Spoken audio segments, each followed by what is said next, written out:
The City Council's meeting this evening at the Methuen High School Media Center because our elevator is out.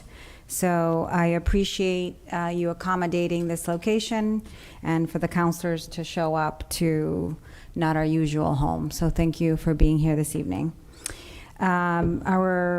I need a motion to go into public hearing for TR 2575, a resolution ordering the Methuen City Council's intent to lay out Cooper Lane as a public way.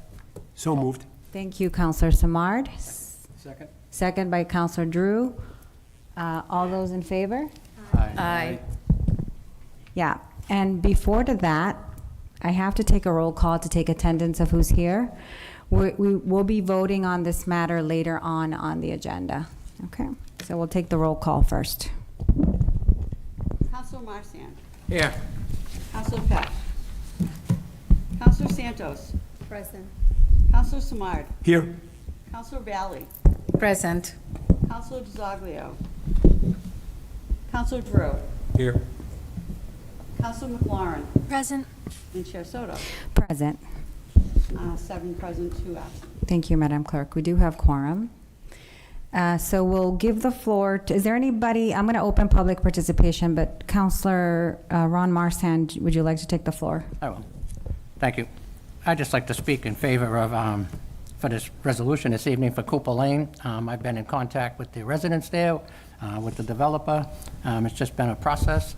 They're nearing the end here. I just want to, we've worked with them to try to get it to go as smooth as we can lately to get them here at this point. Hopefully 1 or 2 of the residents are here to say that they are in favor of it. I know the developer has been trying for over a year, maybe 2 years, to try to get it developed, to get it, us to approve it, the city to accept it. So that's what this is, just the next step in that process. So thank you. Thank you, Councilor. So we're going to open up public participation. If there's anyone here to speak on behalf of or against Cooper Lane, if you could approach the podium, please. Thank you. Yes, Paul Duggan. I am an owner of a house on 9 Cooper Lane, and I would encourage you to pass it because I'd like you to be a public street. I would like to have my recycling picked up. It's been years and years. And I just think that, we're paying the taxes for, to Methuen, and I just think we should be public street. I don't really understand why we're not. Thank you. Thank you, sir. Anyone else to speak on behalf or against Cooper Lane? Thank you. Say your name and approach, when you approach, and your address. Thank you. I'm Laura Castro. I'm also a resident of number 6 Cooper Lane. Same, right? We agree that we should pass this and become a public street. We are in agreement and just need assistance with making sure we understand how to go about with the recycling and the trash pickup now that we are going to become public, right? But otherwise, we recommend that you pass today. Thank you. So if there's no further commentary, I will close public participation on Cooper Lane. All right. With that being said, I'll take a motion to adjourn the public hearing. So moved. Motion by Councilor Marsan, seconded by Councilor Santos. All those in favor? Aye. Aye. Any opposed? Motion carries. Thank you.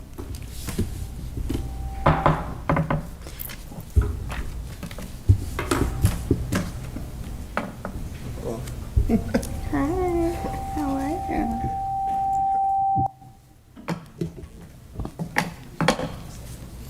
Go ahead. Take care before you bed. Gracias. Oh,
High School, the Media Center.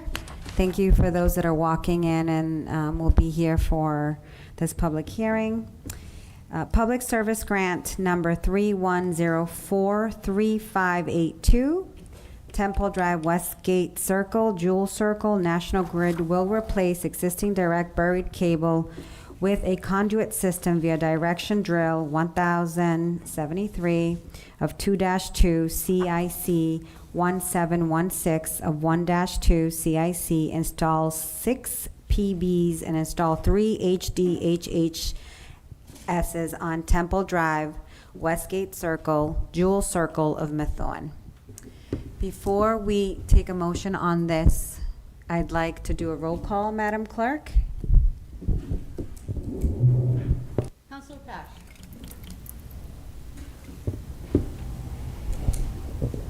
Did you say my name? I'm sorry, I can't hear very well. Oh, sorry, Counselor Pash. Counselor Pash? Present. Counselor Santos? Here. Counselor Samard? Here. Counselor Valley? Present. Counselor DiZoglio? Present. Counselor Drew? Here. Counselor McLaurin? Present. Counselor Marsan? Here. And Chair Soto? Present. All present. Thank you. I'll make a motion to accept the agenda. Thank you, Counselor Marsan. Second? Second by Counselor Drew. All those in favor? Aye. Aye. Thank you. Is there anyone here from National Grid? Is it National Grid? Yeah. Yes. Thank you. Hello, my name is Brian Sathler. I'm here representing National Grid today. We're located at 1101 Turnpike Street in North Andover. So this job is to replace direct buried wire, which is not part of our regulations anymore, and in general it's considered dangerous to work on. So we've been doing our best to replace as much of it as possible as we see it. So that's what this job entails.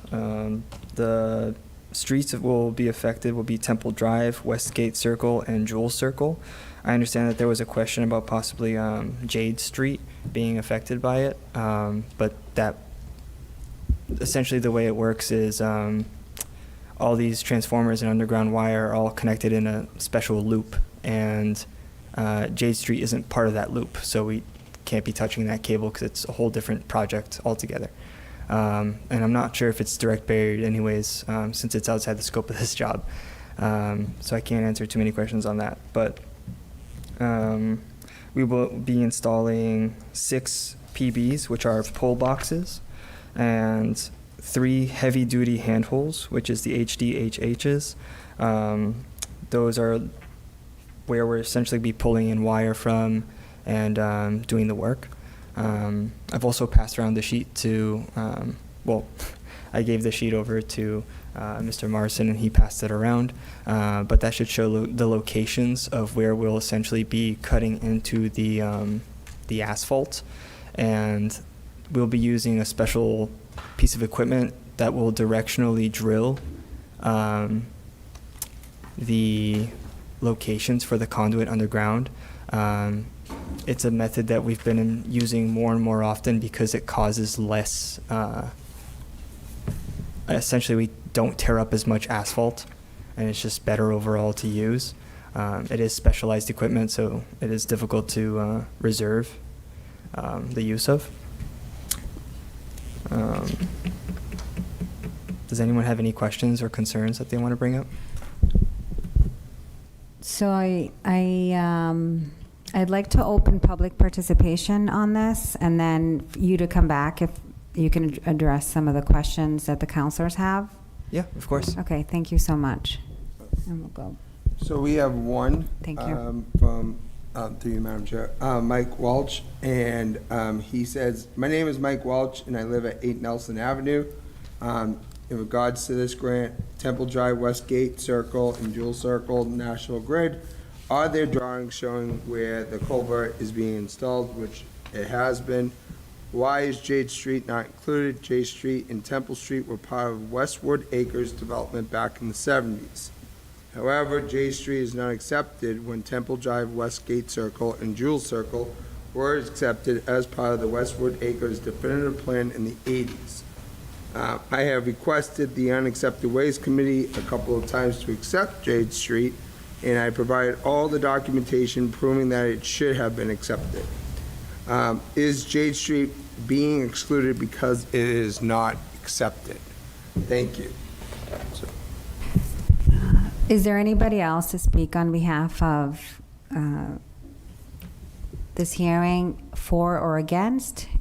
And seeing none, if you could please approach and answer Mr. Walsh's question, if you know. Yes, so as far as I know, I don't know how Jade Street works with the Temple Circle and everything else going on there. From my understanding, electrically, they don't connect. That's why we won't be touching it, because they're not part of the same loop. So that's why we'll be affecting only Temple Drive, Westgate Circle, and Jewel Circle. From my understanding, that's the only reason. It's not because we're excluding them because of some sort of background information. Thank you. Any questions from the counselors? Counselor Valley. Yeah, I have a question. Thank you, Madam Chair. Who will be responsible for restoring the disturbed asphalt? Will that be National Grid? Yes. Will that be like curb to curb, or how will that work? Or just a patch? So from my understanding, it would probably be just a patch. Well, I guess it depends, because I think there was a moratorium, correct? I think it was fall of 2021 was what was written. So that would expire, I guess, 2026 this fall.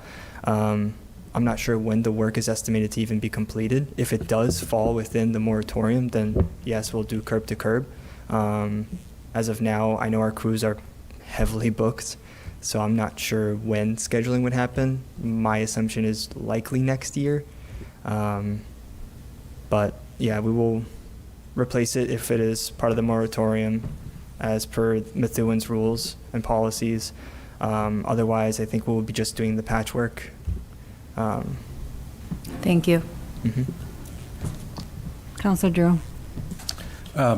In reference to the moratorium, I mean, if we approve this here today and, do it for another 6 months just to avoid, not having to go curb to curb, I mean, that just kind of seems disingenuous. So, I mean, if we're going to approve it, shouldn't you, at this point, once it's approved, do curb to curb?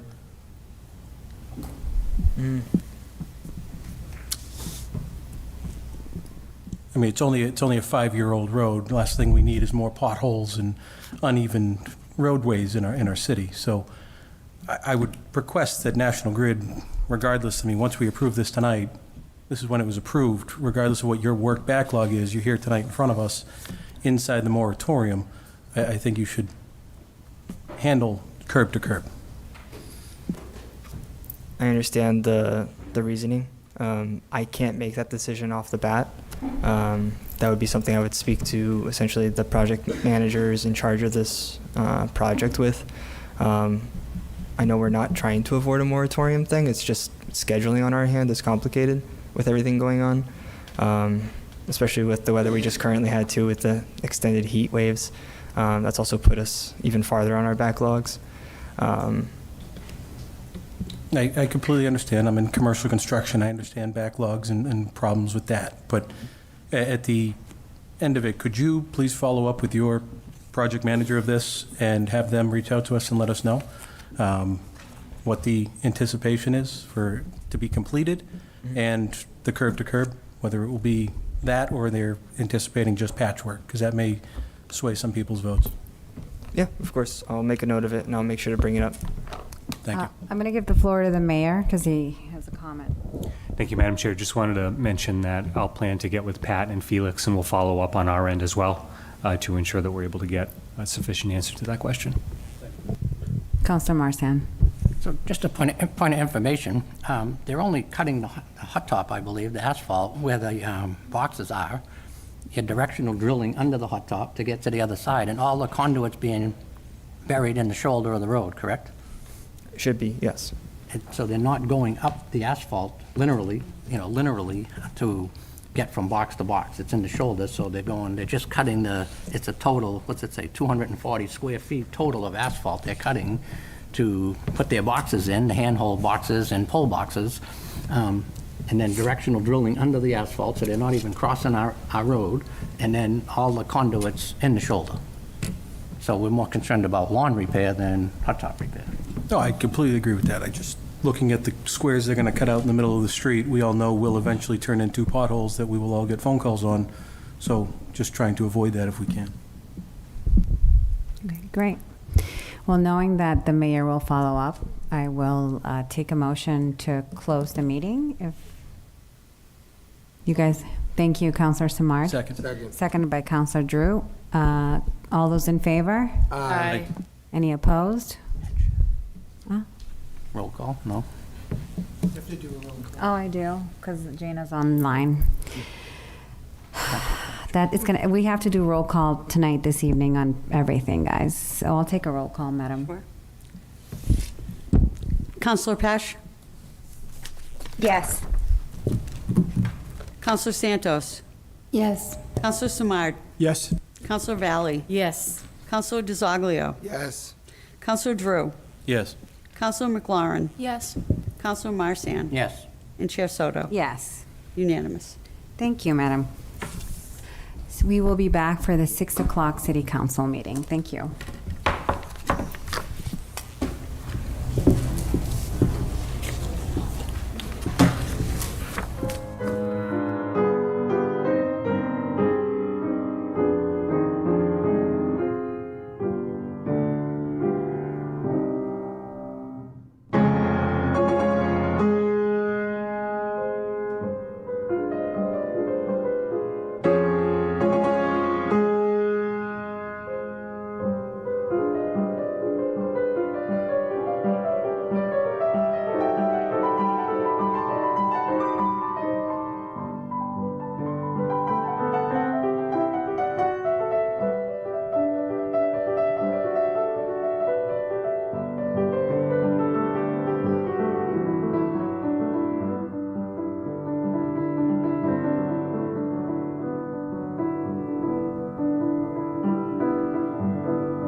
Methuen City Council regular meeting. It is July 6, 2026. It is 6 p.m.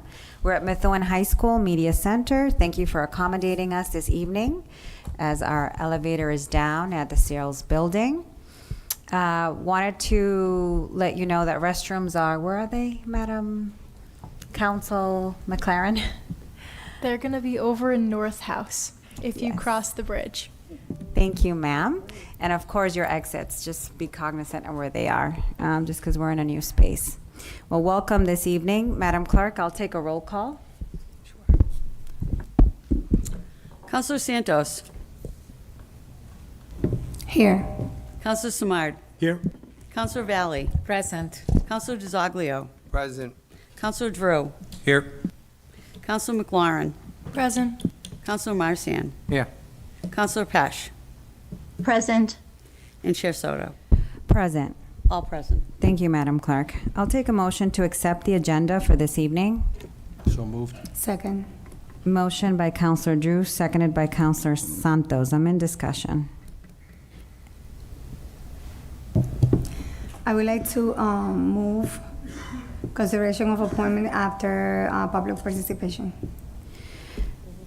There's a request to move appointments up to after public participations. Is there a second to that? Second. Second by Counselor DiZoglio.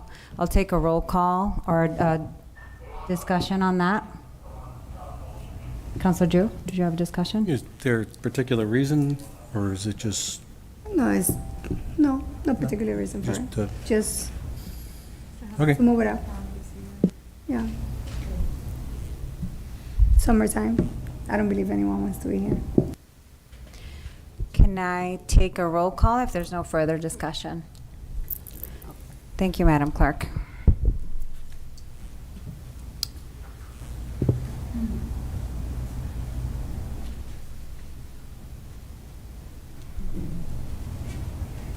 Counselor Santos. Present. Counselor Samard. I'm sorry. Yes. Is that a yes or yes, no, or Yes. On the motion to move the agenda. yes? Counselor Samard. Yes. Counselor Valley. Yes. Counselor DiZoglio. Yes. Counselor Drew. No.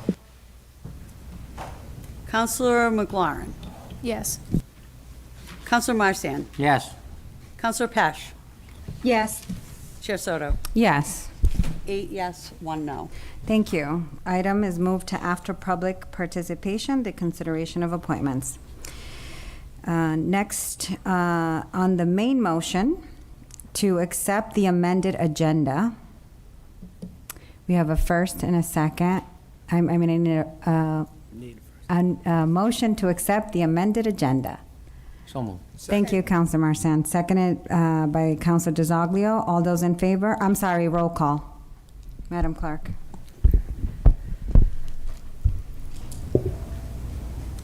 Counselor Santos. Yes. Accept the agenda as Yes. amended. Okay. Counselor Samard. Yes. Counselor Valley. Yes. Counselor DiZoglio. Yes. Counselor Drew. Yes. Counselor McLaurin. Yes.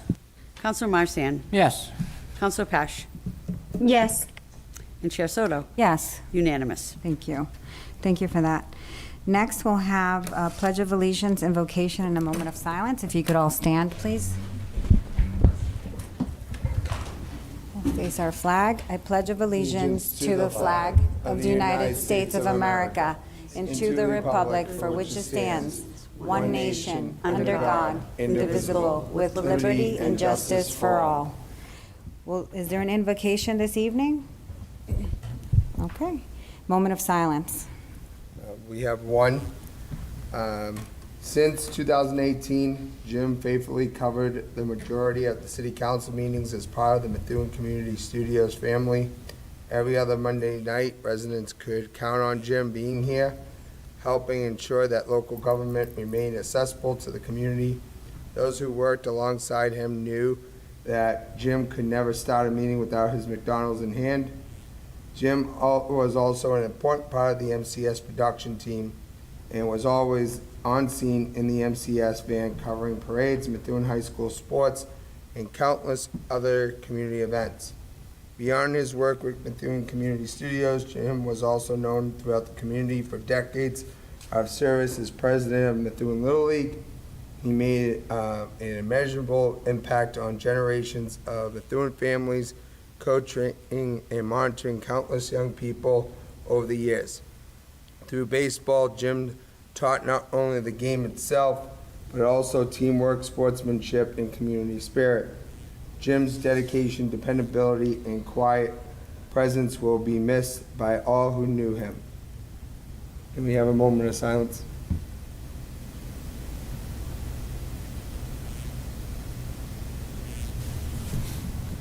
Thank you. Thank you. You may be seated.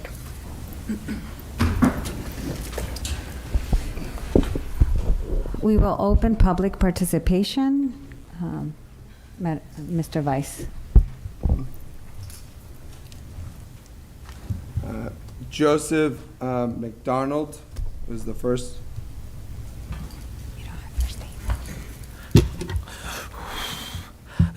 Good evening. My name is Joseph McDonald, and I live at 40 Swan Avenue in Methuen, Mass. And today I am here to speak about the MEVA bus strike that is happening.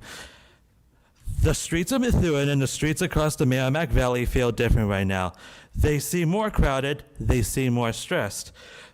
And for thousands of us in the Merrimack Valley, the bus company went on strike as of July 1st, leaving us citizens with a big question. How am I supposed to get where I need to go?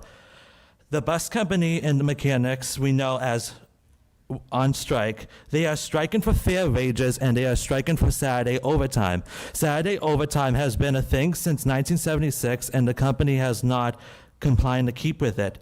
As a daily passenger of MEVA, I rely deeply on the service they offer. Every single day, I take the bus to commute back and forth to UMass Lowell, where I study mathematics to become a future educator. Without this bus service, many residents like myself who do not have a car or alternative means of transportation are completely stranded, and relying on ride shares isn't an option right now. Ubers and Lyfts have become incredibly pricey because of the surge in demand caused by the strike. When the buses stop running, life doesn't just pause. Simple everyday tasks that keep our lives moving forward become major hurdles. It means I can't easily get to places I need to get to, such as the Nevins Library to return my library book that is due, or get to other stuff like other citizens, such as getting to the post office to take care of important mail. It means people can't get to access to their work and earn a paycheck or get groceries to feed their families. And that's just a couple of reasons. There's so many more places around Methuen the bus goes to, such as the loop that is serviced by 3 bus routes that Merrimack Valley Transit offers, the Merrimack Plaza, serviced by 3 key routes, the Methuen Square, which is also serviced by 3 key routes, and so many other places. People take the bus for so many reasons: to hang out with friends, to take it to work and back at home. People take it to the gym. People take it to go grocery shopping. People take it to go see the scenery. People take it to school and university like I do. People take it to doctor and medical appointments. And the elderly and retired take it just to go out for the day and not be home all day. The bus strike has felt like the COVID-19 pandemic all over again. And let me tell you about a couple of residents in Methuen who have been relying on the bus. Julie, a resident of Methuen who relies on MEVA to go grocery shopping and out places to the loop, with the bus strike happening, she can't get to these places. She had to get her groceries delivered during the strike and paid $11 plus the total on top of what her groceries costed. On top of that, she's talking about paying like $11 for a ride share to get to the loop, to get to the train station in Lawrence, Massachusetts. And she's been taking the bus since 1996, so for 30 years. And we have Myra, who's a resident of Lowell, but is a worker here in Methuen. Right now, with the strike happening, she can't get back and forth to work, so she is missing days of work where she could be making a paycheck, but she relies on 2 buses to get back to Lowell. Some residents complain that they had to walk to their job or even call out from work, possibly getting fired from their job because of a bus strike. I really hope the bus strike comes to a halt soon, because so many residents rely on bus service each and every single day. Thank you. Thank you.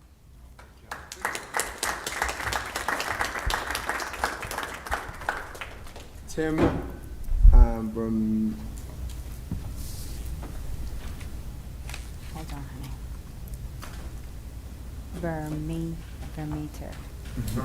Vermet. Thank you, sir. Welcome. How we doing? Tim Vermet, 28 Wewassett Street. I'm here for the Methuen Rail Trail. I'm the president. So I watched the last city council meeting, and I watched the discussion between you guys. So you're all familiar with why I'm here and kind of what I want to do and work with the city. I've talked to a lot of you about it. I've also talked to the VFW and the union, the laborers union, about this. So part of the problem is that I see is that there are questions that are unanswered, and it's a loop that goes around and around and around, and we never seem to get the actual answer and the problem solved.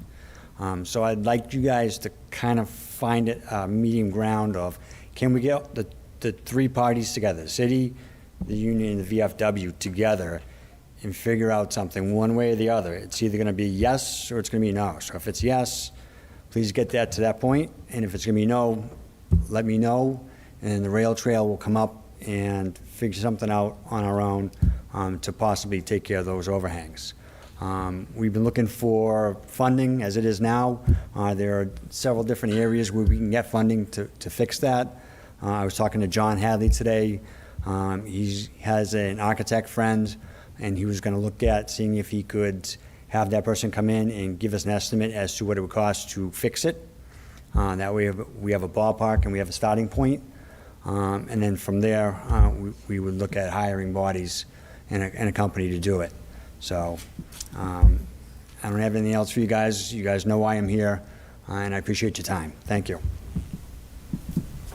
Next is Alejandro Baez.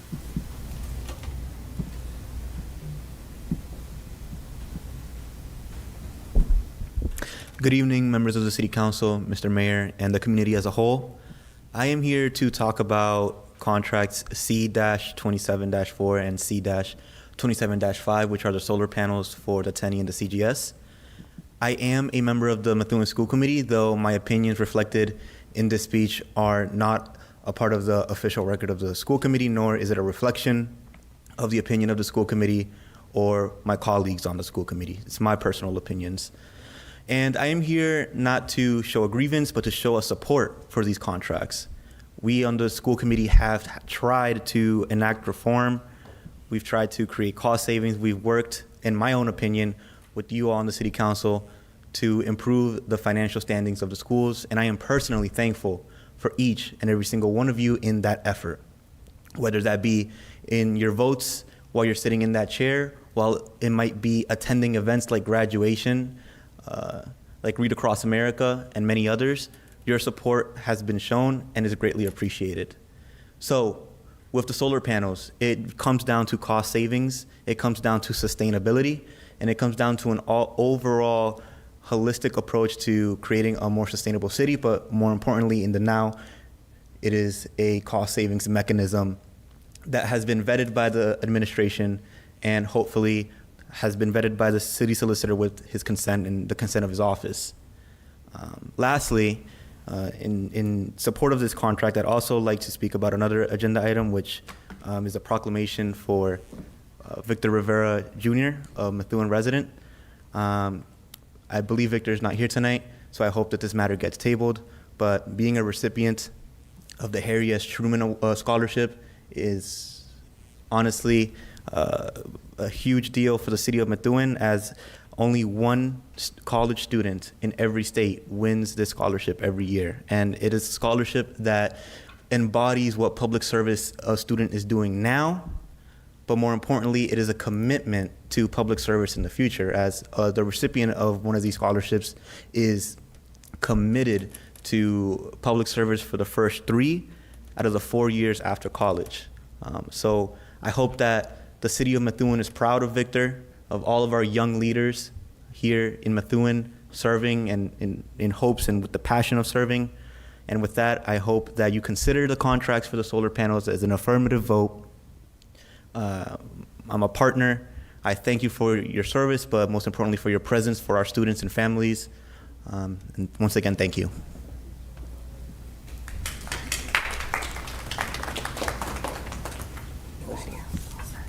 Is there anybody else in the audience that didn't put their name down that would like to come up for public participation?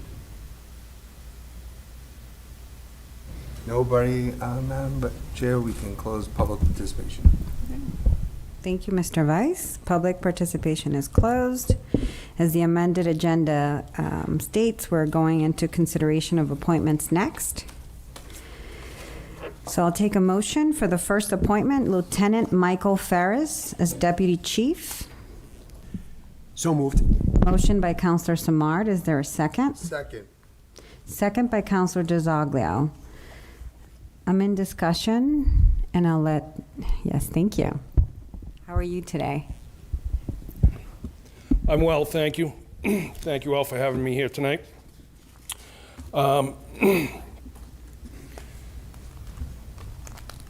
Before I get started of my written, I just wanted to say that both of the gentlemen that we're putting before you tonight, I'm sure every one of you know them. They are outstanding candidates. They volunteer literally hundreds of hours every year to this city. They cook for the seniors, they cook for the veterans, they cook at the fishing derby, they do all the shopping. It's all volunteer. They're at every city event. These guys, both of these guys, are just amazing candidates. So, back to Lieutenant Ferris. Given the budget challenges we're facing today, I'd like to emphasize that these promotions are contractual obligations. They're not new positions or discretionary promotions. This deputy chief position is fully budgeted and fills a vacancy created by the retirement at the end of June by Deputy Chief Scott Sullivan. It's my pleasure to recommend Lieutenant Mike Ferris for promotion to Deputy Chief. Mike is the top candidate on the promotional eligibility list. No candidate has been bypassed. Since joining the Methuen Fire Department in 2008, Mike has demonstrated exceptional dedication, professionalism, and leadership. He served 14 years as a firefighter EMT before being promoted to lieutenant in 2022, where he has successfully led engine and ladder company operations, supervised personnel, maintained apparatus readiness, and prioritized firefighter safety. Mike is a respected leader and mentor who takes pride in developing younger firefighters and fostering a culture of accountability and teamwork. His commitment to service extends beyond the firehouse through active participation in community events throughout Methuen. He's a familiar presence at city parades and volunteers at all local gatherings such as annual fishing derby, veterans cookouts, the senior supper. I could go on and on. Outside of his service to the community, Mike is a devoted father of his two sons, Logan, 21, and Ian is 16. He values the time he spends with his family and brings the same sense of commitment, integrity, and responsibility to his personal life that he demonstrates in his professional career. Mike is a graduate of the Mass Fire Academy and holds certificates as Firefighter 1 and 2, Fire Instructor, Nationally Certified EMT. He also earned an associate's degree in fire science from North Shore Community College. Combined with his extensive operational experience and proven leadership abilities, these qualifications have prepared him well for executive leadership within the department. Lieutenant Ferris possesses the character, experience, and vision necessary to excel as a deputy chief.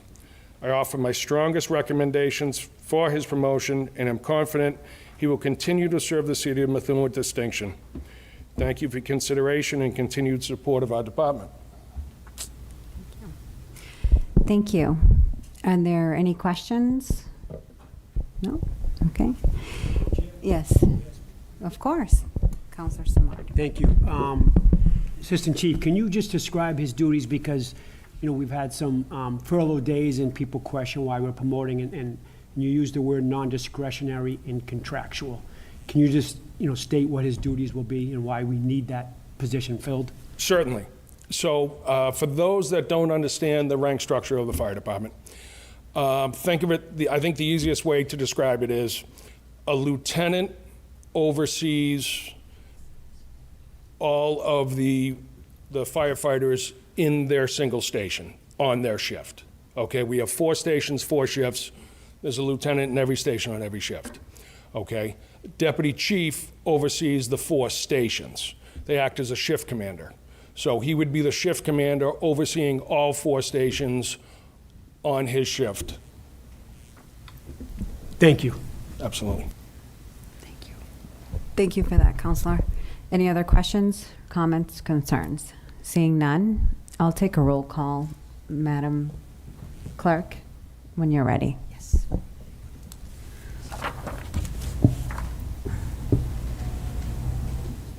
Counselor Santos. Yes. Counselor Simard. Yes. Counselor Valley. Yes. Counselor DiZoglio. Yes. Counselor Drew. Yes. Counselor McLaurin. Yes. Counselor Marsan. Yes. Counselor Pesh. Yes. And Chair Soto. Yes. Unanimous. Thank you. Congratulations. Thank you.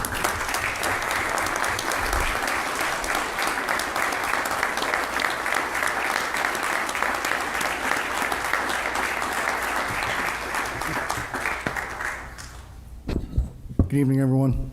Mike Ferris.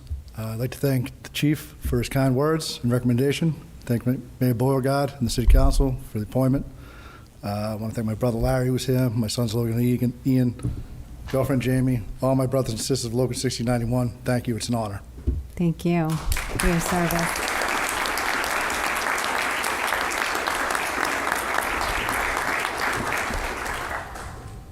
Just for housekeeping, after the appointments, we'll take pictures.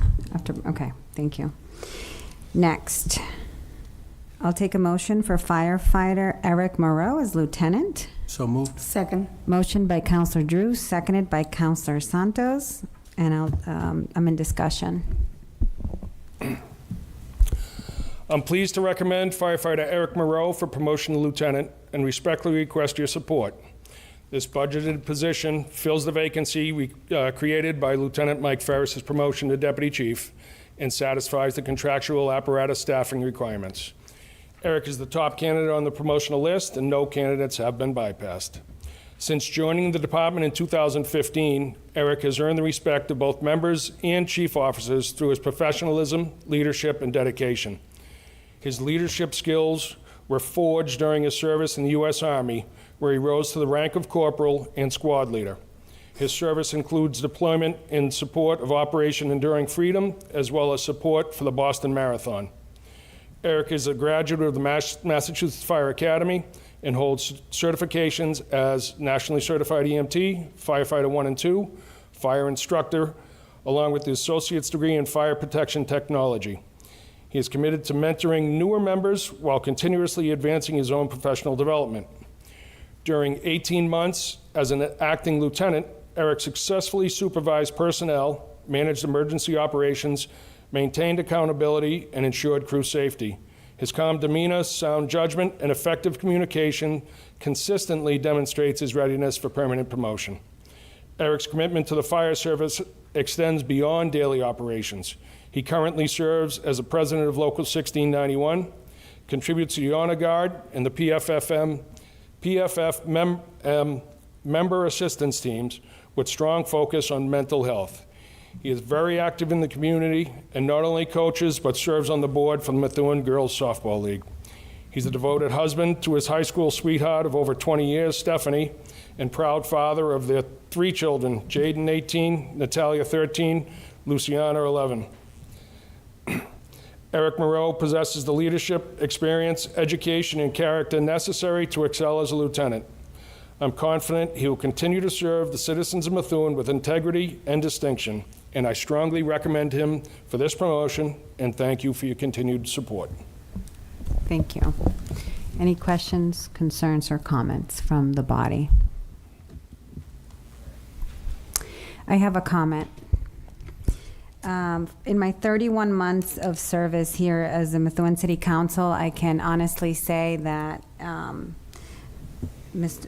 soon-to-be Lieutenant Moreau, I believe, has been very impressive on how he advocates for your department. And I've seen him personally build his relationship with the previous body, but also with this body. So I am a proud constituent having him serve us here in Methuen. And I wanted to make sure I voiced that. If there's any no more comments, concerns, I can take a roll call, Madam Clerk. Thank you. Counselor Santos. Yes. Counselor Simard. Yes. Counselor Valley. Yes. Counselor DiZoglio. Yes. Counselor Drew. Yes. Counselor McLaurin. Yes. Counselor Marsan. Yes. Counselor Pesh. Yes. And Chair Soto. Yes. Unanimous. Congratulations. Thank you.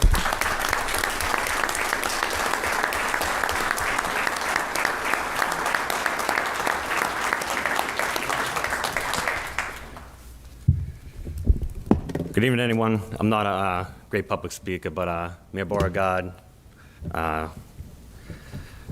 Council Chair, Vice Chair, Methuen City Councilors, my brother and sisters that are here, my family, you know, I thank you all for the support to get this position.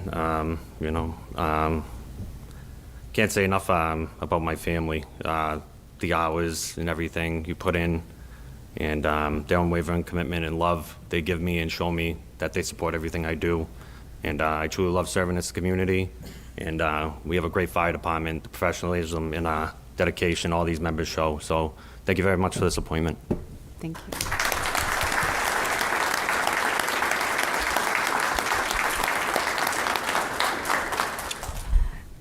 We can move on to the next appointment, or we could take pictures. What do you guys want to do? Continue. Continue? I say continue. Perfect. Next appointment, Mr. Jordan Normandia for Veteran Service Officers. I'll take a motion to approve. So moved. Second. Motion by Counselor Marsan, seconded by Counselor Samard. I'm in discussion. I'd like to give the floor to the mayor and the committee, and then we'll open up for any questions. Thank you, Madam Chair. By way of introduction, before I pass it off to Councilor Samard and Secretary Francisco Urena, former Secretary of Veterans Affairs at the state level, is here with us as well. I wanted to share just a couple of words regarding this appointment of a new VSO. As the grandson of a Korean War veteran and as somebody who has several members of our family serving an active duty right now in various places around the world, this is not an appointment that I take lightly. When it came time to begin the process of searching for a new VSO, we put together a committee to lead that process, turned to Councilor Samard, who of course is a member of the veterans community, and he shared what I thought was an outstanding recommendation to bring on board as part of this process the former secretary, who is a deeply admired and respected member of the veterans community, to help guide the process and to help us arrive at a recommended candidate, who of course we have before you tonight. And Jordan, former Marine, of course, former member of my team until recently as well, somebody with great municipal experience, especially in the context of working in a veteran setting previously. But with that, I will pass it off to Councilor Samar to share more about the process, and he can take it from there. Thank you, Mayor, and through you, Madam Chair. As a proud veteran, I just want to say thank you to the mayor and for the chair to allow me to serve on the committee to help choose our next VSO. And it's not an easy task, because there were 8 candidates that applied, and everyone brought something to the table. But the fact that we had Mr. Urena here to help us was like having an all-star help you. So with that said, I'd like to offer the floor to Mr. Urena to speak about the process and share his thoughts on it. Thank you. Hi, good evening, Council Presidents, Mayors, and Councilors. And I want to thank Councilor Samard for the invitation as part of this process. It was a very transparent, thorough. You should be very proud out of your Human Resources Department that facilitated such an opportunity to be able to do so. I was honored to be brought in early on and really formulate some of the questions. You could gauge for knowledge, you could gauge for experience. What you really captured was the passion. And with Jordan Normandia, I think that you really, Mr. Mayor, got it right. 3 candidates were selected to be offered to the mayor as finalists. And when I got the call from the mayor, I know that the process was followed. Jordan brings a vast experience here in Methuen from what I learned in his resume and in interviewing him.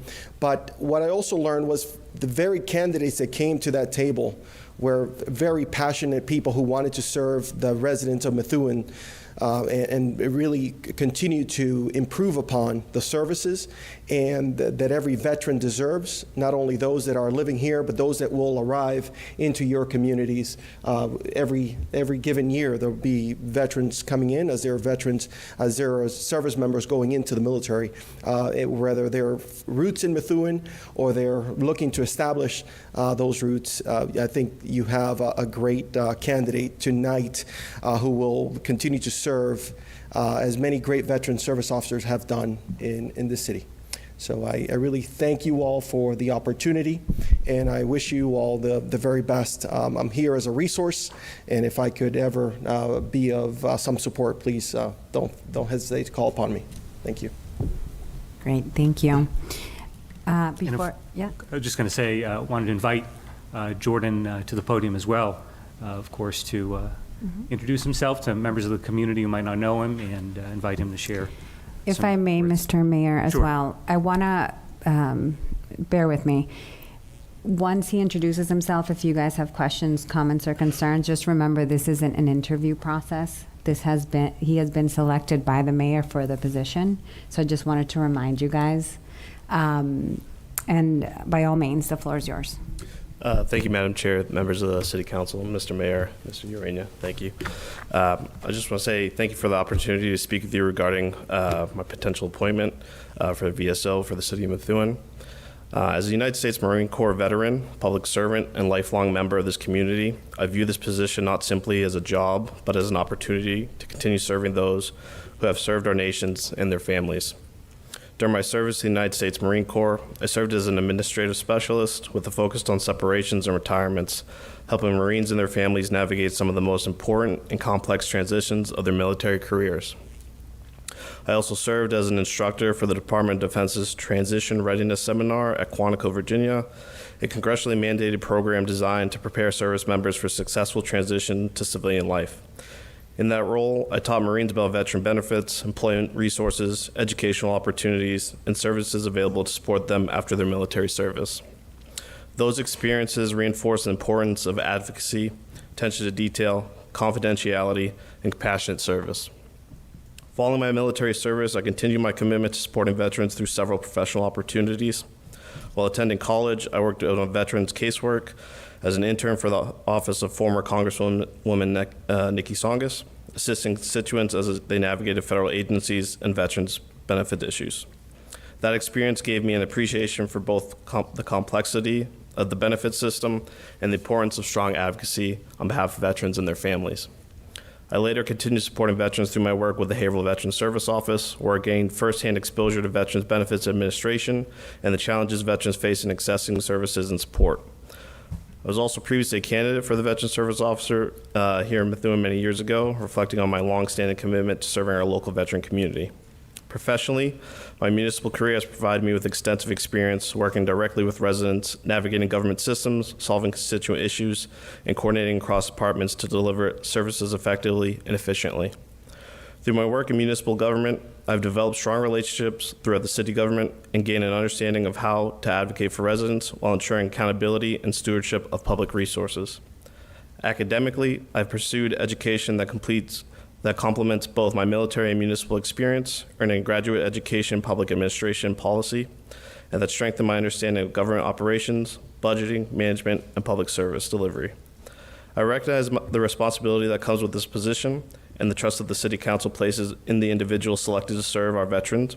If confirmed, my commitment will be simple: to ensure that every veteran family in Methuen is treated with dignity, respect, and professionalism, and receives every benefit, service, and opportunity they have earned through their service to our country. I respectfully ask for your support and for the opportunity to continue serving the City of Methuen and its veterans in this new capacity. Thank you for your time and consideration. Thank you. Any questions, comments, concerns from the body? Before I go ahead, Councilor Marsan. Thank you, Madam Chair. Thank you for your service, first off. Thank you. I hope we can see this to appoint Mr. Normandy tonight. We need someone in the office. We need someone there full-time. I know how hope people know how passionate I am about the veterans and what support I give them. And I offer that to you, that if you need any type of help, I'm here to help and to support you. I just hope my colleagues will do that. I think you'll do a good job.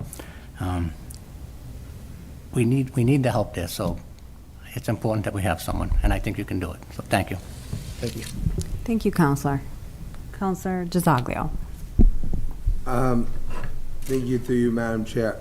Coming from a family of veterans, great-grandfather served in World War II. I have uncles that served in Vietnam, so I take this position very seriously as well.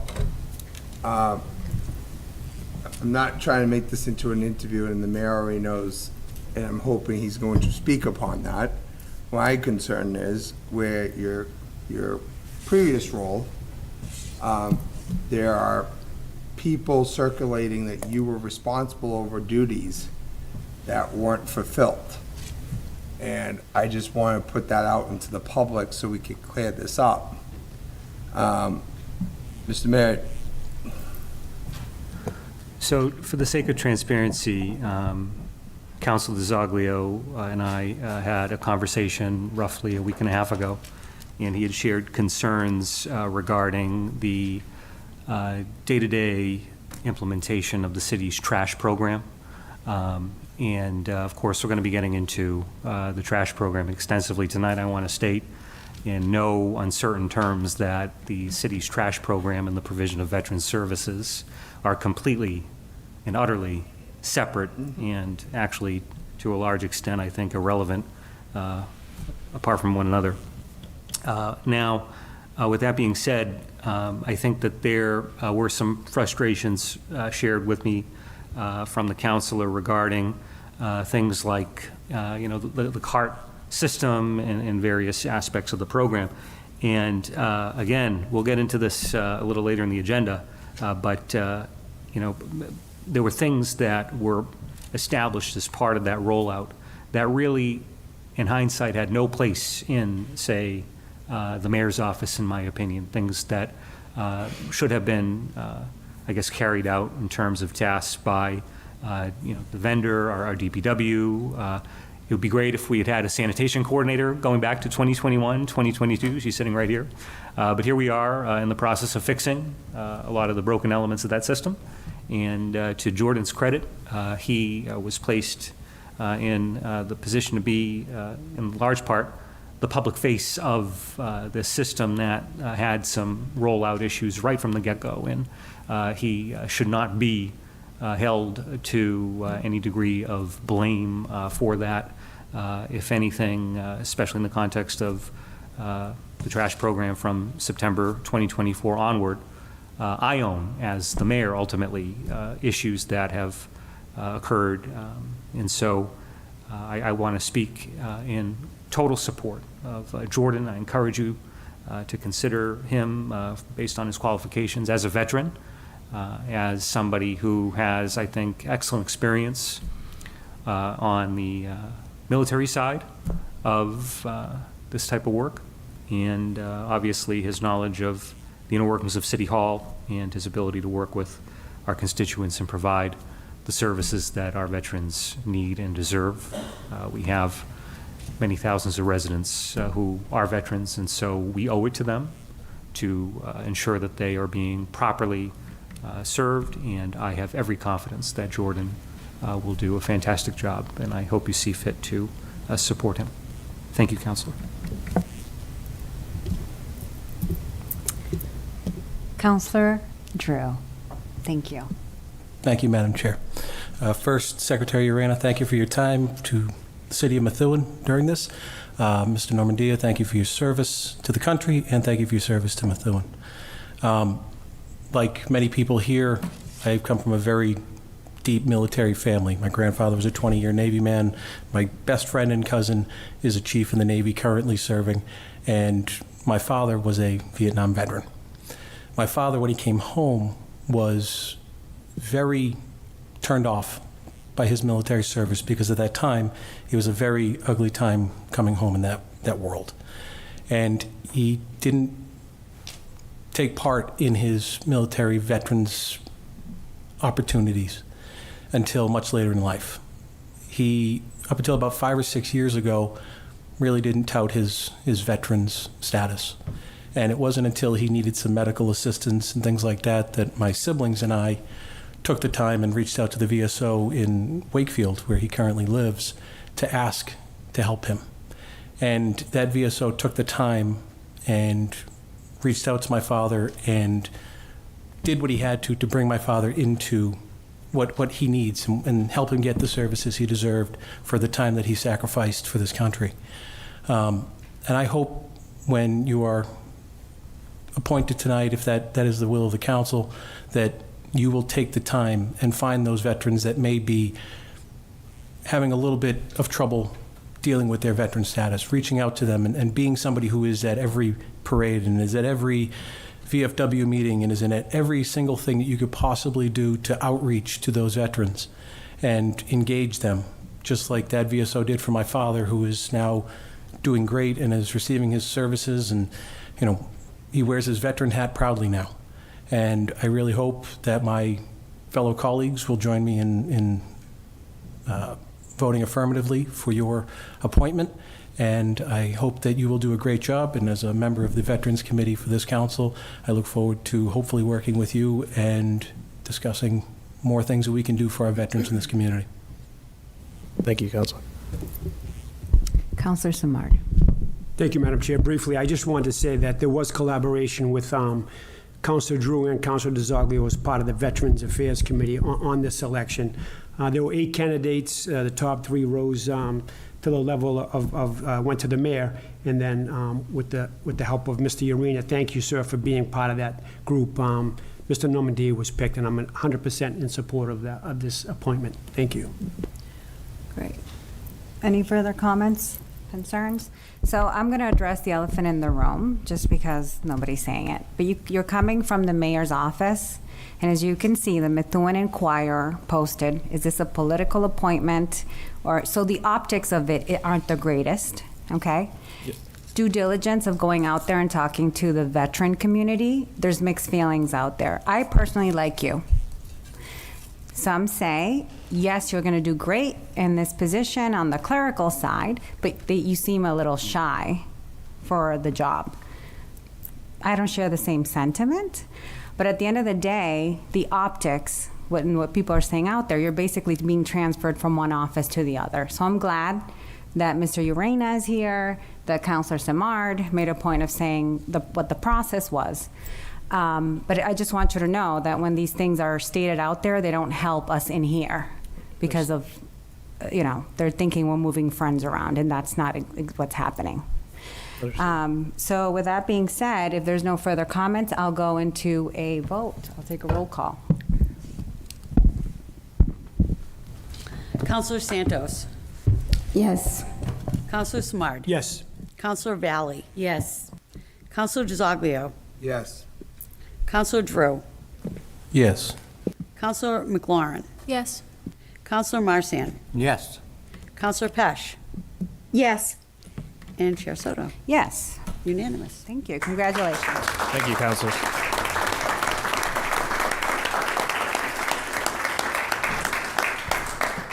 Madam Chair, Yes. motion to recess for Yes. photos? Second. Thank you. Motion by Councilor Drew, seconded by Councilor Simard. I'll take a roll call. Roll call to recess? Yes. Okay. Councilor Santos. Yes. Councilor Simard. Yes. Councilor Valley. Yes. Councilor DeZoglio. Yes. Councilor Drew. Yes. Councilor McLaurin. Yes. Councilor Marsan. Yes. Councilor Pesh. Yes. And Chair Soto. Yes. Unanimous. Thank you. Take a 5-minute recess.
I'm returning to the Methuen City Council regular meeting, July 6, 2026. It is now 6:54 PM with the Methuen High School Media Center. I'll take a roll call, Madam Clerk, whenever you're ready. Counselor Santos. Present. Counselor Samard. Here. Counselor Valley. Here. Counselor DiZoglio. Present. Counselor Drew. Here. Counselor McLaurin. Present. Counselor Marsan. Here. Counselor Pesh. Present. And Chair Soto. Present. Thank you, Madam Clerk. All present. Thanks. Next on our agenda is presentation, update and presentation on the trash coordinator position and the progress that has been made to address the solid waste tipping fee shortfall. I believe DPW, the mayor. Thank you, Madam Chair. If I could, just by way of introduction, share some thoughts. So first of all, not to engage in any trash talk of any kind. Sorry, I couldn't resist. I'm actually quite excited about this presentation, and I'm excited especially to introduce all of you, if you haven't met her already, to Karina Papalardo, our sanitation coordinator.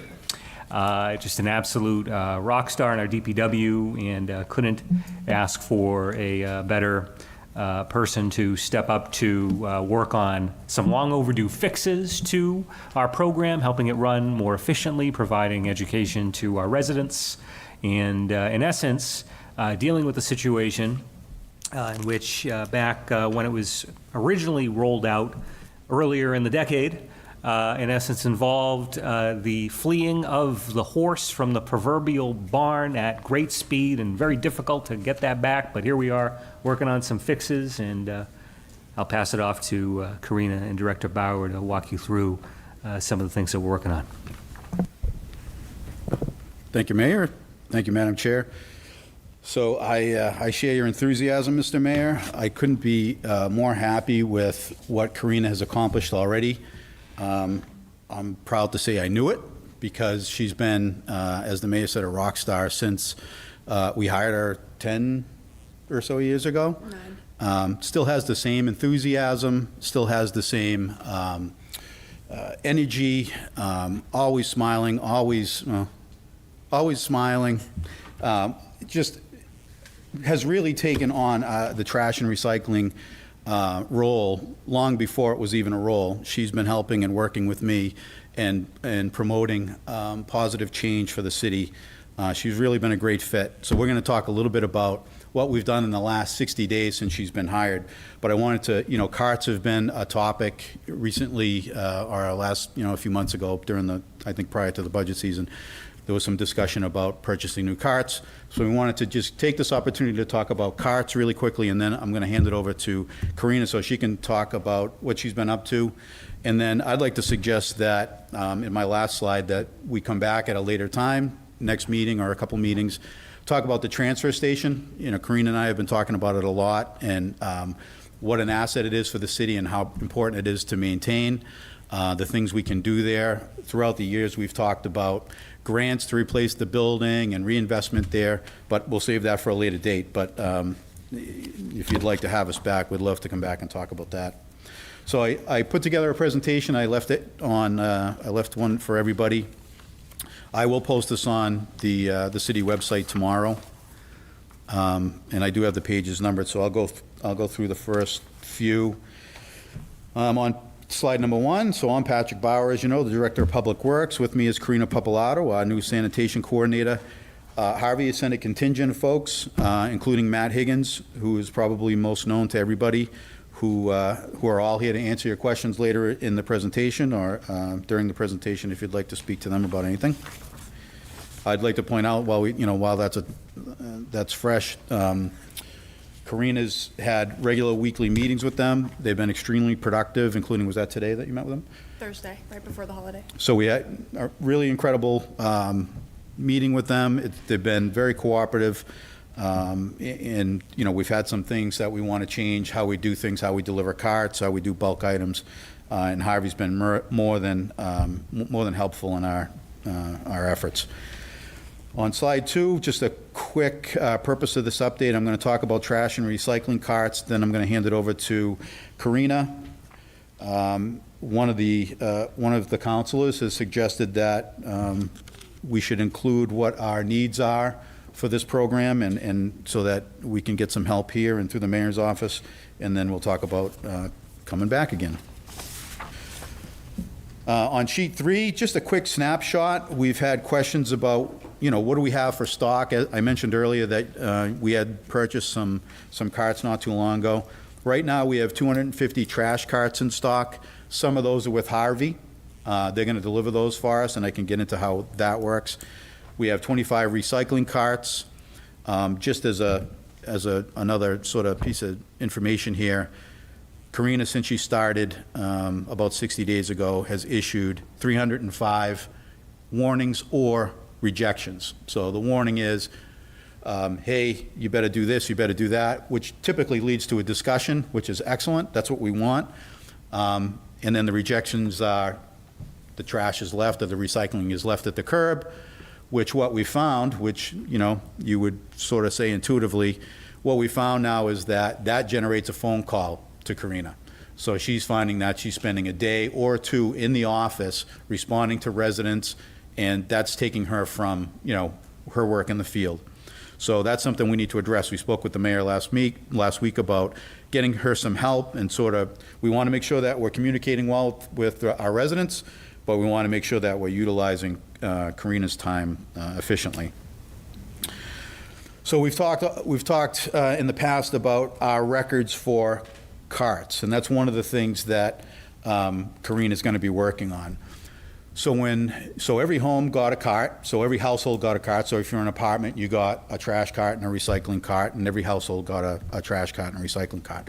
And then when we rolled out the program, we offered an additional trash cart for $100 a year, and then a recycling cart for free, because we wanted to obviously promote recycling, which is something that we pay less for than to rid ourselves of than we do for trash.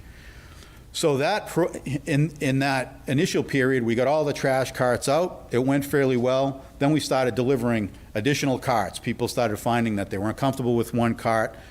Harvey was delivering carts. We were delivering carts. Some of the requests were coming into DPW. Then they were going to the mayor's office. So, frankly, it could have been better. So we have a list right now of who got additional trash and recycling carts that we work from. Karina and I are not comfortable that that is reflective of exactly what's going on in the field. So we'll come back to you with that information once we have some time to go through that and make sure it's accurate. So we'll come back, or we'll distribute it before we come back. Here's what we find. Harvey's offered to help us with that, so they're going to utilize their people in the field to track numbers of carts. So then we can take the number of cart and compare that to the address on the list. So if they see 4 carts and we only have 2, we're going to visit that site. So rather than have Karina go house by house by house and do that, Harvey's offered to help us out. Tremendous help, and another great offer from Harvey for us. When that's all complete and we have a short list, then we're going to spend some time going out, and I'm going to get people throughout DPW to help Karina with that, so that we can do that efficiently. So we do have a plan in place to reel that system back in, make sure that we have an accurate inventory of the carts that are in the field, so that we're charging correctly for that, and we'll get that system going. I just wanted to point out that, early in the system, so, Mayor Perry spearheaded this effort. We had tried it years before that. I don't know if a lot of folks are aware of that, but we had tried it before and it failed miserably. I don't think too many counselors in the administration was fully in support of it. It didn't seem like a political win at the time, I don't think, but it failed miserably. So we came back with it, and Mayor Perry was very much in support of this. So we went out and we did too many public, information sessions where we sat and talked about trash and everything else. But they were very popular. We'd have 50 or 60 people at these events. And people brought up very pointed questions. What if I don't have enough room? What if I have 6 people? I have 8 kids. So I think Mayor Perry really wanted this to be a success, and he really didn't want it to be painful to anybody. But unfortunately, when you're transitioning to a program like this, there's going to be some growing pains. So we had initially offered the additional carts at $100. We thought there was good value in that. But what we find from talking to other communities is that's very inexpensive, and it's probably, I think, less than what we pay for the cart. So we're actually going to, I met with the mayor last week, we're going to actually raise that to $250 a year in fiscal year '27, I think we decided on. And again, recycling carts are free. We want to promote recycling as much as possible. I mentioned earlier, I'm not going to get too in detail with it because I want Karina to talk about it, but the education and the warnings and the rejections have worked tremendously. So Karina has gone out, I think she did 40 rejections the other day when I spoke to her. When we go back the next time, those people inevitably, the majority of them will call and say, hey, you missed my trash. No, we didn't, we rejected it. Here's Karina's number. So Karina will talk to them, and when we go back next week, everything's fine. So it's the education, some of those rejections may be a little sharp, maybe a bit of tough love, but it's working, which is, tremendously hopeful for us. So 305 is great news in 60 days, but there's 15,000 plus households in the city. So we have to make a concerted effort on it. When we have repeat offenders, we want to rely heavily on the education and on these warnings and rejections, but when we have people who are repeat offenders and we need to resort to our fines, which with this body established several months ago, we're working on a system for that. So I spoke to the IT director. There's new software being prepared by the company that handles our fees and fines in that process, which is an outside company. So they're developing software that is applicable to what we're doing here. That should be ready in a couple of weeks. I talked to him about 2 weeks ago, and it was 3 to 4 weeks out then, so I'm just assuming that that's going to be ready in a couple of weeks. When we have that, Karina will be able to start administering those fees. I think the way we're doing it now and the fact that we haven't been able to do fines, or fees yet, fines I should say, is fine, because I think Karina wanted to get ahead of it. And actually, one of the things I'm going to ask the council for and ask the mayor for is funding for additional education and outreach. And what Karina was hoping to do, and I agree, is get a mailer out to everybody in the city, let them know that, there's a new sheriff in town, and remind them, maybe have a calendar in there of, the calendar that you see online with a magnet for the refrigerator, the way we used to do it in the old days, and do some additional outreach before we start really getting heavy on the fines. The last sort of information block here says 110 missed pickup calls to DPW, so that's calls to my office. There's an additional number, I think 57, of See, Click, Fix. My assumption is that many of those are redundant, and also if there's a missed street, that you're going to get everybody calling. So it's the same issue, but you get multiple calls on it. So slide 4 is just carts. Again, I mentioned I'm on slide 5. Our current records is just a spreadsheet that was kept in the mayor's office by the new VSO. Did a heck of a job, but I think there was so much going on outside the mayor's office that there was a lot of hands in it, and I think that created maybe some confusion on that. But we're going to reel that all back in. It's it's very much accomplishable to get that reeled back in and have that inventory reconciled for us.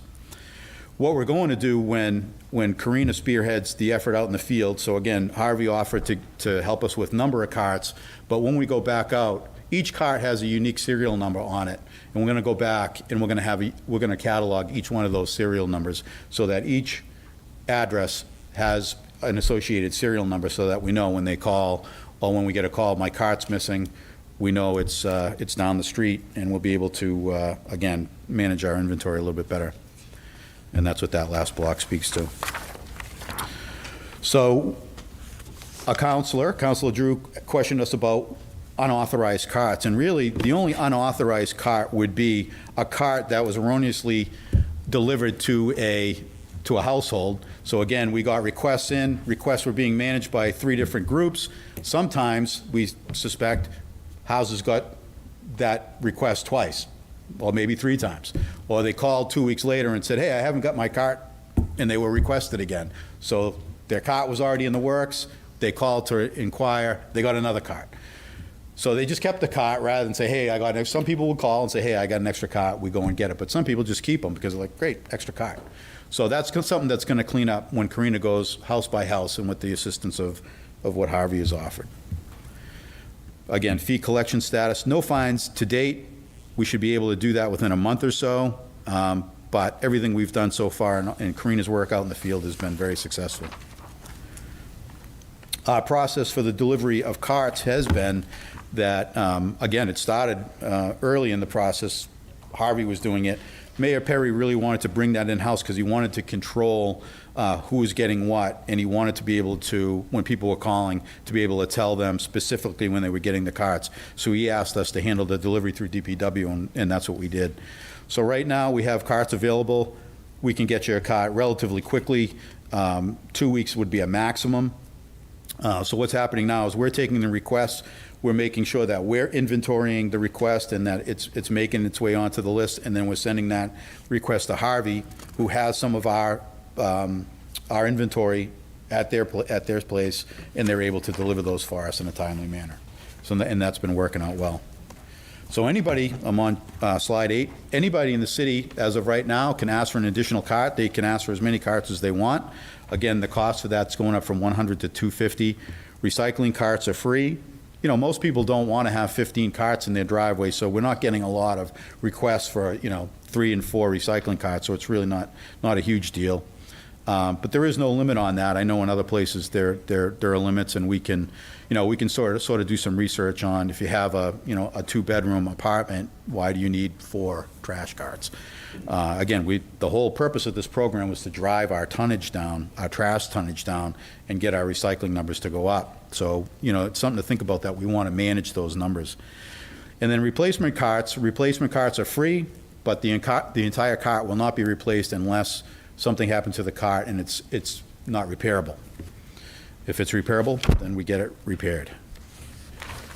So sanitation coordinator, again, Karina Papalato has been doing an excellent job so far. I'm sure you're all happy for me to finally hand it over to her. There you go, Karina. Hello, councilors, mayor, Madam Chair. I'm Karina. It's nice to formally meet you all. Just looking at this front page here, this was one of the trash barrels that made me laugh the most. So someone piled, I think that's 8 additional trash bags in their barrel and taped it so the lid stayed partially closed in hopes that the trash would take it. It's masking tape, so as the truck flips it, it dumps. But this is an example of someone that needs at least 1 extra cart. They only had 1. It's a simple request. It's $100 right now. People just, without me doing the education aspect of this job, this family would have no idea. They fixed the problem. It hasn't been a problem since I've been back to this neighborhood 3 times. As far as field education, those orange tags that you see on the barrel let the residents know that the lids have to be shut. It gives them resources to go online and where they can request an additional barrel, and it also has resources where they can buy overflow bags.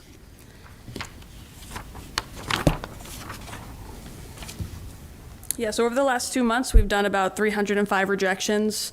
And honestly, it's been a lot more. There's been a lot more coaching. So as I'm going through routes and I'm finding trash barrels and lids open, if I see someone outside, I wait a minute. I wait and I have a conversation with them. This isn't an instant rejection. It's a lot of the times it turns into a conversation more than anything else.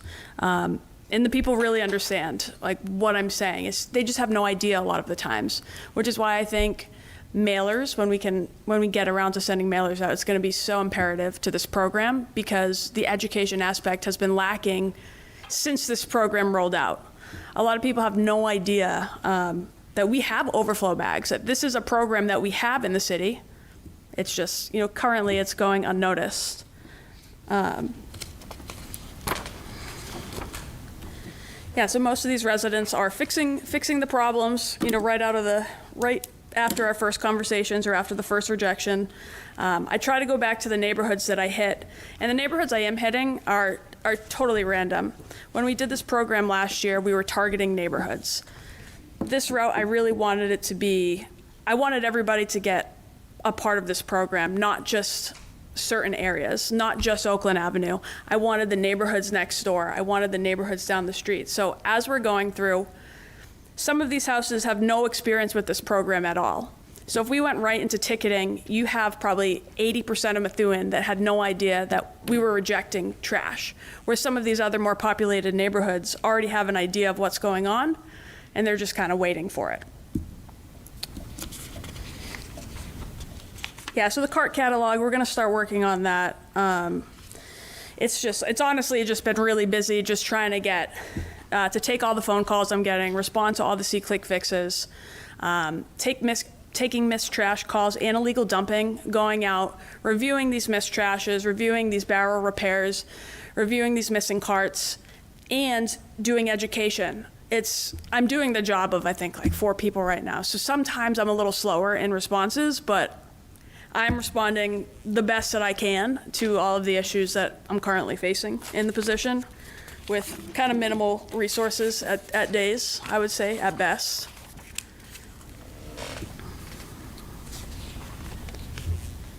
So yeah, so last month we had 57 missed trash C-click fixes. It was a holiday weekend, and during the holidays we have a lot of people that forget what day their trash day is. Trash will go out even though it's 2 days later. It's preceding the weekend. So we tend to get repeat calls for repeat neighborhoods over these holiday weekends. So this number really I don't think is representative of our trash collection in this past month. I think it was more of, honestly, residents just not having the information they need to put their trash out on the proper day. So response time, we're trying to do, same day or next day response time. It depends when the calls come in. Currently, my hours are 6 to 2. Trust me, we work after hours, but these are my normal hours that I try to stick to. But if I'm getting a call at 2 p.m., I will send it into Harvey. If Harvey is still in our neighborhood, they will send the trucks back that same day. It's all dependent. So I have spent 3 days doing ride-alongs with Harvey in their trash trucks. So I got to really understand their start to end day. It's a lot more complex than it actually seems. It seems, if you go to the dump at 1 o'clock, why can't you get back to your route to finish it? So these days that I went, I was in the trash truck from anywhere, I think, between 9 and 10 a.m. We went to the dump sites. We went to Cavantha or we went to Wind Waste. Both are the 2 facilities, the incinerators that we use. So those times that we went, those are the slow times. We did not get to that facility and leave in under 2 hours. So if we have the trash truck running routes, and let's say they get in at an unideal time at 1 p.m., sometimes they're not out of that facility till 4 or 5 p.m. And it's something that we hear, but we don't understand. I had no idea until I actually sat in that truck in the heat with a truck full of trash, with 14 tons of trash behind me, and I waited. And I waited with that driver just to get through. So these guys, it's not always feasible for them to go back the next morning, and I think that has to be understood, where sometimes it's not. So yeah, holiday timing, those guys, so they're going back for us some days, even when, I've received videos. So we ask for photos. If a trash is missed on a holiday cycle, sometimes their trash just isn't out. Harvey records videos or photos, a snapshot of the property. So if your trash isn't curbside, sometimes during these holidays, though, Harvey's going back for us when they don't have to go back for us. These are days where our residents aren't doing what they're supposed to. This is where the education aspect needs to come in handy, because they are working with us in more ways than it seems. So I think that touches that slide.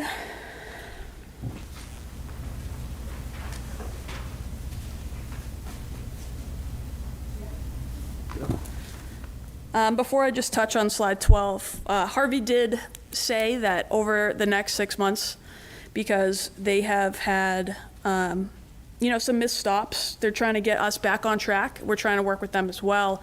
They were going to give us another trash truck. So hopefully in the next 6 months, we're going to have significantly less phone calls and, less C-click fixes.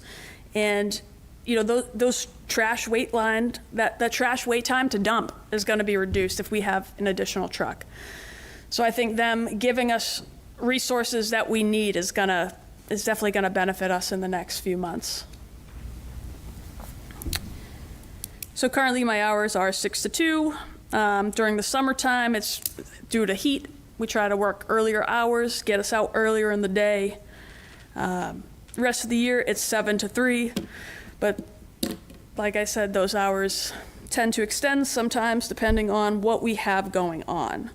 Meetings don't wait. I have communication with the area manager. I have communication with the driver manager. I have direct communication with some of the drivers en routes. So sometimes I can reach out directly to a driver if we have something that needs to be addressed. It's been nice getting to know the guys. They've been working with us, and they have been giving me tools that I need to do this job.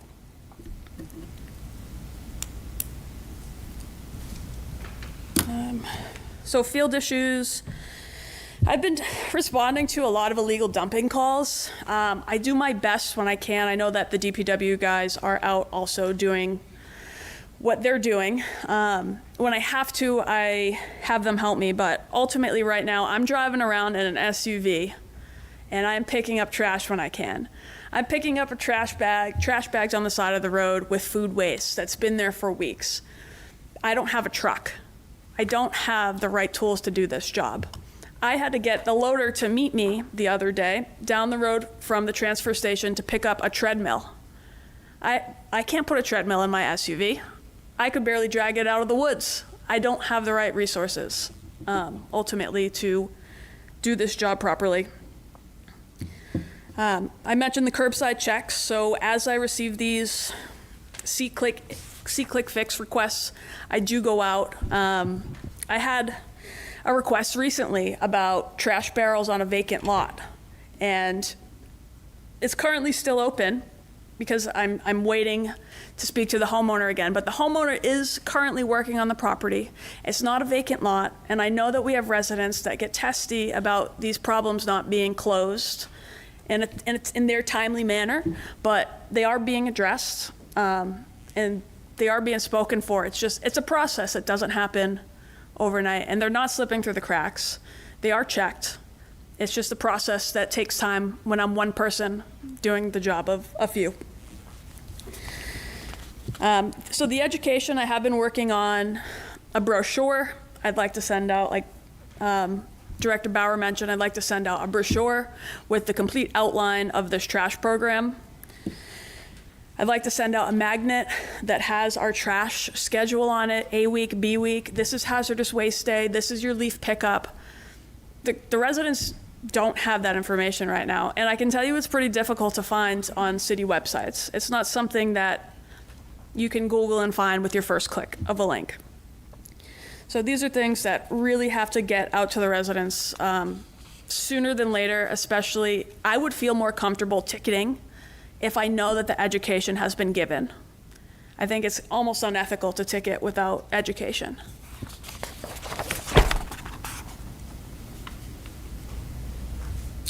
So currently, my resident will call the DPW, or I will receive a C-click fix, or someone receives a C-click fix and directs it to me.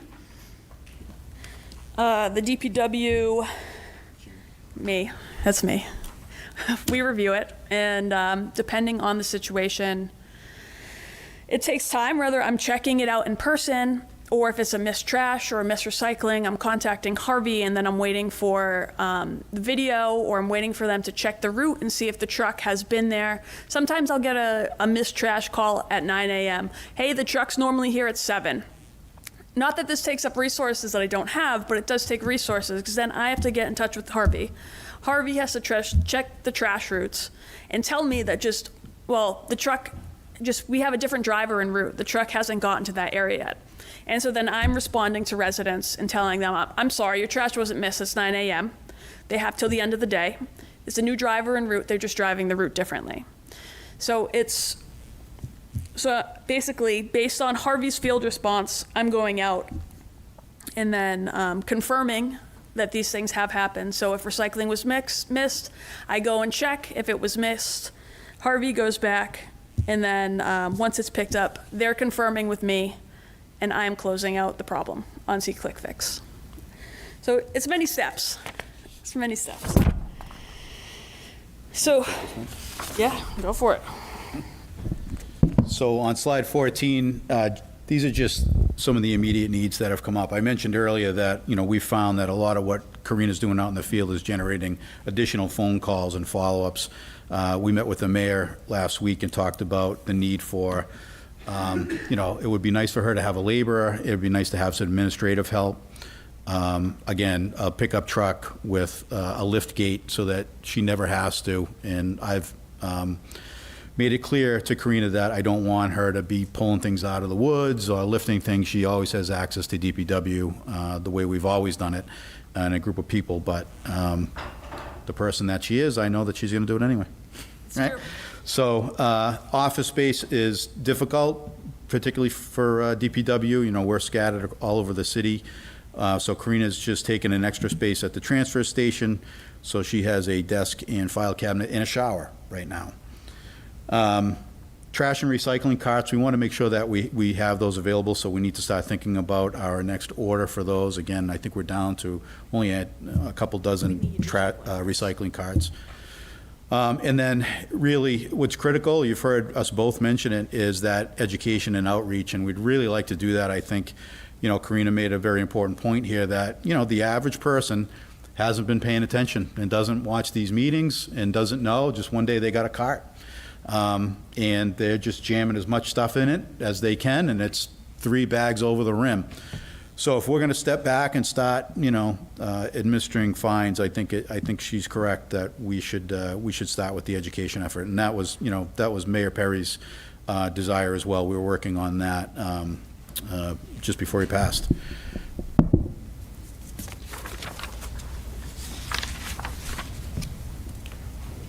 So if you have slide 15, you can just ignore that. So again, I mentioned earlier on, love to come back and do more of this. I know this has taken a long time and you have a heck of an agenda. We'd really like to come back and talk to you about the transfer station and what we need to do there. We had a fire there last year in a dumpster that was in the building off hours. That affected some of the equipment there. The building itself is decades old, in need of repair. We've scraped our way right through the concrete on the floor where we pick up the material. Every 2 years. So we need some reinvestment there, and it's a tremendous asset. The property itself is an asset, but it's going to go the way of all things that are neglected very, very shortly.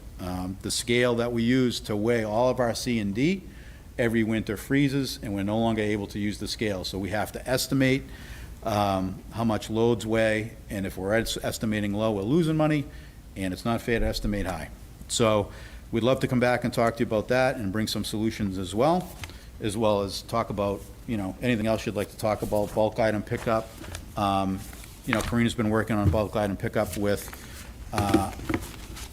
Harvey. That's, again, a service that Mayor Perry really wanted to make easy for residents. It's been simply overwhelming to the highway department, and the city's losing money on that as well. So Harvey's agreed to pick up bulk item pickup, and we're no longer going to carry that through the city. But we can talk about that next time, and anything else you'd like to talk about. We appreciate the time to come in, especially when you have such a lengthy agenda. But thank you so much. If I could, I just want to chime in with a couple of additional thoughts, just to circle back on the recent meeting that we had to talk about some of Karina's needs when it comes to doing her job as effectively as possible. One thought that we are in the process of exploring is utilizing our senior tax work-off program. We have quite a sizable list of seniors that are looking to take part in providing services to the city in return for an abatement on their taxes. Certainly a great help to our seniors, but also potentially helpful to us, especially when it comes to dealing with some of the administrative functions that we're struggling with. But beyond that, when it comes to identifying a suitable vehicle for this type of work, we are looking at past year's CIPs for additional prospects in that regard. And then I know you mentioned for next time we're going to talk about bulk, and that's okay, but I wanted to reference just briefly a thought that I've had about the way that we've been dealing with bulk pickups. So up until now, if you are a resident of the city and let's say you wanted to dispose of a fridge or couch or something that would qualify for bulk pickup, our system has been operating. It was designed in a way where I'm looking at it and it's like, make it make sense. It just doesn't. Where Harvey provides bulk pickup services for a set amount for each item. And then also at the same time, the city of Methuen, through our DPW, has been providing literally the same curbside service, albeit at a different rate for the pickups. We spend roughly $7,000 a month on renting the truck for bulk pickups. And not to mention, we are all getting calls from residents about things like potholes and things that, we look to DPW to help with. And one of the challenges that we have is that we have DPW employees helping to run this bulk pickup item, or this bulk item pickup operation, when in fact Harvey provides the same service. So to an extent, we're competing with our own vendor, providing a service that they could also provide, and it's taking attention away from other things that we really need to focus on. And so this is one of the fixes that we are in the process of implementing, where, to put it simply, we're going to be turning to Harvey to provide that service. The city's going to get out of the business of picking up bulk items, so we won't have to spend the $7,000 on a monthly basis to rent the truck. We'll be able to redeploy our staff to do other things. But then the other thing that I want to mention, and I can't get into this topic without making this abundantly clear. So right now we provide our seniors with up to 4 free bulk item pickups every year. We provide the service as a free service to our veterans. We're absolutely maintaining that.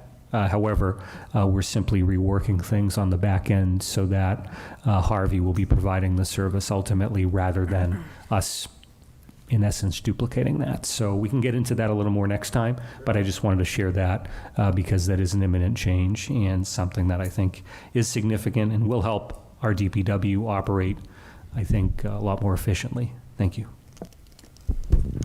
Great. Are there any questions or comments from the council? Councilor DeZoglio. Thank you, Madam Chair. So I love the presentation, but one of the biggest concerns I have is when you said VIN numbers.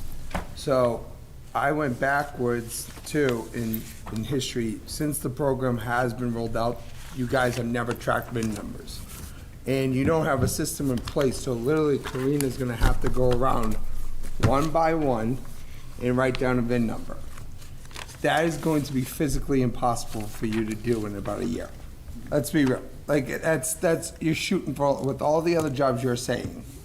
So I would like to see, this is why I would like Matt from Harvey to come up, Madam Chair, because they might be able to provide us with some tools that we can work with, if that's okay to identify. Is Matt here? Matt. So so just to reiterate, Council, Harvey's already offered to give us a count at each home. So we'll be able to compare that to the list we have from the mayor's office. So we'll say, 19 Central Street, 4 carts, and Harvey comes back and says they have 5. So then we go there. But I understand what you're talking about as far as. But the question I want to have through Harvey, do they have a system that they could track the VIN numbers? And if not, they're going to have to go house by house to track down VIN numbers, to track it to the addresses.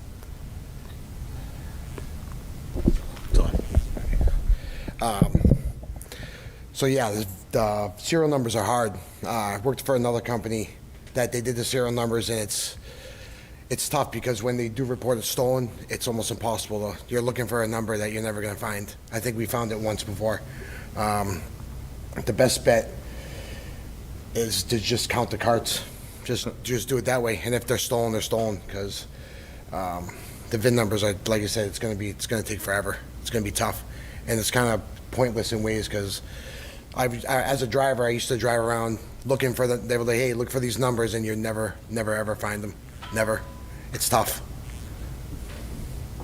Well, can I ask Of course. And Matt, when the program was rolled out first, you would have gotten, there was times that I heard that you got calls that some house would have a cot, and you would tell them, yeah, we delivered it, and they would tell you just to give them another cot. So there's a possibility houses might have 2 cots. Yeah, like I think Pat was saying, that list is not fully right. There was a miscommunication at the beginning, 100%. I want it to be very, very, to the point. There are people that might have cots that are not being accounted for. I believe there is, yeah. Because I still, like I was out there Tuesday driving the truck. I still go out there occasionally and drive if I have to, just to help out. But you see some stuff when you're out there driving around that you know that's not, there's some carts that people aren't supposed to have. Okay. So that's, I think that, and Karina, you're doing a fantastic job. I've heard from everybody. But as you're saying it, you're doing 6 people's jobs right now. And I feel like this system is so broken, and we're going through the ordinance tonight. And the question I have is, and I'm going to bring it up when we do the ordinances, because we could talk about this all night. The system is way broken to the point that one person should, you're backing up 4 years worth of broken. It's a start. It's more than what we got right now. I totally get that, but when you're also having $850,000 taken out of free cash to fix the problem right now, that's where I have a problem. And and trust me, I'm not saying you're not doing enough work. I'm not saying that. I'm thinking you're just bogged down right now. And Harvey you're saying you guys could go out and what she needs, you could support her on. Yeah, absolutely. Yep. Okay. Absolutely. Yep. So I'm going to hold also Harvey accountable now to getting also these barrels tracked down. And because if not, I'm still not going to agree to next year. That the tonnage better go down. I'm not. This is ridiculous. And with the amount of work that we're putting in, also, I just got the email, 41% of my barrel fees have been collected this year so far. So about 59% of people that have an extra barrel are not paying their fees.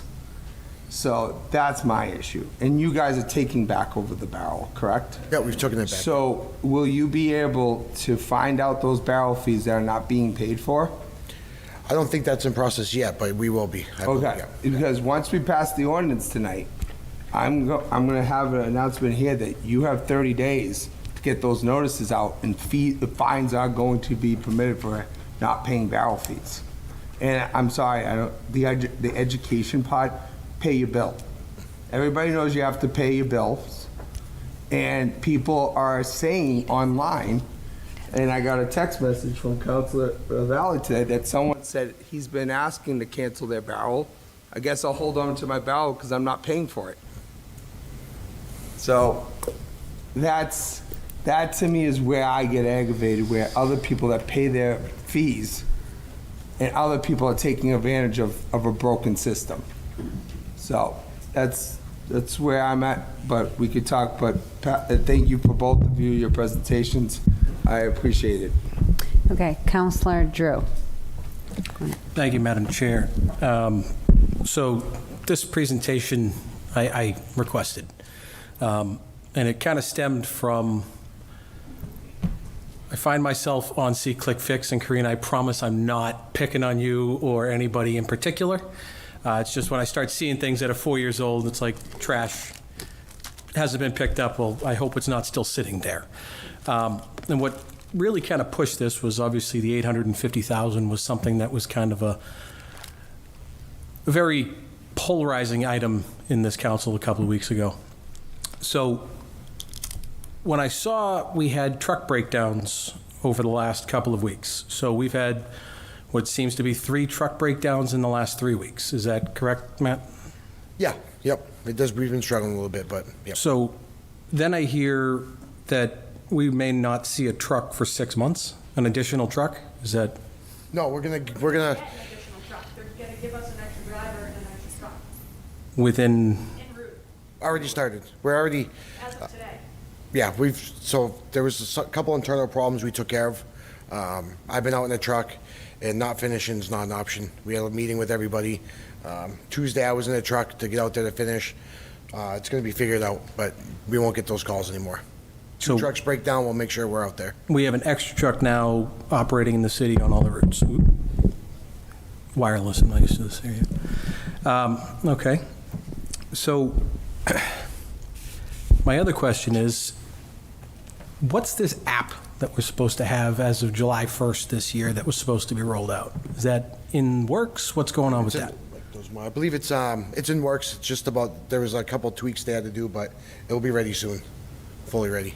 Do we have like a timeline on that? Because, I mean, the contract that we signed for the extension, number 4 on the extension was clearly July 1st, 2026, shall do a mass rollout of E.L. Harvey's trash smartphone app to residents, and the residents can reach out directly to Harvey for any trash and trash cart related items.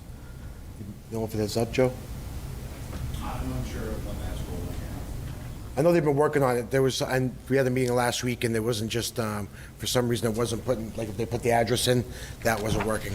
So we have a meeting with everyone tomorrow. I'll find that out tomorrow, definitely. Okay, because, I mean, we signed this in March. Yep. Right, so you had 3 months to get this thing up and rolling and ready, and we gave you an extension under, these terms. I mean, I printed out your whole contract. I know this thing better than I care to.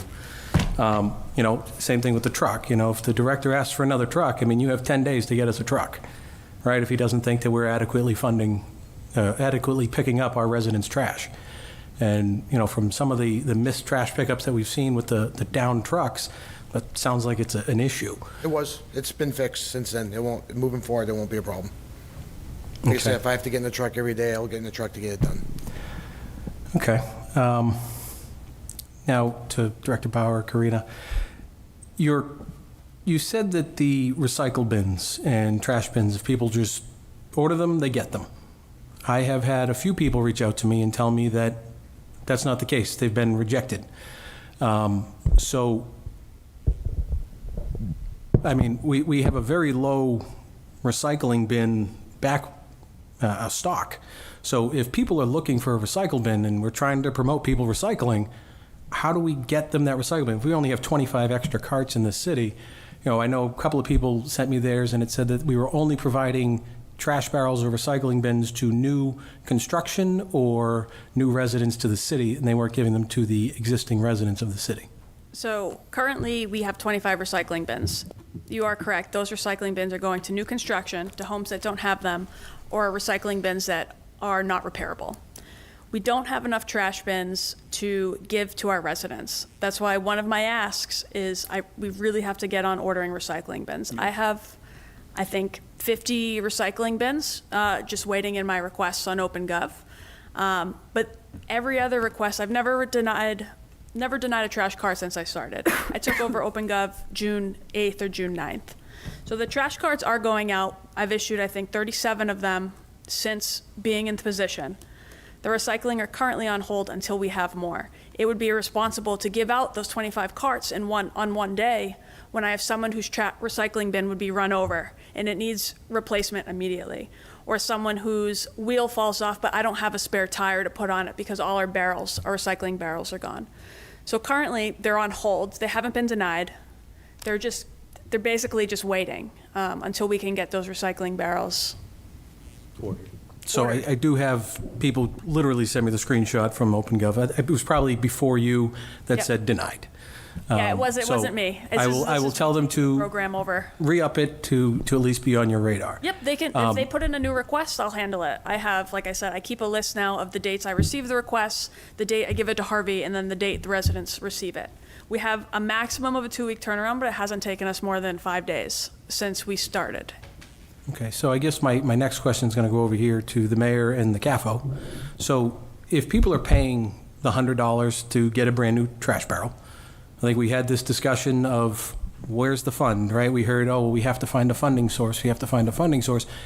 Is there a fund or an account that is specifically set up for the trash bins so that we can have that when Karina needs more barrels, when recycling bins are running low, we know where the fund is? Because if people are paying for that, that should be a source, correct? Because that shouldn't be a reason that we can't give people the barrels if they're paying for them. Yep. So we have a solid waste, can you hear me? A solid waste revolving fund.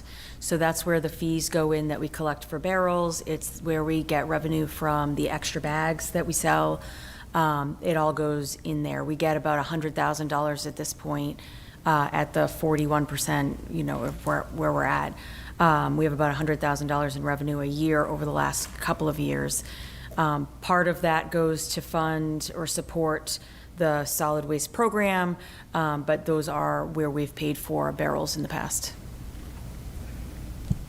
Okay, so what's currently in that account, and how do we get, Karina, the ability to order 150 carts, 500 carts, whatever that minimum may be, to get those on order? So we ended fiscal year 26 with about $113,000 in there, 50,000 of which goes to support the solid waste program. So really it's the net that's available is about $62,000 to $63,000. That's as of 6:30, so it's probably a little bit more than that with the first week or two and the work that she's doing. So if I remember correctly, the barrels we ordered a couple months ago was like 444 barrels for a total of 24,000 and change. Some version of that, yeah. So it sounds like there's $60,000 there. I mean, if we put the request in to order more barrels? We have not. Okay, is that something that we have to approve, or is that something that the DPW approve? How does that work so we can make sure that Karina has the tools to ensure that we're rolling things out to our residents accordingly? So it would only need to come to council if it was over 25,000, the contract. And I think it's just internally we need to, get the PO done. Okay, hopefully we can, maybe by August 1st on the next trash update, we can say that we've ordered X number of carts. That would be great. Other than that, I mean, Matt, can you guys just please, by August 1st, I'd like to have some sort of update on this rollout of this app that contractually, that's what we signed on to.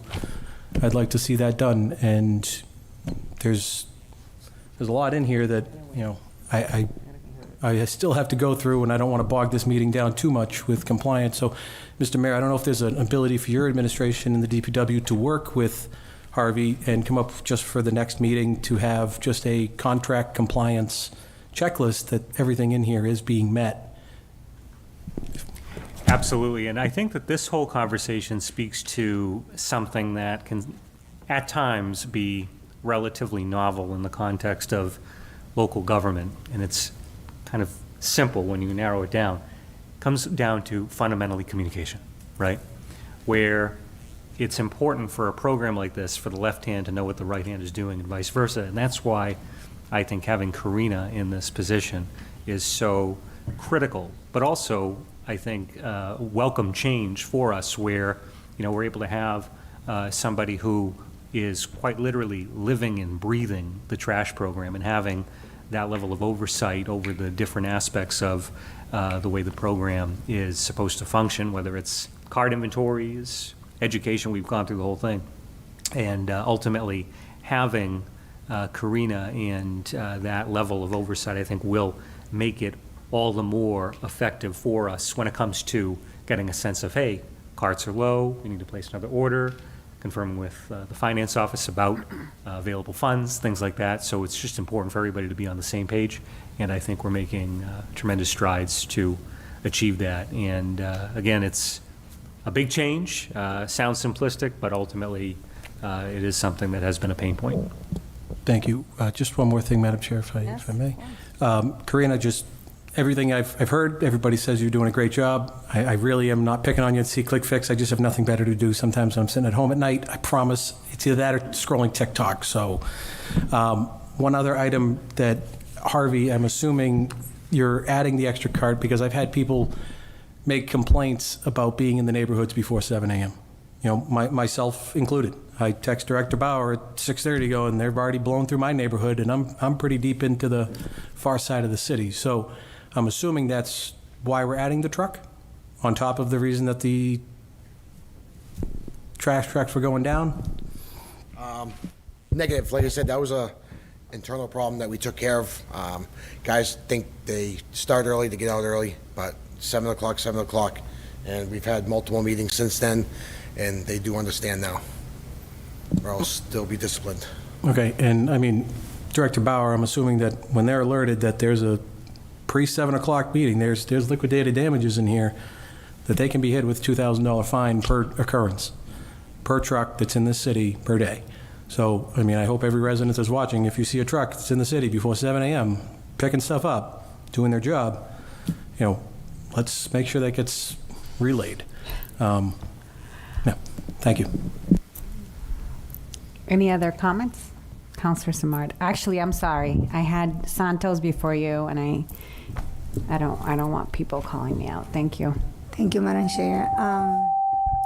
Thank you for what you're doing. I really, really admire the job that you're doing, because we needed someone that do the hands-on. But I just have a couple of questions for you. I'm from the Central District, so since the Central District is the biggest Latino Hispanic population, and it's also where we have the more condensed multifamilies, how are you communicating with the residents of the Central District? I'll start by saying I'm from Lawrence. Okay. So I grew up in a very dense Latin community. This is not anything new to me. I will not tell you that I speak Spanish fluently, but I know that I can say, no bolsas de plástico en el reciclaje. No plastic bags in the recycling. I know that I can tell you no construction material, no madera en el reciclaje. Mm-hmm. I can tell you that I can say a bunch of things that are easily communicatable, and if I have any additional boundaries I feel like aren't being communicated, I have no problem pulling out Google Translate.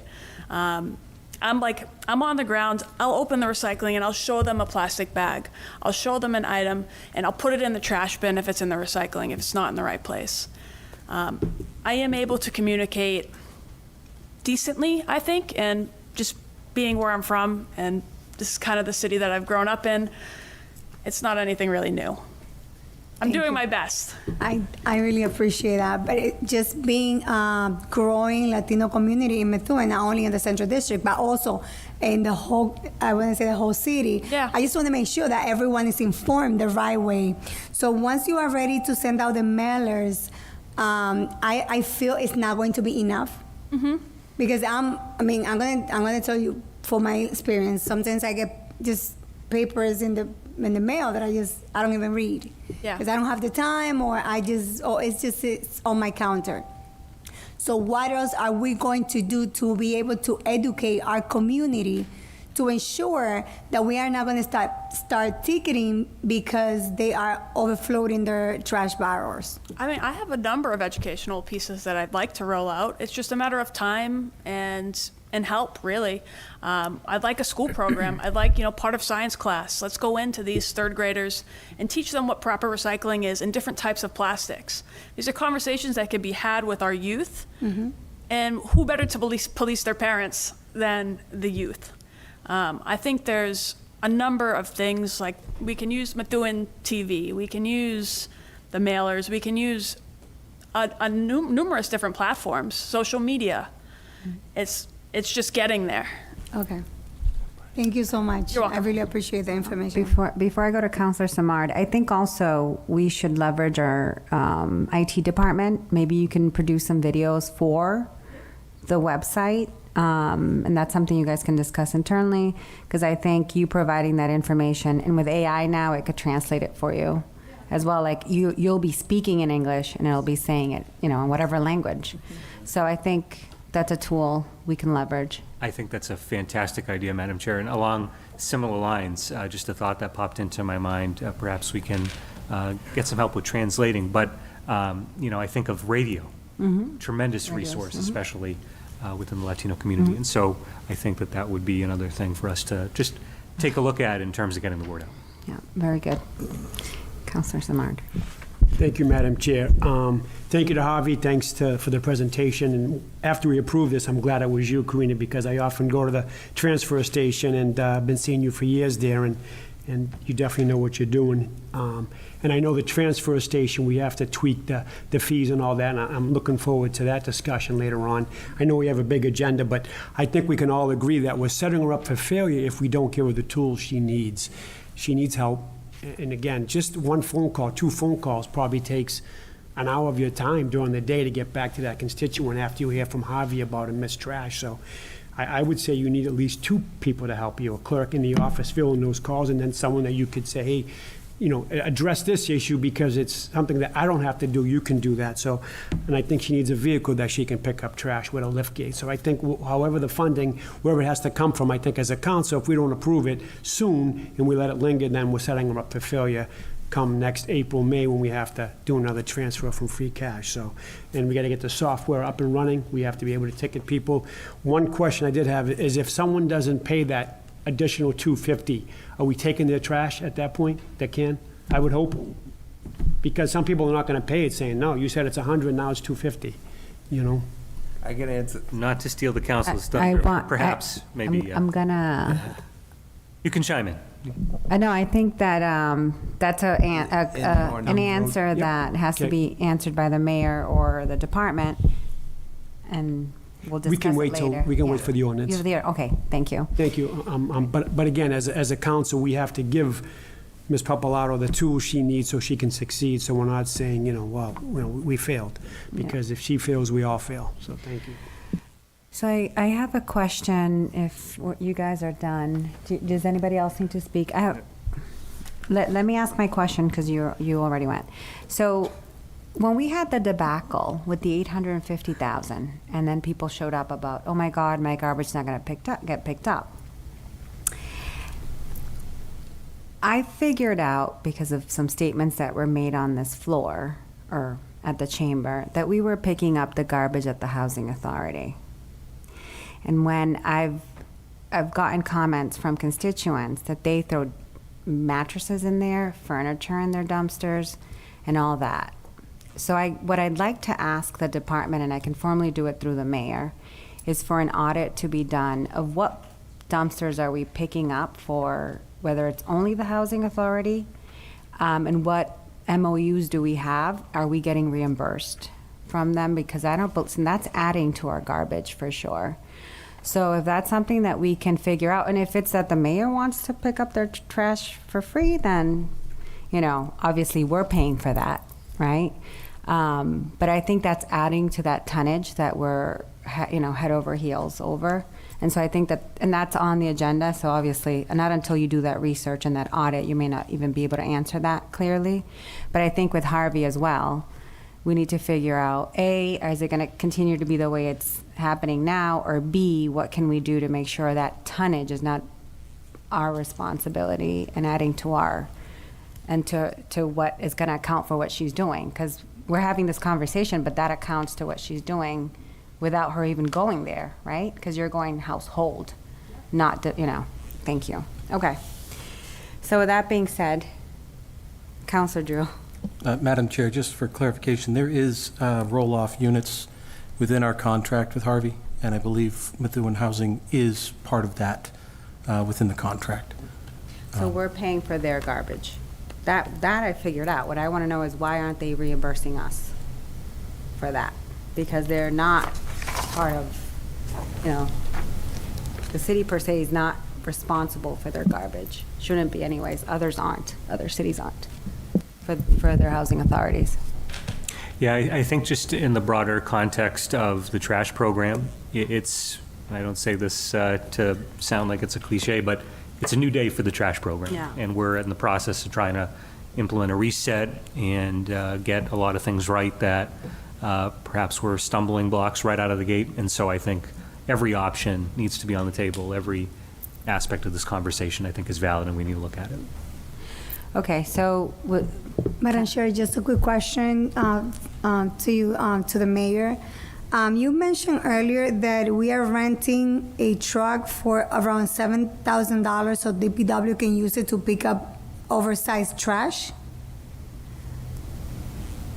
That's correct. In essence, providing a duplicative service that Harvey is also capable of providing it. So why are we doing that then? Well, so this is one of the things that the city has been doing for some time, and I think that it's kind of crazy that we're doing that, and so it's one of the changes that we're implementing currently. So we're not going to continue to do it? No. Okay. Right. Thank you. All right, great. So if that's okay, Can I just ask one more? Counselor Drew. Thank you. Karina, Director Bauer, Harvey. So again, looking at the extension that we offered, number 5, I just want to know, are we using, it says contractor agrees that will deploy a bilingual employee with city staff as periodically requested or needed to support Spanish-speaking residents. I just want to make sure that we're utilizing that with Absolutely. Harvey. So whenever I need Pedro, Pedro's there with me. Pedro's there right by my side, being an aide. I've also got to ride on a truck with Juan. Juan is also a Spanish-speaking employee. They are definitely providing that resource if I need it. I don't ask for it all the time, but when I do ask for it, it's available like almost immediately. Perfect, thank you. I just want to make sure everybody has the appropriate access that's needed. Awesome. Okay, with that being said, I thank you for your time. Thank you for your presentation. Thank you, Harvey, for always showing up. Thanks, Matt. We're going to backtrack because I skipped the minutes. So I'm going to do 3 separate approval of the minutes, and that's number 6. So I need a motion. So moved. Second. Thank you. And that's to approve the special meeting of May 26, 2026 at 6 p.m. I got a motion from Counselor Drew, seconded by Counselor Gisoglio. Any discussion on those minutes? Seeing none, I'll take a roll call.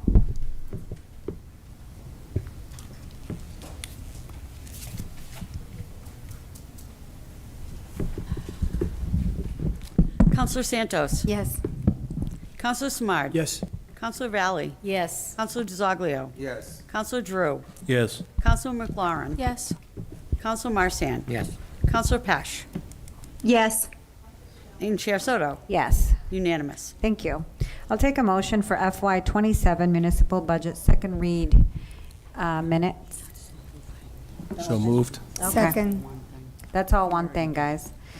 Monday, June 8th, 2026, it was our regular meeting. I'll take a motion. So moved. Second. Motion by Counselor Drew, seconded by Counselor Gisoglio. I'm in discussion. Seeing none, roll call, please, Madam Clerk. Counselor Santos. Yes. Counselor Samard. Yes. Counselor Valley. Yes. Counselor Gisoglio. Yes. Counselor Drew. Yes. Counselor McLaurin. Yes. Counselor Marsan. Yes. Counselor Pesh. I'll be recorded as present. She was the president. And Chair Soto. Yes. So that's 8 yes, 1 present. Thank you. The citation for Mr. Victor Rivera has been moved to August as he's in New York City doing an internship. So maybe the mayor's office can have one ready for him as well. Okay. Mayor's report is next. Thank you, Madam Chair. Members of the council, before I begin my report, I'd like to take a moment to acknowledge, as we referenced previously, the passing of Jim Daw. As the council already recognized, Jim unexpectedly passed away yesterday. On behalf of the city, I want to extend my deepest condolences to his family, friends, and everyone at Methuen Community Studios. For many years, Jim generously volunteered countless hours as a coach and by helping bring local government, events, and community programming into the homes of Methuen residents. He never sought recognition, but his work made a tremendous difference by strengthening the connection between our community and the events taking place throughout our city. On behalf of the city of Methuen, I want to thank Jim for his years of dedicated service. He will be deeply missed, and our thoughts and prayers are with everyone who knew and loved him. As we begin a new fiscal year, I wanted to provide a few updates on some of the initiatives that continue to move our city forward. As everyone knows, we recently reached a landmark agreement with the PEC to transition the city's health insurance to the Group Insurance Commission effective January 1st, 2027. I truly believe this is one of the most significant structural reforms our city has undertaken in many years. The agreement is expected to save taxpayers and health insurance subscribers at least $11.2 million in premium costs alone through fiscal year 2030, while providing employees and retirees with a broad selection of high-quality health plans, significantly lower deductibles for many subscribers, and HRA reimbursements to help offset certain out-of-pocket medical expenses. Even before the transition officially takes effect, we're already seeing the benefits through reduced stop-loss costs and administrative fee loads. We're looking at approximately $1.9 million in immediate savings right out of the gate.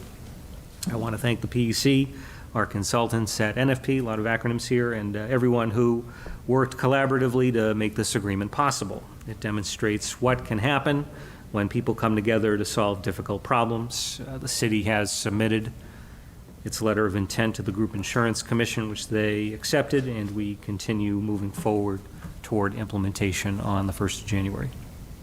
Tonight's agenda, as Member Baez indicated previously, it includes another significant opportunity to generate long-term savings for Methuen taxpayers. You'll be considering agreements with Select Energy for rooftop solar installations at the Tenney School and the CGS. These projects require no upfront cost to the city and are expected to generate more than $3.9 million in net energy savings over the next 20 years. While reducing energy costs and increasing sustainability. We have Brian Herr, he's a representative from Select, here with us tonight, who will be available to answer questions once we get to that portion of the agenda. Also on tonight's agenda are 3 resolutions involving city-owned properties that will help advance our efforts to create new housing opportunities in Methuen. Together, these projects represent what I think is an important step toward expanding housing options for seniors, veterans, and residents while responsibly redeveloping underutilized public property. Housing, as we all know, remains one of the greatest challenges facing our community and communities across the Commonwealth and, frankly, the country.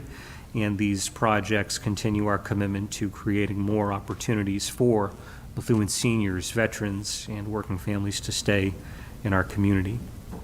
I also have some exciting economic development news. Congratulations to Mike Sarno and everyone at Mass Cabinets on receiving state economic development incentive program tax credits to support the company's continued expansion here in Methuen. I had the opportunity recently to appear before the Massachusetts Economic Assistance Coordinating Council to advocate for their application, and I'm grateful that the Commonwealth recognized what this company means to our community. Mass Cabinets is investing more than $8.5 million into its Cross Street facility while creating 25 new jobs over the next 3 years. Perhaps most importantly, despite receiving competitive incentives from neighboring New Hampshire, the company chose to stay and continue investing right here in Methuen. That's a great vote of confidence in our community, our workforce, and our city's future, I think. So thank you to Mike and his team, along with Director Wilson, for helping make this possible. Regarding the MEVA strike that has interrupted public transit services in Methuen and across the Merrimack Valley as of today, conversations between MEVA leadership and the union are ongoing. I learned today and passed along the message from Administrator Noah Berger regarding a meeting that is planned for tomorrow morning.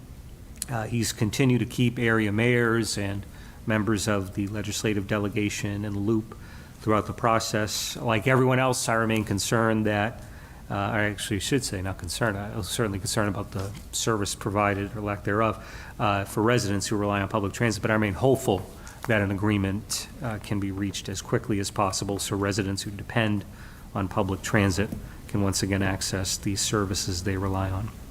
I'd like to remind residents that beginning this Friday, July 10th, City Hall and most City administrative offices will begin our temporary Friday closure schedule as part of this year's furlough program. Administrative offices will continue operating on their normal schedules Monday through Thursday. There will be no interruption to police, fire, EMS, Meals on Wheels, deliveries, operating hours at the Nevins Library, trash and recycling collection, transfer station hours, or any other regularly scheduled public works services. These temporary Friday closures are one of several steps we're taking to responsibly address our fiscal challenges while protecting the essential services that our residents rely upon. We understand that these Friday closures may be inconvenient, and we appreciate everyone's patience and understanding as we work through these fiscal challenges. Impact bargaining with our employee unions remains ongoing, and will continue keeping both the council and the public informed as those discussions move forward.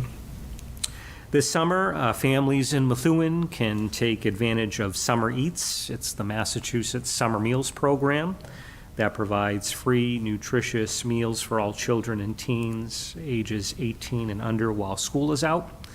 No registration, ID, or proof of income is required. This is a program that's governed by the Federal Department of Agriculture, administered at the state level.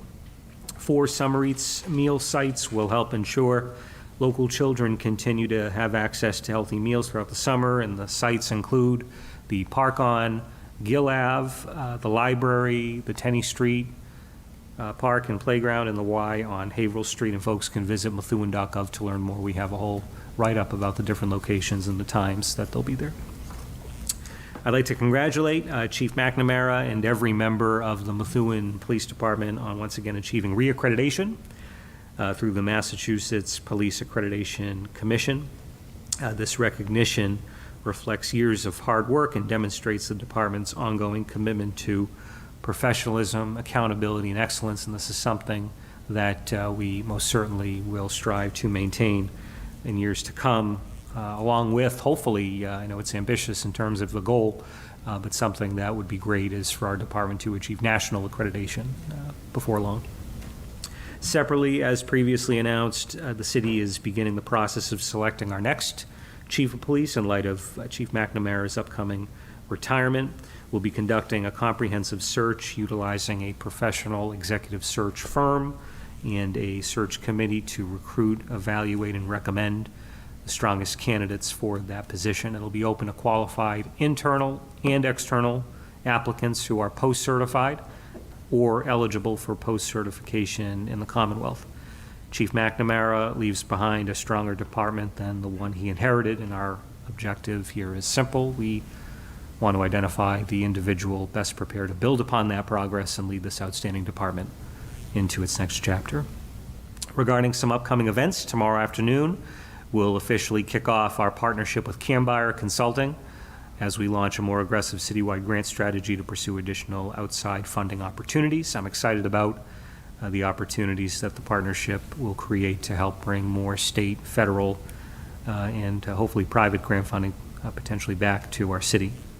On Wednesday, we'll hold our kickoff meeting with Weston and Sampson and KBA. It's a regional New England-based architectural firm as we begin planning for the city's future police, fire, and DPW facilities. This represents the first major step in what will be a thoughtful long-term planning process, and we'll continue keeping the council informed as that work progresses. I know this is an issue, of course, Councilor Santos has been inquiring about it, so we'll keep the council in the loop. This Saturday, separately, speaking of a different loop, I hope everyone will join us this Saturday at the Loop for Methuen's semi-quincentennial Independence Day celebration. Try saying that 10 times fast. It starts at 5:30 p.m. Fireworks will be, I believe, after 9 o'clock. We'll have, of course, fireworks, live music, food trucks, games, activities for kids, and plenty of family fun as we continue celebrating Methuen's 300th anniversary, but also, of course, the 250th anniversary of our country's founding. Next Thursday at 11 a.m., we're going to be welcoming another new business to our community with the grand opening of Namaste Bazaar. It's in the former Joann Fabrics location at the Village Mall on Broadway. It's a family-owned market and cafe. They are going to be offering authentic Indian groceries, fresh produce, spices, prepared foods, chai, baked goods, and other popular Indian street food. We're excited to welcome, this is yet another locally owned business to Methuen. We wish them every success in the world. From what I can tell, there doesn't appear to be anything quite like this, at least in the immediate vicinity, so I'm hopeful that they'll have great success in our community.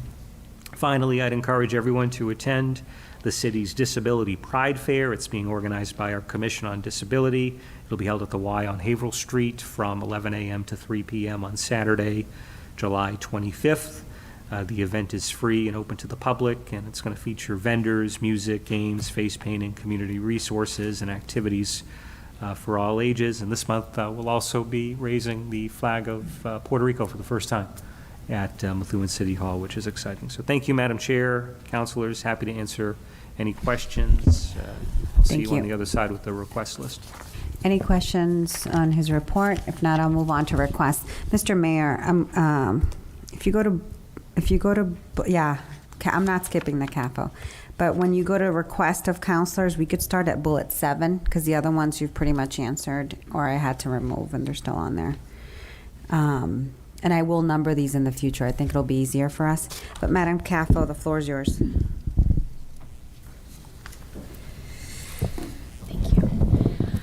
Thank you. Excuse me. I did send an email out to the council earlier this evening with an updated CIP report. That's going to be as of 6/30/26, so it's really where we're ending the fiscal year.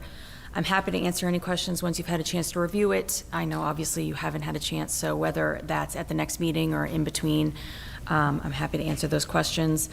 The Searles expense update, aside from the general monthly utilities, we have just spent $139,611 on debt service interest payment to roll the bond anticipation note over for another year.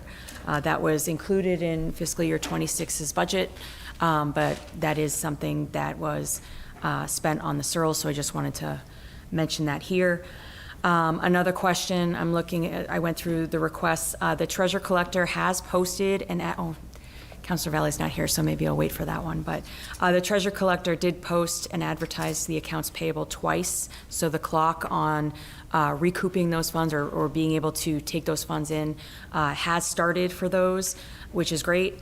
Hopefully we'll be able to see some of that revenue in fiscal year 27 towards the tail end, but I do think that we'll be able to see, you know, whatever shakes out from there. She's currently preparing the amount for this past year, so that will start the clock, and then we're looking at 28, so this will be an ongoing revenue stream, hopefully. Guaranteed deposits are under review. Those are a little bit trickier because a lot of them are very old, so we're trying to make sure that we have the correct information for who to advertise for, but we're getting that figured out so that we can get those done, and we're hoping to get those advertised for the first time before the end of the summer. And lastly, payroll, we have really taken great strides to figure out what our plan is going forward. We are a go-live date set for January 1st, all steam ahead. We had discussed doing it in October, but all agree that the cleanest way to do it would be at the calendar year, whereas the W-2s change over at that point, so it would just make it easier for employees to be able to finish one and start another, as well as trainings and the processes go. So we're going to start that in the new year. We have a consultant that's working with us to alleviate some of the internal transition, especially having lost a payroll person. So we've resolved that to work alongside our IT department. And we're meeting with Tyler Technology at least every other week to make sure that we hit that target. Happy to answer any other questions that you have. Great. Any questions for the capital? Councilor Drew. Thank you, Madam Chair. You mentioned the payroll going live January 1.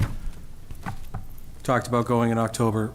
How much are we talking cost to the city from October to January versus, are we talking an extra $50,000 that we're paying out to?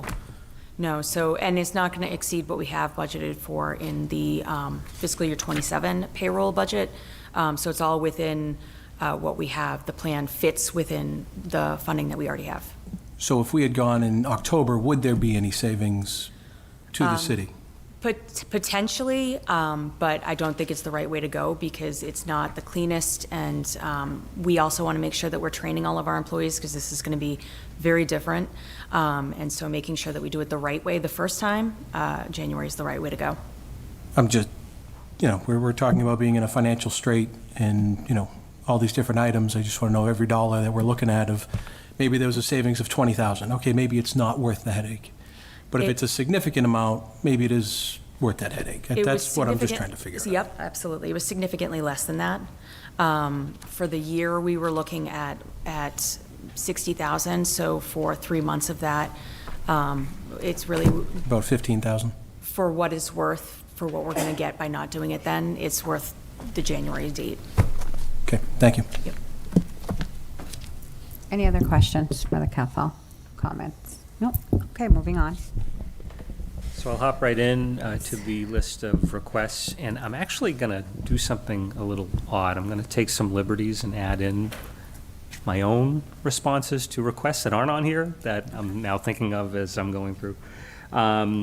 Just so you all know, I know we're going to kind of start at number 7, but I do have a meeting with the director of the Housing Authority on Wednesday just to get up to speed on what's going on with everything over there, and certainly I'll bring up the trash Thank you. consideration as well. All right, let's see. We covered a good chunk of this. The buildings audit RFP, I'm actually going to channel Chief of Staff McCarty. I think he had a conversation with Councilor Drew about the prospect of the Parks and Rec or something along those lines, the committee working on some thoughts for the RFP. Yeah, I'm working on the parks one. That's why I took that one off. This one's just for the buildings. Just the buildings, okay. Yeah, I took the parks off. All right.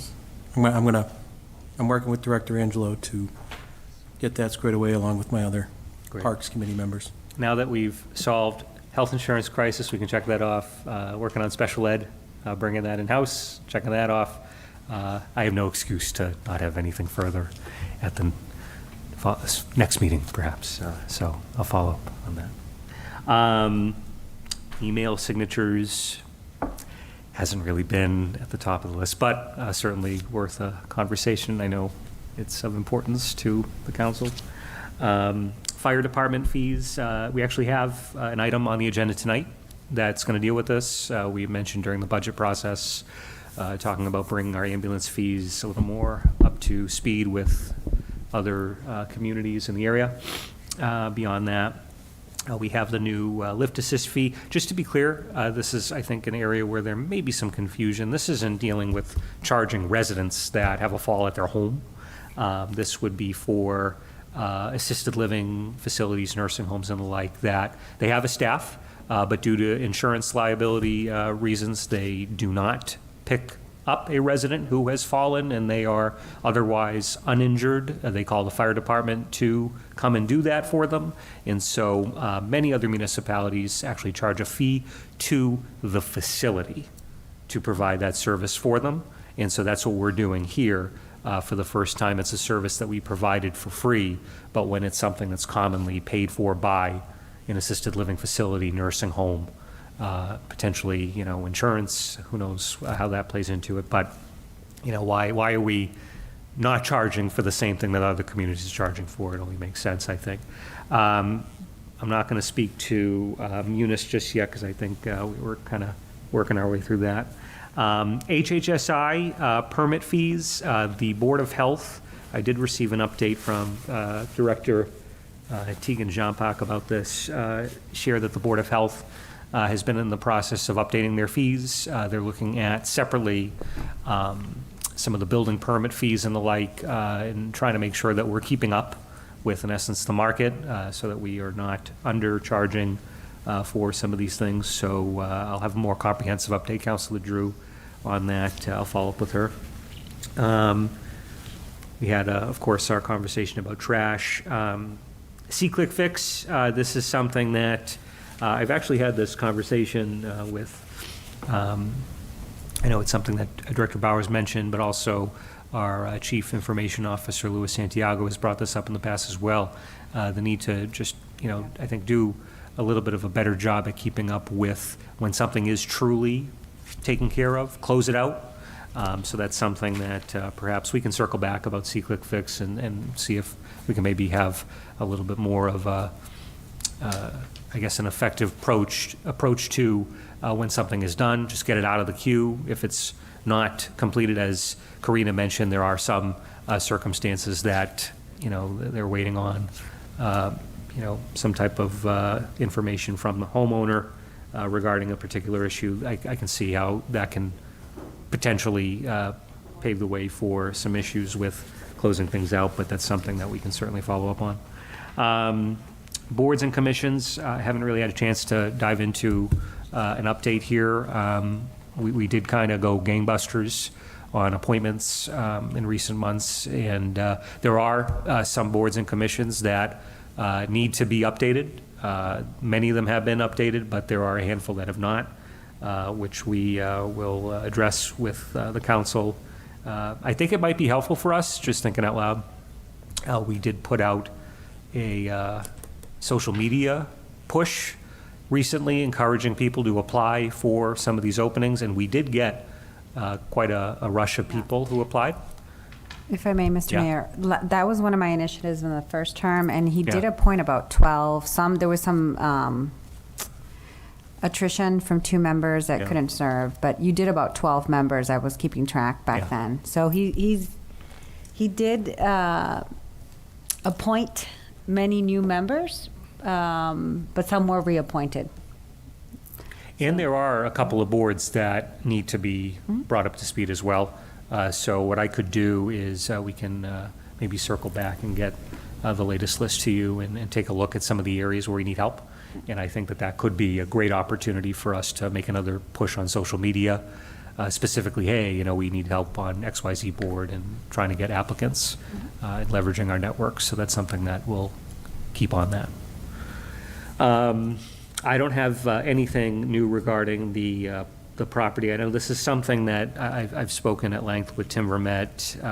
Actually, Andy Hillebrand a call regarding just the rail trail aspect of this whole conversation. I know it is something that is important to the Rail Trail Alliance, and for that reason, it's something that we're talking about. But I'll defer to the solicitor. That's a legal situation, and there have been opinions provided, I believe, Mr. Solicitor, by John Foskett that we unearthed, so we can follow up on that. Yes, and I will share those with the council. Thank you. And then I'm going to add in a couple of other things that are new that I didn't mention, and I'm going to think of more as we go, and I guess I'll save them for next time. But I wanted to share that as of today, the Marsh Grammar School now has their new boilers, which was a project that ran into some issues in the past, but that's been settled, and those are in place now. We have our couple task force that have been meeting. We're circling back with the human trafficking task force. There have been some problem spots that have potentially been popping up. There was one social media post that I had seen at one point, and I tried to find it so I could chime in on the comments to share an update, but I couldn't find it. It's somewhere out there. But there is a facility in Methuen that had been on our list that we were keeping tabs on. Now, an issue that we've run into is that in one instance, this is a facility that's over off of Swan Street. The state gave them a license to operate. And so that's something that we're following up on with folks at the state level. This is an issue that I know Governor Healy, Lieutenant Governor Driscoll have placed a strong emphasis on trying to get after and address in our local communities. And so when we have, for instance, a state agency providing authorization, that certainly complicates things for us in terms of local enforcement when we've had issues with any particular facility. So we're trying to keep on top of that as best we can. If folks are seeing things that ought not be happening. Our ask is for folks to continue to reach out to the PD, but especially our inspections outfit, because we have been utilizing that significantly in terms of actually trying to get after this issue from an enforcement standpoint using our municipal code. Another thing that I wanted to mention as well, we have ongoing meetings, even during the summer, regarding school facilities. That conversation never stops. We have on the agenda tonight the replacement of carpeting at the marsh, which is long overdue. Same material that we used before at the Timony. So this is something that I think will be good for us to tackle continuously as we try to get through all of them. I have a list of about maybe 30 other things that I'm kind of drawing a blank on, but we'll have a longer list, I guess, for next time. So Thank you. kind of riffing here. Thank you. Okay. Madam Chair, Yes. I have a question. Through you to the city solicitor, I didn't get, what is the information that you're going to share with the city council regarding the depot overhang? We have had interactions in the past. In 2019, this issue was sent to outside counsel for analysis, so I will share that analysis with the council that was previously done. Thank you. Councilor Drew. Thank you, Madam Chair. Through you to Mr. Mayor. So just a couple items, because it looks like it was a lot of the questions I had.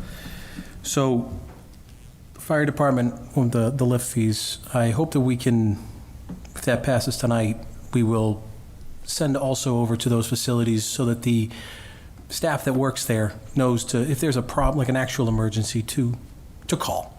Absolutely. Don't just think like, oh, because somebody fell. No, don't call them. We don't want to get the fee. Please make sure that that gets pushed through so those residents don't fall and actually get hurt and not call because they're worried about the fee. Yes, So just if absolutely. we can make sure that that component is pushed through on that.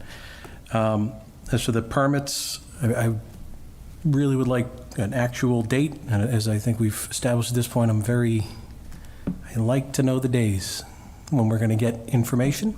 So if you can give me like a September 1st, the September meeting, we'll see something? So when it comes to, actually, no, I'm going to, in real time, I'm going to pull out, this is my phone here for all things city-related. So this is, in real time, an update from the director of HHSI. Fee update for tonight. Health-related fees have been updated. New fees have been posted to the website and updated in OpenGov. We're working internally on proposed changes for building department-related fees. So what I'll do is I'll follow up with her and get more of a definitive sense as to exactly what has been changed and communicate that with the council and, of course, share that maybe on the website as well. Okay. So on to the next one is C-Click Fix. So as I mentioned during our trash presentation, I have been spending a lot of time on C-Click Fix because some nights I have to sit at home because I have the kids. So as I'm going through it, there's 1,911 items that are either open or acknowledged. 550 of them happened this year. So over the last, 4 or 5 years, there's 1,500 in backlog that haven't been addressed. So can you please push your department heads to close their items that are complete? Because a lot of them are just frivolous items, and not to pick on the trash, but there are some that say trash is missed back in 2022. So what I hear from a lot of residents is C-Click Fix is an abyss. Things just go there to die. You don't get any response from anybody. You don't have any follow-up from anybody. So we want the community at large to utilize this platform to help us. And I mean, I look at it and I see the dots all over it. The thing's got chicken pox. But if you got rid of a lot of these items, you could probably clear half of those things away and make it look a little cleaner. There are going to be lingering issues that need to be fixed because they're big problems. I get that. But there's a significant issue when it comes to people closing out and following up with things. So can we please make a concerted effort to see that number come down? and maybe have a report of what's left open in the next meeting? I think that's a great idea, and we absolutely should aim to do that. Something that Mayor Perry would do quite frequently during his own mayor's reports, he would actually go through and provide updates to the council regarding see-click-fix activities, tickets and the like, and sharing updates regarding usage of the platform, but also the number of tickets for various items and how things are being resolved. And so perhaps that would be a good thing for me to continue to do. So I think one thing that I'll certainly aim for going forward is to bring that practice back and maybe have a see-click-fix update for the council regarding the things that are being requested by residents, but also resolutions for these issues, even if it's looking at it from a statistical standpoint. And that also, I think, gives us more of a sense as to how many residents are using it. I think that's all helpful information for us to have generally, but I think that will have the effect of keeping me a little more on my toes as it relates to ensuring that things are being dealt with accordingly from a constituent services standpoint. So I think that's a good idea, and I'll do my best to work on that. Thank you. And one final item. As for the boards and commissions and appointments, I know we had some people come through this year that we approved. According to our own website, going through all the boards and so forth, there's 43 total expired members. That's just information we have on our website. So either we have stale information or we just need to update the people. 29 people have no term listed. Then we have some vacancies. We have 3 members expiring this year. I just want to make sure that we're trying to stay up on these things because there are people that are interested in trying to serve on boards. And to have 43 expired positions on numerous different opportunities for people to come and be part of our community, I think that's something we need to push and do better on, because 43 expired terms. I know you've only been mayor for a year and a half, roughly, and this is not your fault. A lot of these are lingering past issues, so I'm not holding you to that, but I think we need to start to address getting some of these people up to date and getting other people involved in our community. Couldn't agree more. I think that one of the things that we need to do is take a look at the website, the information on the website versus the actual roster that we have, because I would virtually guarantee that we do not have 43 expired people, considering the amount of appointments that we've been trying to. It accounted for the people that we appointed this year also. There were people on there that are listed that we approved them in March or we approved them in April. So a lot of them are in there. But there are people in here that are just, it's lingering. There's a lot of over-expired appointments. So I'll have to check on the exact number, Councilor. I don't have it off the top. Happy to hand this to you after the meeting.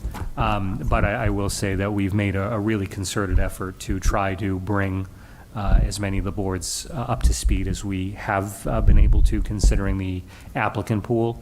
I did earlier this year ask for myself to be added to the distribution list whenever a new application comes in, just so I can see for myself exactly who's applying for what.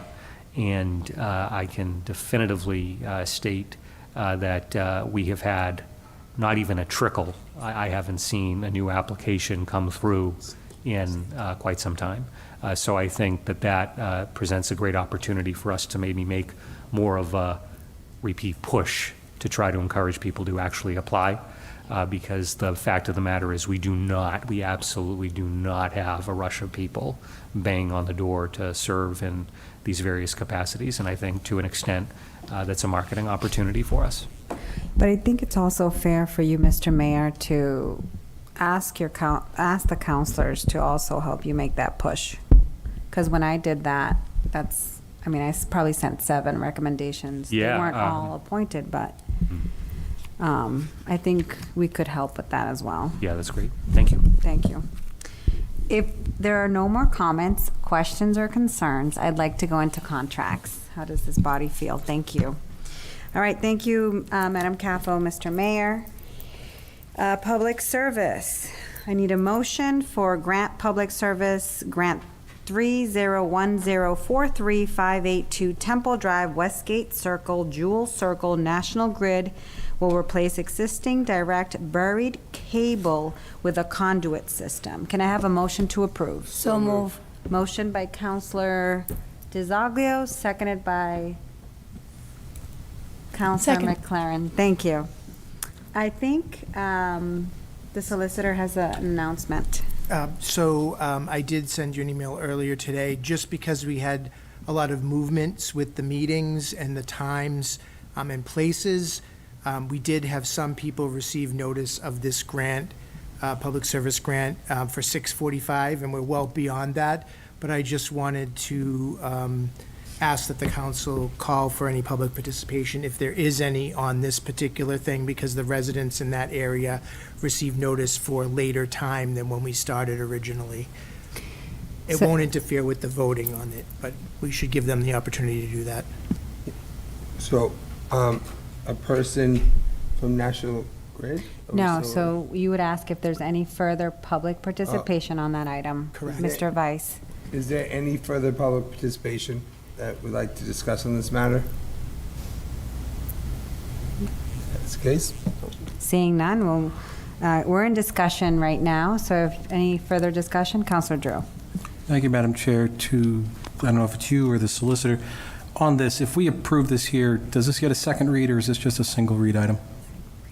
No, it would just be a single read. One read.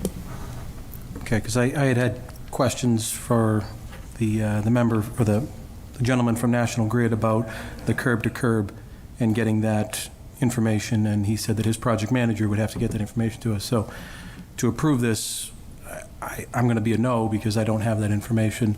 So. Counselor DiZoglio. Through you, Madam Chair, to the solicitor. So if we were to table this, would that hold it up? To the point where we could lose the grant? No, this is just allowing them permission to do the work. Okay. There's no money involved. You may want to ask, I don't know what, I think he said that the work wasn't going to happen. I heard the work wasn't happening right away, but we may want to ask him so. He's not here. And he's not here. So, I believe I heard that the work wasn't imminent, so. He had mentioned that there was a backlog at National Grid, so he doesn't see this happening until the tail end of this, into the fall, possibly early next year.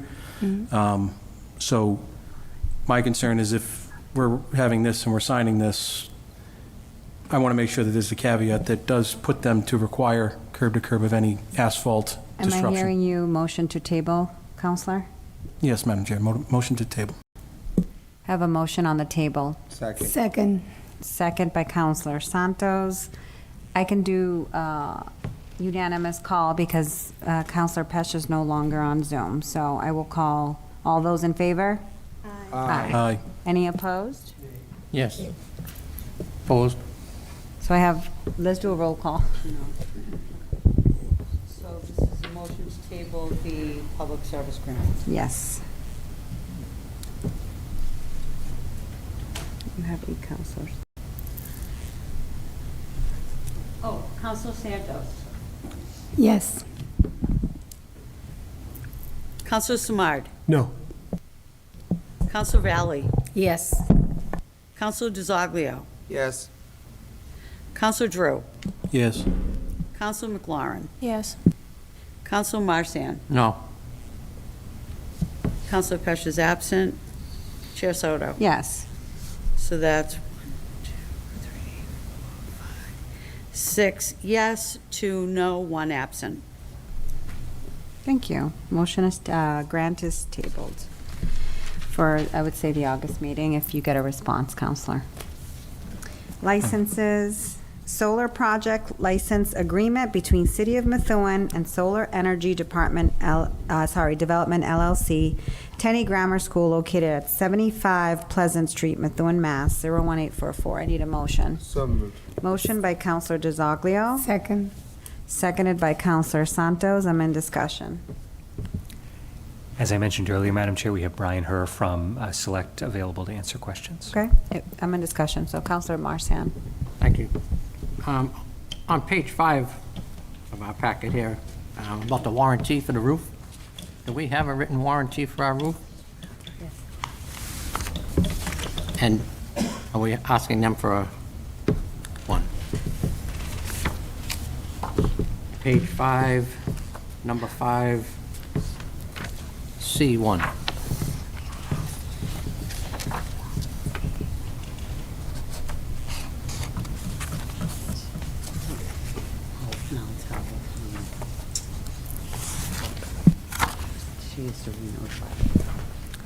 I'll defer to legal on that question, Counselor.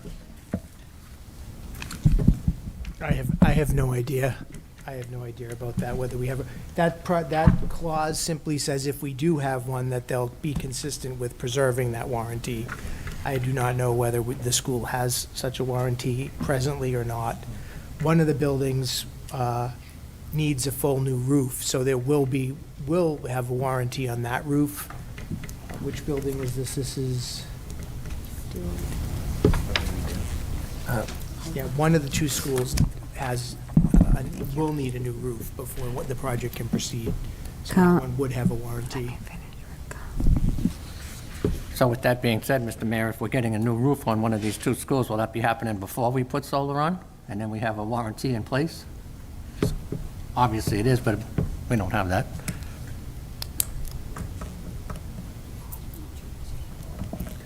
Yeah, to clarify, the issue with the property that had the imminent roof need is the Timony, and so that was originally in the mix as part of this conversation, and we ended up taking that out, considering the fact that they do need a new roof, in the very near future. So we just don't know if we have warranties for the roofs that we have on the two schools that we're doing now. I just don't want to speak out of turn. I can confirm that with the administration. Right, but the clause, I mean, I'm not sure I understand your question. The clause only protects our warranty. It requires them to do work consistent with preserving whatever warranty exists. So, I mean, I don't know, if none exists, then, yeah, I don't know how old those roofs are. I mean, that's like the school department would be able to answer that question.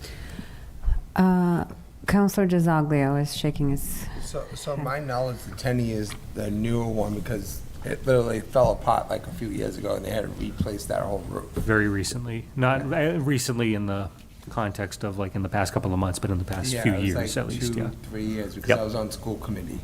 So that roof, but I think it should, and I don't want to speak out of turn either, but I don't think it has a warranty on it, from my knowledge. I don't remember on the school committee we were ever told about a warranty. But I'd rather you follow up with the superintendent. But from my knowledge, it was never brought to us, the warranty. We just assumed because you put a new roof on and it falls through, you're hoping that the people would come back and fix the roof. And it's one of those things that you're hoping that you don't need to discuss in a meeting, and you're hoping whoever signed the contracts had a warranty on it.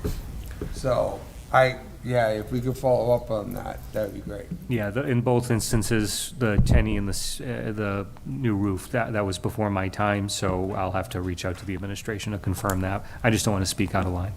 I mean, with the two contractors in this room. One other Counselor question Marsan. about, did we do, or do we have to do a load analysis, engineering to say for weight? I know we change air handlers on a roof. We do the same ones in kind, and we have to do an analysis on the roof. I think it would be helpful if Mr. Herr could approach the podium and maybe share some insights as to exactly the type I of... want this, I just don't want us in trouble. Sure, yeah, and I think it would be helpful to maybe have a little more of a rundown from Select regarding the specific type of product that we're looking at, because I think there may be some misconceptions about what we're talking about in the context of solar panels. It's not what some might think it means. Sure. Good evening, and thank you all for letting me participate this evening. I'm a select board member in my hometown in my 5th term. Everything you're talking about tonight, we talked about. It's amazing how it's all very simple stuff. In particular to the warranties, we have to inspect the roof with the warranty holder, meaning the membrane manufacturer. And if MSBA money was involved, which like it was to the new roof, it's required that a warranty comes as part of that. We inspect the roof with the warranty holder. We issue a document stating what we're going to do. They issue us a document back saying the water warranty will remain in effect once you finish the work and we re-inspect it with you one more time. And then they give us a document continuing that warranty for the rest of the term of that warranty itself. So they're typically like 20 years. And you'll end up having whatever is left on it reinstated after you complete it. So it's a part of the process that we do all the time. Specific to the structural question, is the building strong enough to hold an array up on the roof, which averages about 5 to 6 pounds per square foot? Oh, I'm sorry. You would think I would know how to do that. The 5 to 6 pounds per square foot, we have a structural engineer, an independent structural engineer, not our structural engineers. We have engineers, but we have an independent person come with their own professional license. They review the structure, which is what's underneath the roof, the pillars, the posts in here, and then they issue a report with their stamp on it. That goes to your building department then as part of the building permit, and they inspect that report to make sure it is solid and will withstand the weight of the array. Okay? In general, you're getting 2 schools with solar on the roofs. You're going to save about $4 million over 20 years. You will pay nothing for this to happen. We invest the money. We get a return on that investment over about an 8 to 10 year period, depending on the sunshine and how much production comes off that roof over a period of time. Power Options is your partner in this process, and they monitor everything that we do per a bid that we gave them. They're a nonprofit entity created by the Massachusetts Clean Energy Council. And so they are your watchdog for you, if you will, and they have sanctioned this whole process and will continue to do it right through construction and into operations. Just to provide some clarity regarding the funding source for the prior roof projects, our understanding is that there was not any involvement from the Massachusetts School Building Authority or administration when it comes to funding, so that may not be applicable in these 2 instances. We should double check that, Mr. Mayor. I suspect whoever put that membrane, it's the membrane manufacturer, not the contractor that issues the warranty. I suspect there's probably one still there, if it's fairly new, within like the last 10 years. I'm sure there is. Mm-hmm. And I'm sorry, could you state your full name just for the minute? Sure. My name is Brian Herr, H-E-R-R. Thank and you. I'm the Senior Vice President for Select Energy based in Hopkinton, Massachusetts. I oversee all the development, engineering, logistics stuff for the company, sales, everything kind of incorporated therein. Thank you. Who gets the credits? Do we get them or do you get them? So the way this works for the city is you guys will buy electricity from Select Energy over a 20-year period through the power purchase agreement for about 3 cents a kilowatt hour. You're probably paying, I don't know, 18, 19, 22, 24 cents a kilowatt hour. That 3 cents a kilowatt hour that you pay Select over a 20-year period is 3 cents for the entire 20-year period. It's a fixed rate PPA. So as electricity always goes up in price, your price will be the same over a long period of time. So it's a discounted price, and all the incentives and everything kind of gets thrown into the pot. That's what creates the revenue stream for us over a period of time. That's how you guys save money, and that's how we make money over that period. Okay, thank you for that. And to provide some context, I think this is helpful just for the sake of illustration. So we have, of course, our municipal power aggregation program where residents who participate in the program, they receive their electric supply through this aggregate system, and we're locked in at 12.8 cents per kilowatt hour through December 2027, and that's a notable discount compared to the national grid basic service rate that everybody else out there pays. So just to illustrate the significance of the savings, at least for us on the municipal side, granted that's residential, but just to demonstrate, I guess, the impact of an investment in solar in the context to bring that per kilowatt hour rate down. Just a thought. Thank you. Councilor Drew. Thank you, Madam Chair. Just to kind of go off of what everybody else was asking, so it sounds like we don't really know how old these roofs are. Don't really want to speak to that. So who owns if we have to replace the roof at CGS? Who's taking the panels off? So that expense would go to the city of Methuen if that were to be the case. We generally do not want to put solar on roofs that have to be replaced, so we will make sure that that's not the case, or do everything we can to observe that. We're about to spend $2.5 million to do this work, and we don't want you taking it off the roof to fix it, the roof itself, so we'll make sure that's part of the process. So you've done your research, you know that the roof is within a certain amount of time. Yes. it's For these a two, we're certain very age. confident, yeah. And that's why, for a good example, as I mentioned, is the Timony, where the Timony is in dire need of a new roof. It was originally in the mix as it relates to solar, and there had been some effort made by, actually quite a bit of effort, for the city to try to seek grant funding to help cover the cost of a new roof at the Timony, and that was largely predicated on an investment in solar. So that's how a lot of this came to be in terms of renewing this conversation last year. Granted, that grant funding did not pan out. There were other schools in the Commonwealth that were determined apparently to have more significant need than we did, but nevertheless, I think that speaks to the fact that, you know, we're trying to make this investment in keeping with utilizing roof space that doesn't need to be fixed imminently, that has been recently addressed. Just for clarification, we approve these items, these are single read items? Thank you. Yes. Just Counselor Dezoglio. Just a quick correction to Counselor Drew. We do know how old the Tenny is. It was like in the CGS as well, because we repaired those roofs. So the Tenny was 2023. Yeah, Tenny was 2023. Okay. Perfect. Any further discussion, questions, or concerns? No? All right, I'll take a vote. Do you want a roll call? Yeah, It's up to you. I don't need it. Okay. Yeah. All those in favor? Aye. Aye. Any opposed? Aye. Okay, so I have 2 noes. No, I'm going to do a roll call. Sorry. This is Tenny.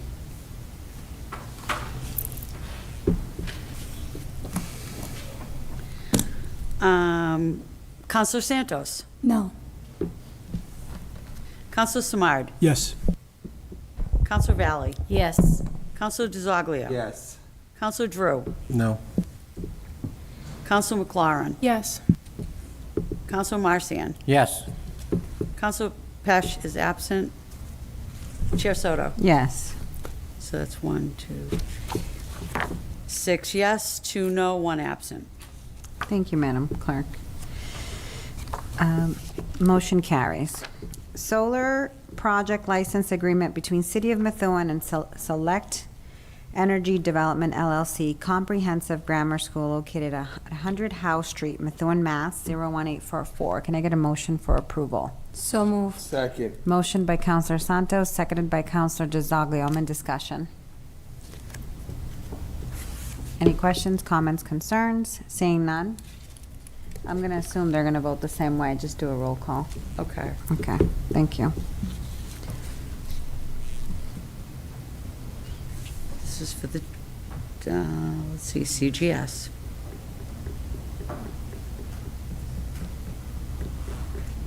Counselor Santos. No. Counselor Samard. Yes. Counselor Valley. Yes. Counselor DeZoglio. Yes. Counselor Drew. No. Counselor McLaurin. Yes. Counselor Marcian. Yes. Counselor Pesh is absent. Chair Soto. Yes. 6 yes, 2 no, 1 absent. Thank you, Madam Clerk. Motion carries. Thank you for being here this evening. C27-1, Brox Industry, Inc., One Tech Drive, Suite 310, Andover, Mass. 01810, for bituminous concrete type 1-1, bituminous, am I saying that right? Bituminous concrete cold patch, FOB, and delivered for the city's paving season FY26 through the Department of Public Works in the amount of $111,425. Winter months 12/1/3 to says 12/1-3 $31, $55. Motion to approve. Thank you, Counselor Samard. Motion to Second. approve. Second. Seconded by Counselor DeZoglio. I'm in discussion on this item. Seeing none. All those in favor? Aye. Any opposed? Unanimous, Madam Clerk. Motion carries. C 27-2, Kitchen and Floor Decor, Inc., 19 Fortune Drive, Billerica, Mass. 01821, for the Marsh Grammar School removal of carpets in Cove Base and installation of VCT tile and Cove Base. There is no dollar amount on this. I just noticed that. On the actual contract, though. Yeah. $83,375. It's right there. Thank you.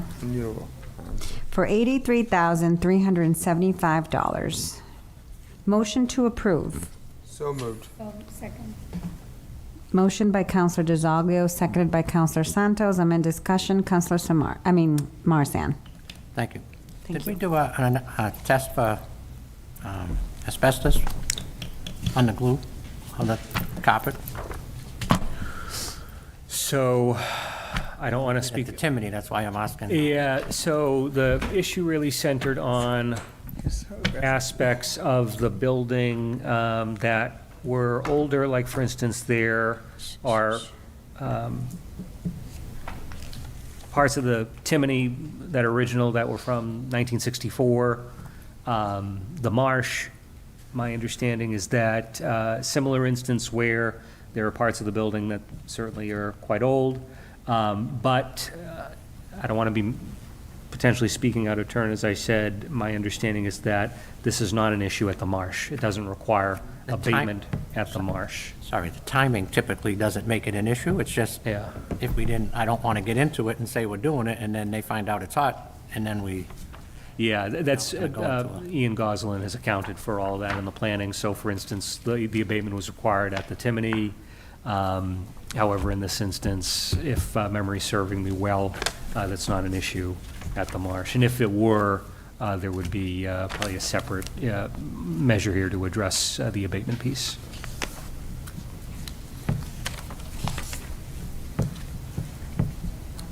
My apologies, Counselor Drew. No problem, Madam Chair. I did have a chance to speak with Mr. Goslin before this. He said that it's the same thing we went through the last time. He said it's the same material, everything looks, it's exactly the same, and he's done all of his due diligence, and this is something that he learned his lesson from last time. So he didn't want to walk in with more tile from last time he was here. Thank you. Any further comments, questions, or concerns? Seeing none? All those in favor? Aye. Aye. Any opposed? Unanimous, Madam Clerk. Motion carries.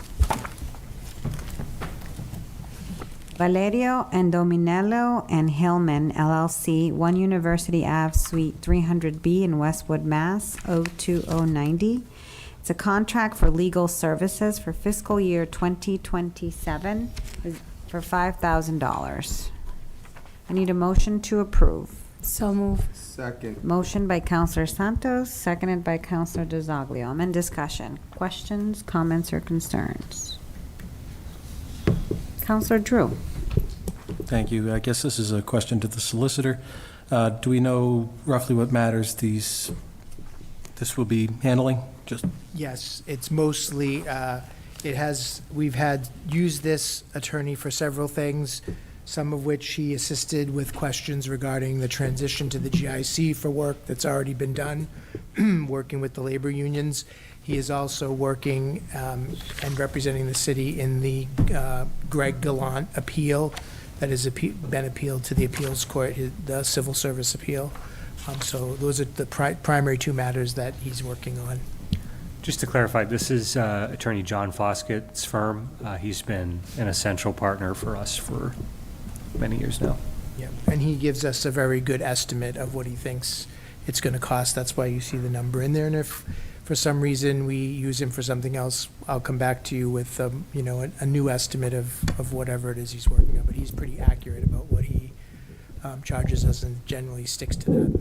Okay, thank you. That was going to be my next question, is this a cap, and if there was any more, you'd come back to us? It's not really a cap, but I would come back to you with an additional request. Thank you. Thanks. Any other questions, comments, or concerns? I actually have a question, Mr. Solicitor. The John Foskett's office, this council can still use them? They have to let you know, or they can call him directly? Generally, it would go through our office. Okay. For any questions, concerns? Okay, thank you. I'll take a vote on this. All those in favor? Aye. Any opposed? Unanimous, Madam Clerk, motion carries. C 27-4, power purchase agreement between the City of Methuen and Select Energy Development LLC for the Tenney Grammar School located at 75 Pleasant Street. The gentleman explained what the purchase agreement was and so forth, so I don't think I need to call him back up, but if there's any, I need a motion, a second, and then I can go back into discussion. So move. Second. Motion by Counselor Santos, seconded by Counselor Marsan. I'm in discussion. Seeing none, all those in favor? Aye. Any opposed? Aye. I have one opposition. 7 yes, 1 no, 1 absent. Motion carries. Thank you, Madam Clerk. Power purchase agreement between the City of Methuen and Solec Energy Development LLC for the comprehensive grammar school located at 100 Howe Street. Motion to approve. So move. Second. Motion by Counselor Santos, seconded by Counselor DeZoglio. Discussion. Seeing none. All those in favor? Aye. Opposed? No. I have 1 no, 1 absent. Motion carries. And that concludes our contracts for this evening. Thank you. Congratulations, sir. Other officers and committee reports. Anybody have anything to report? Okay. Going back to unfinished business, Resolution TR 25-75, a resolution for the City Council to lay out and accept Cooper Lane as a public way removed from the table. I need a motion. So moved. Second. Motion by Counselor Marsan, seconded by Counselor DeZoglio. All those in favor? Aye. Any opposed? Motion carries to remove the line item from the table. On the main motion, motion to approve. So moved. Second. Motion by Counselor Marsan, seconded by Counselor McLaren. I'm in discussion. Counselor Marsan, I know that you spoke earlier. Not sure if you... So we got all the correspondence from the, that we were lacking at the last meeting. I believe the solicitor's on board tonight with our conservation, DPW director, and he was, the builder, the developer actually sent us the check that we were looking for through community development for the sidewalk fund, so everybody has signed off on it now, so this is the next step in the process for us to accept it for the residents. They're the ones who need it, they're the ones who keep calling and saying, when are we getting our street accepted?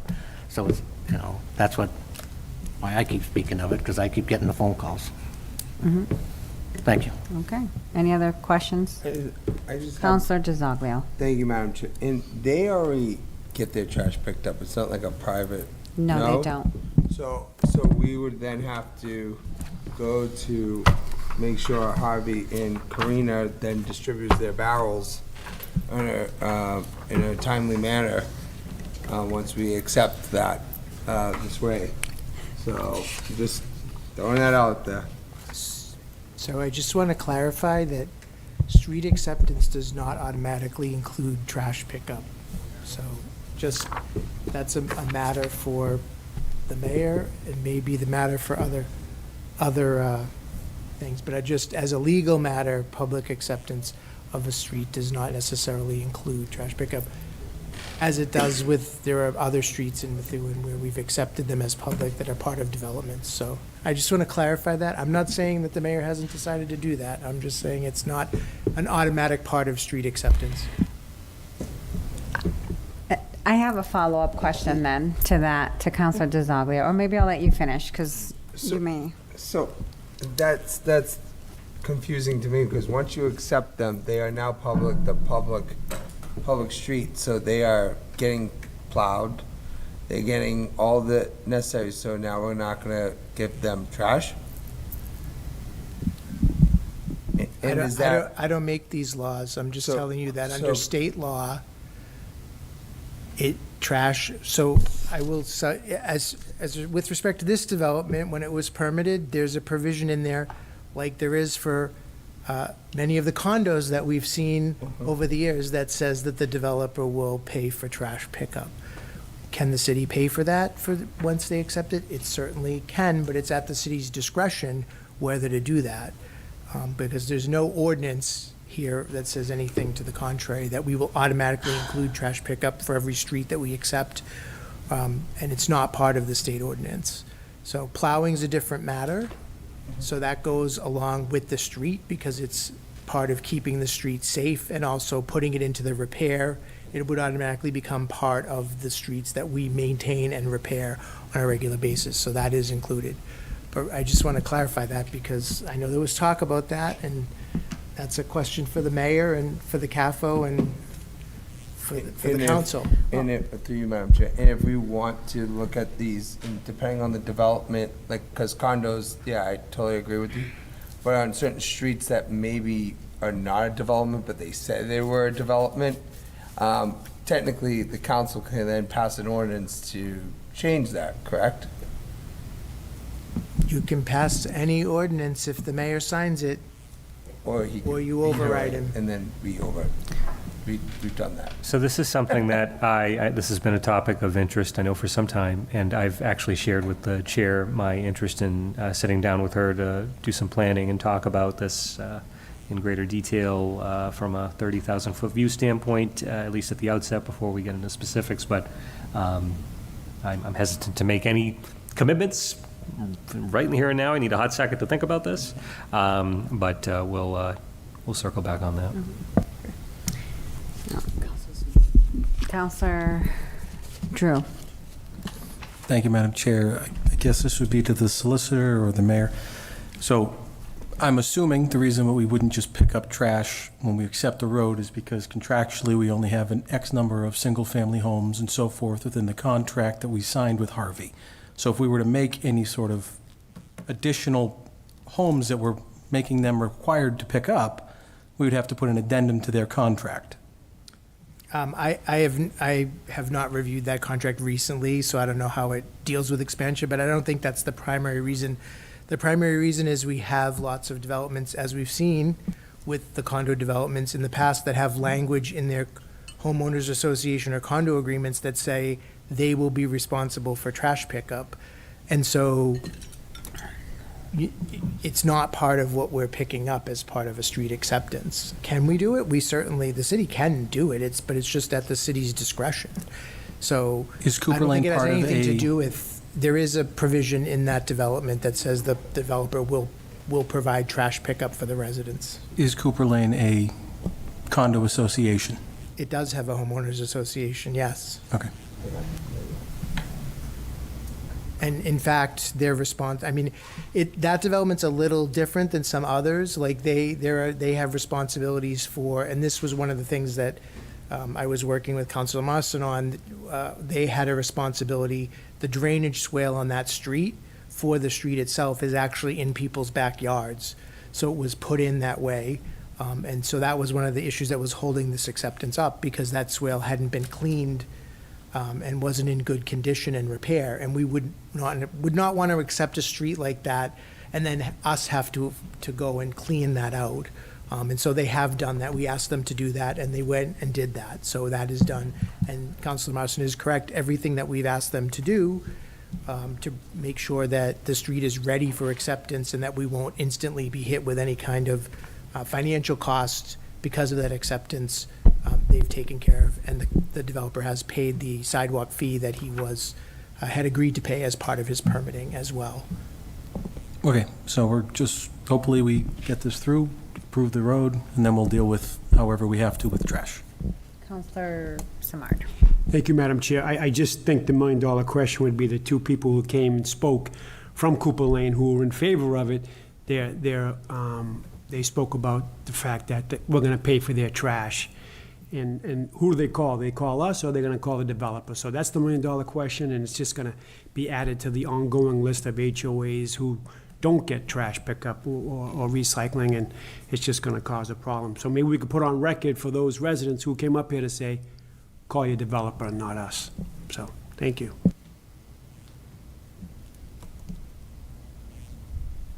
All right. If there are no further comments, questions, or concern, I will take a vote. All those in favor? Aye. Any opposed? Unanimous, Madam Clerk. Motion carries. TR 2653, a resolution requesting that the mayor and chief administrator and financial officer conduct an insurance review and obtain comprehensive quotes and options from the city insurance coverage to promote transparency, fiscal responsibility, and accountability. This is sponsored by Councilor Santos. I need a motion to approve. So moved. So moved. Second. Motion by Councilor Santos, seconded by Councilor DeZoglio. I'm in discussion. Briefly, Madam Chair, just want to share Yeah. a time frame update. We're going to have this bid up online. The goal is to have it, obviously, as soon as we can, but definitively no later than the next meeting date. So that will allow us to proceed with the bid process, get some comprehensive information about what's out there. We've been with the same company going back to 2005. So this is going to be, I think, a very helpful exercise, help us find ways to save some money, hopefully, and ensure that we're able to provide for insurance at, the goal is to get it at a reduced rate compared to what we're paying now. And so I think going out for bids is prudent and a very smart decision. So thank you, Councilor Santos, for bringing this forward. Great. Any further questions, comments, or concerns? Without any, all those in favor? Aye. Aye. Any opposed? Unanimous, Madam Clerk. TO, I'm moving on to ordinances. TO 26-12, ordinance to amend the comprehensive zoning ordinance to rezone parcel of land fronting on Arcadia Street to commercial improvement. I need a motion to remove from the table. So moved. Second. Motion by Councilor DeZoglio, seconded by Councilor Santos.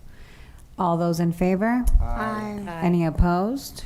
Unanimous. We've removed from the table on the main motion, TO 26-12. I need a motion to approve. So moved. Motion by Councilor Santos, seconded by Councilor Samard. I'm in discussion. This was presented to us last month, correct? And I'll give Councilor Marsan the floor, and then I'll go to you, sir. Thank you. So we had our public hearing, we had our, with the CD board, and everybody, they sent over their favorable recommendation. Once again, I just think this is a sad piece of property that's on Merrimack Street.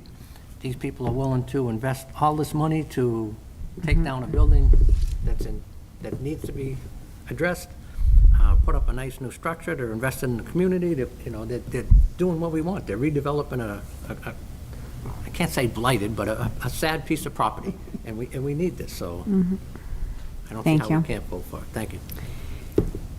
How are you this evening? I'm doing well. Good evening, councilors. Thank you for hanging in there. My name is Jonathan Stark-Sachs. I'm from Johnson & Bornstein, LLC, 12 Chestnut Street in Andover. I'm a little low-tech with you tonight. I understand that you already reviewed a PowerPoint, which we prepared last month, so I'll give you a very quick refresher of what we're doing here with the illustration here. So this portion here is 298 Merrimack Street. It's sort of this odd, hockey, end of a hockey stick or boot shape, and it has this sort of chunk taken out of it, the edge here, which is part of the adjacent parcel. All three of these parcels are owned by my client, K&K Realty. These two are used together as a single-family residence lot, but they're two separate lots currently. So what we're proposing to do is essentially square off, to the extent possible, this Merrimack Street parcel, and include that entirety in the neighborhood business zoning district, to to allow a little bit more room to do a redevelopment of the project, of the property, I should say, because of the way in which there's this carve out at the edge here, and the way the setbacks operate. There's really not anywhere we could put a building on there and comply. So even with this rezoning, we are going to be going to the zoning board to get variances for the project. But this is just the first step to sort of make the redevelopment make a little bit more sense in terms of where the building can be placed, the improvement of the parking and the circulation. Currently, it's just an empty parking lot that you can kind of get in from any direction, which is, you know, not ideal for safety and circulation. So we'll be planning to improve that. And the remaining residence lot will be fully compliant with zoning, with frontage, lot area, and won't be affected and will remain a legal single-family lot. So that's sort of the overall pitch. I think we had some renderings in our PowerPoint. My apologies for not having that again for you tonight. But I'm happy to take any questions that you might have about the project or just the first step here. Thank you. Your packet had the renderings attached. What he's showing up there. Any other questions? Counselor Drew. Thank you, Madam Chair. Just a question. I know you said that your client owns the two properties right next to it. I'm in agreement. I think we need to help develop, and I'd love seeing commercial properties come in. Have you done any further outreach within that neighborhood of the other neighbors and seen if there's any blowback by any of it, anything like that? We particularly made concerted efforts to reach out to the neighbor who's right here, sort of most close to the property. I'm not recalling the address, but my client did speak to him early on, and he seemed to be supportive of the idea. Unfortunately, he's had trouble contacting him, and we've tried many times. He, I believe, works nights, so it's been a bit difficult. But it's not for lack of trying, and certainly everyone who was required to receive legal notice of what we were doing has done so. So I mean that would be what I would say in terms of our outreach efforts. Thank you. Thanks. Any further questions, comments, or concerns? All right. My clerk stepped out, so I'm going to take the roll call. Actually, Mr. Vice, you're going to take that roll. Counselor Samad. No, you're going to do here. Oh. Okay? You're going to do here, and you're going to log it. Perfect. Okay? Take your time. Thank you. Counselor Santos. Yes. Counselor Samad. Yes. Counselor Valley. Yes. Counselor DeZoglu, yes. Counselor Drew. Yes. Counselor McLaren. Yes. Counselor Marson. Yes. And Counselor Pash is absent. And then Chair Soto. Yes. It is 8 yes and 1 absent. Motion passes. Thank you, Counselor. Thank you, counselors, for your time. Thank you, sir. Thank you. Yeah. Yeah, no worries. Oh, wow. Oh, is this my stuff though, under? Sorry, my packet, yeah. All right, so that was unanimous.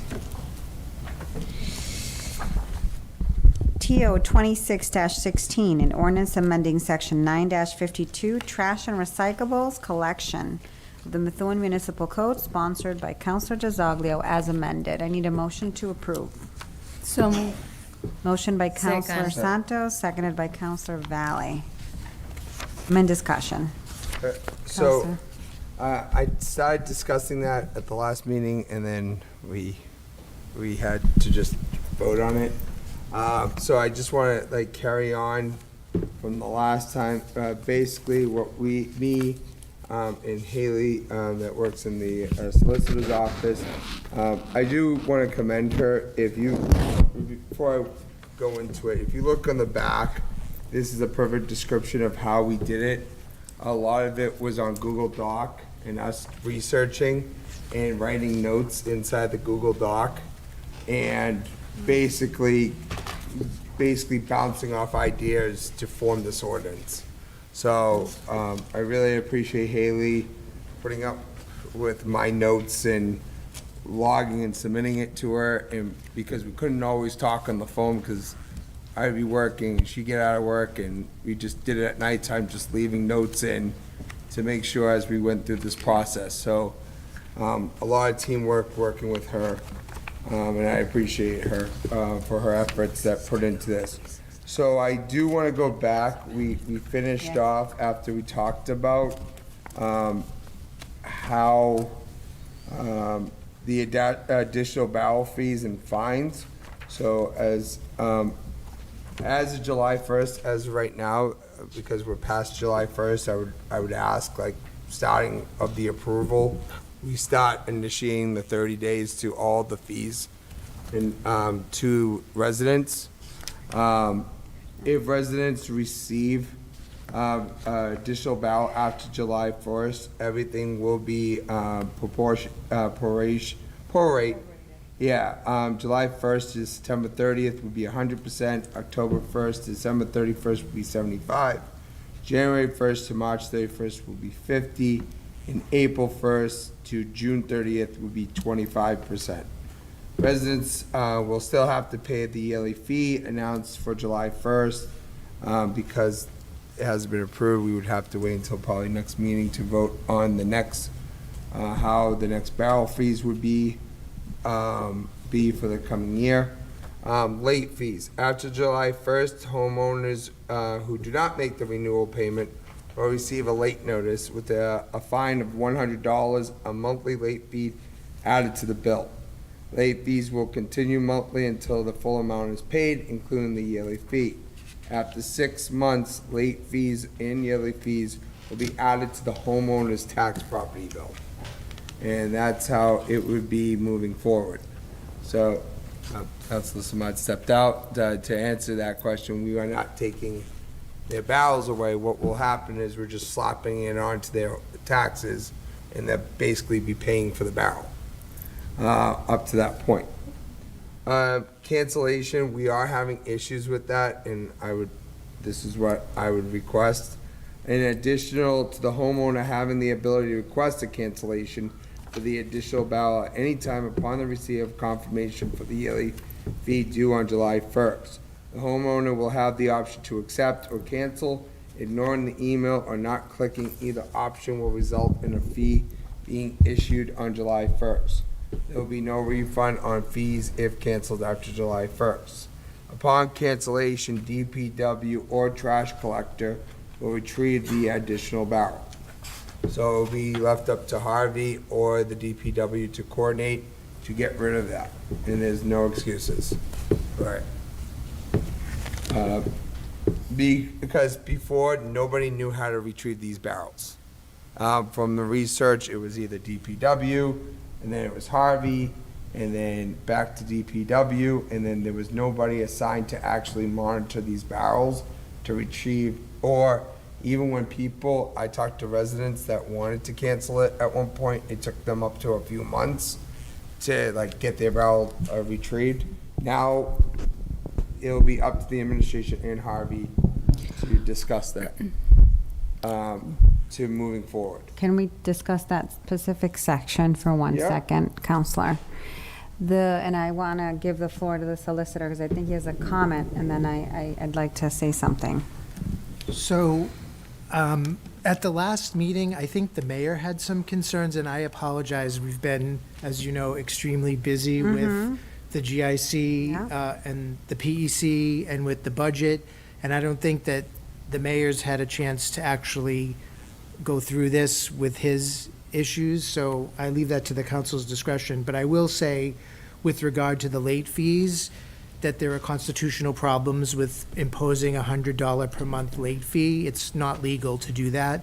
So we'll need to make some changes there. You can impose a demand fee and then add interest onto that, but $100 per month on a $200 or $100 fee would be deemed excessive. So it would be too much for this kind of thing. And there's some other Counselor. language changes that I think the council needs to consider. I don't know if we want to do those now, or we want to give the mayor a chance to chime in and bring it back for another meeting. I do have some additional changes that I think would be necessary, like with respect to, just for an example, the cancellation piece. There's sort of a little too much detail in here about getting an email and then canceling with an email. We're not really set up for that.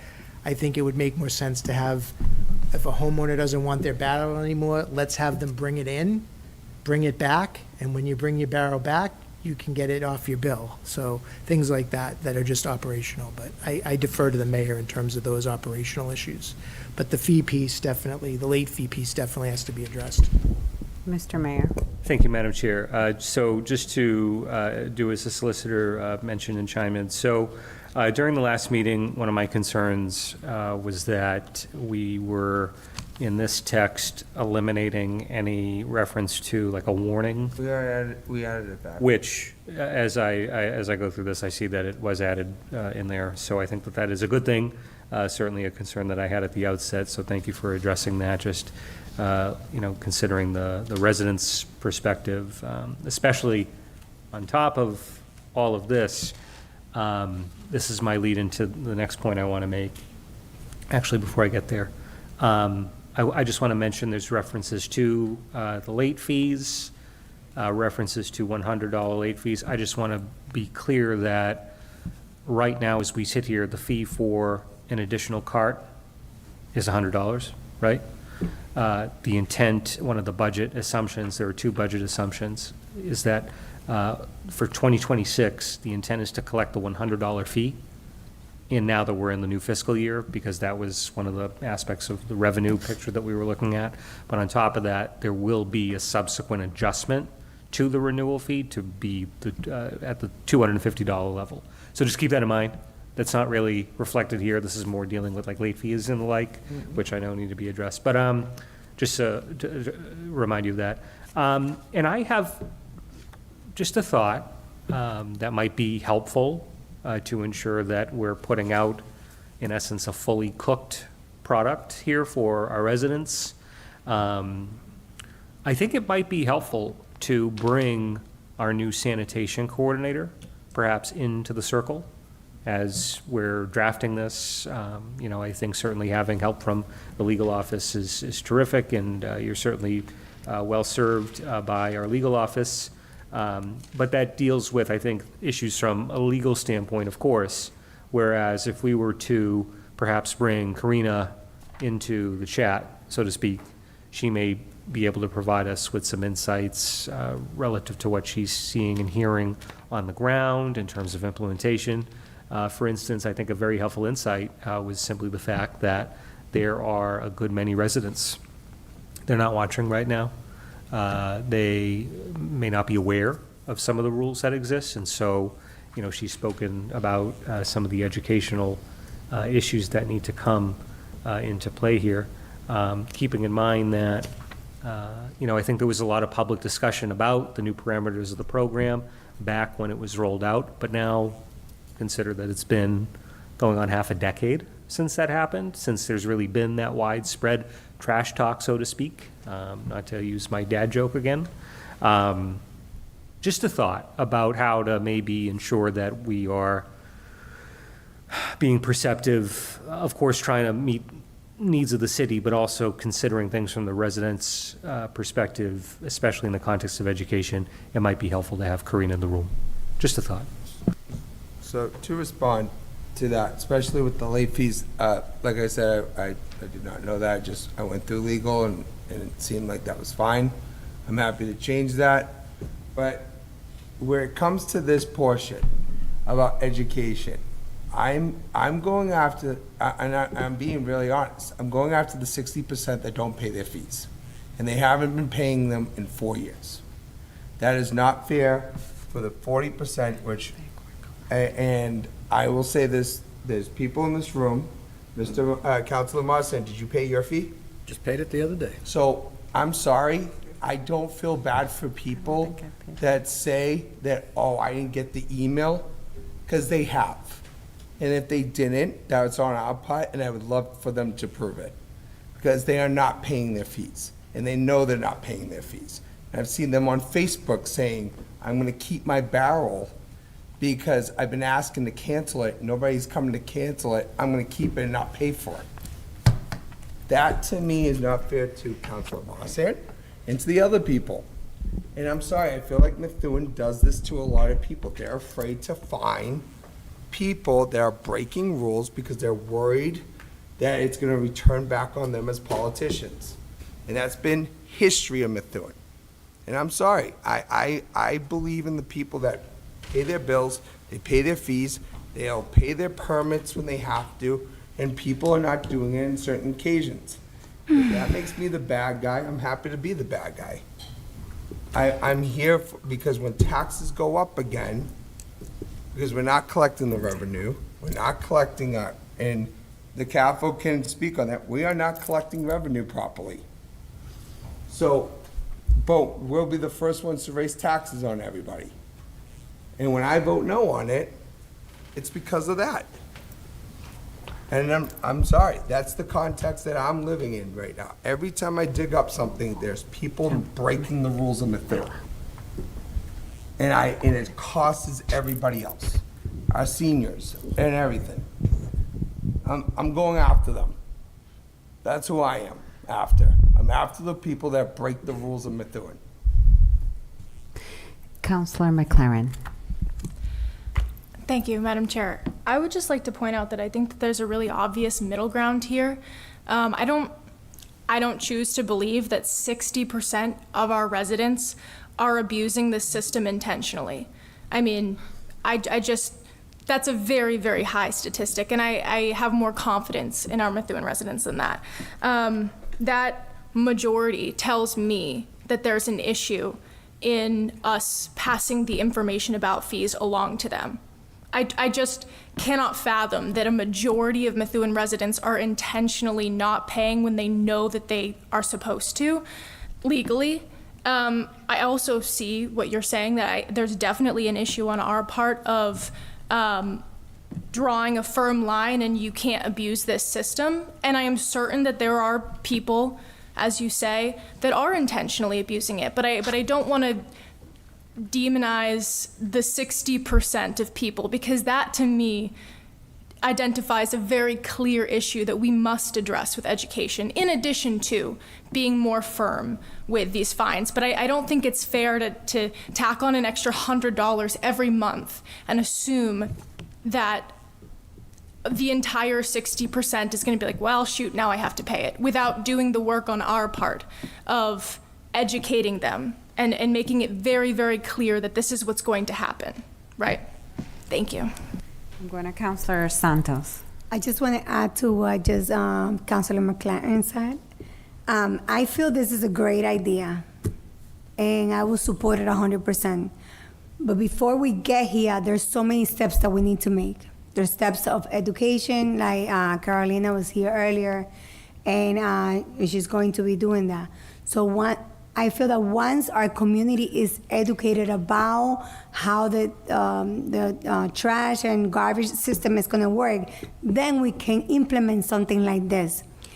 I feel that $100 late fee is just too much. But it's a great idea. I just feel that we're not ready to implement this to our city right now. So, I got to go to Councillor Drew before I come back to you, Councillor. Thank you, Madam Chair. I agree with both councilors from the Central District, but I also agree with Councilor DiZoglio. A lot of the things that I seem to be finding in Methuen is we kick the can down the road, we keep kicking the can, and sometimes we have to just get some things done. So with that, I don't know if the solicitor, if we can make an amendment to this on the late fees.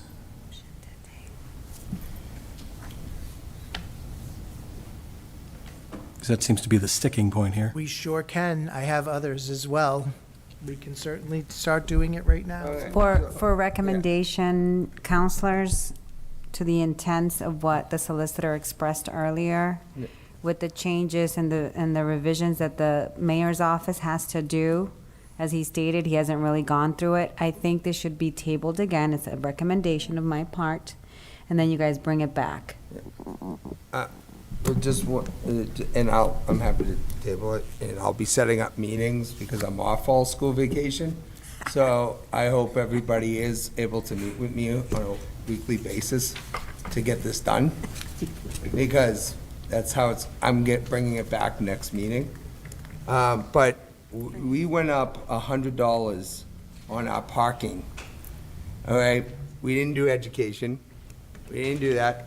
And I lived here in 27 years. One of the biggest problems that we had in Methuen was there's no parking. So you can't do parking bans or we have to be very cognizant, the words were used.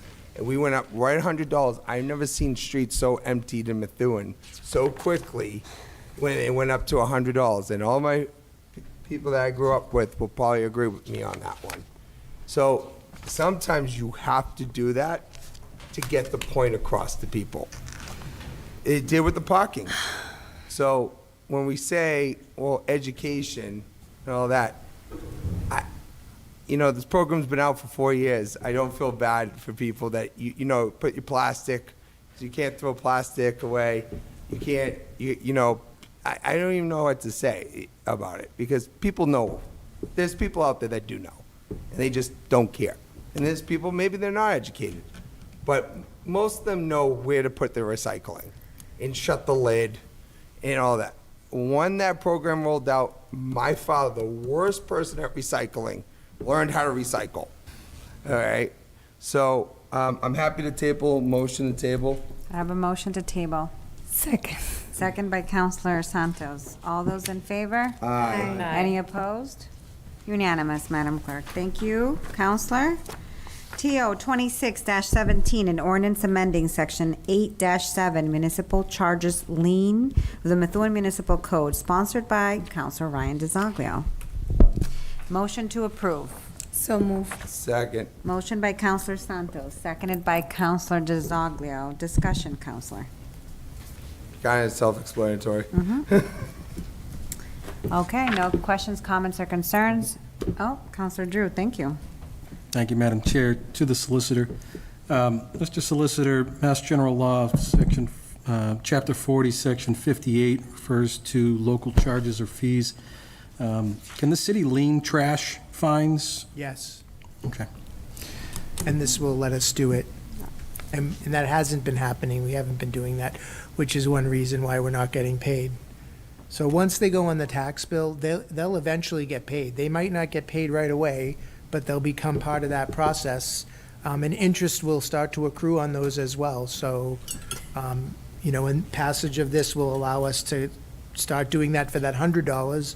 And once the new fee is instituted, in due course, it'll allow for that. So, Okay, and then just one other quick thing is, what's the notice to appeal? What are the rights that exist before this hits the tax bill? so they wouldn't have a right to appeal this on the tax bill because it's like a fee, a yearly fee. They would have appellate rights regarding fines. So like I wasn't as to the ordinance, I wasn't addressing any of the fine piece. The fines are at your discretion for like the mixing of trash and recycling. But that section I was referring to was just the yearly fee for the barrel. It's a different thing. But there is no appeal of a fee. Yeah, but for Fine. a fine, there is an appeal There process. is, correct. For the Because- fines, there'll be an appeal to the hearing officer. Yeah. And then to court after that if they really have an issue with it. And if I could touch on that real quick, Madam Chair, real quick. What it was prior, it was the DPW director that was doing the appeal. So when you look at it, Pat was he's the engineer and DPW director, and then we were gonna ask him to do appeals.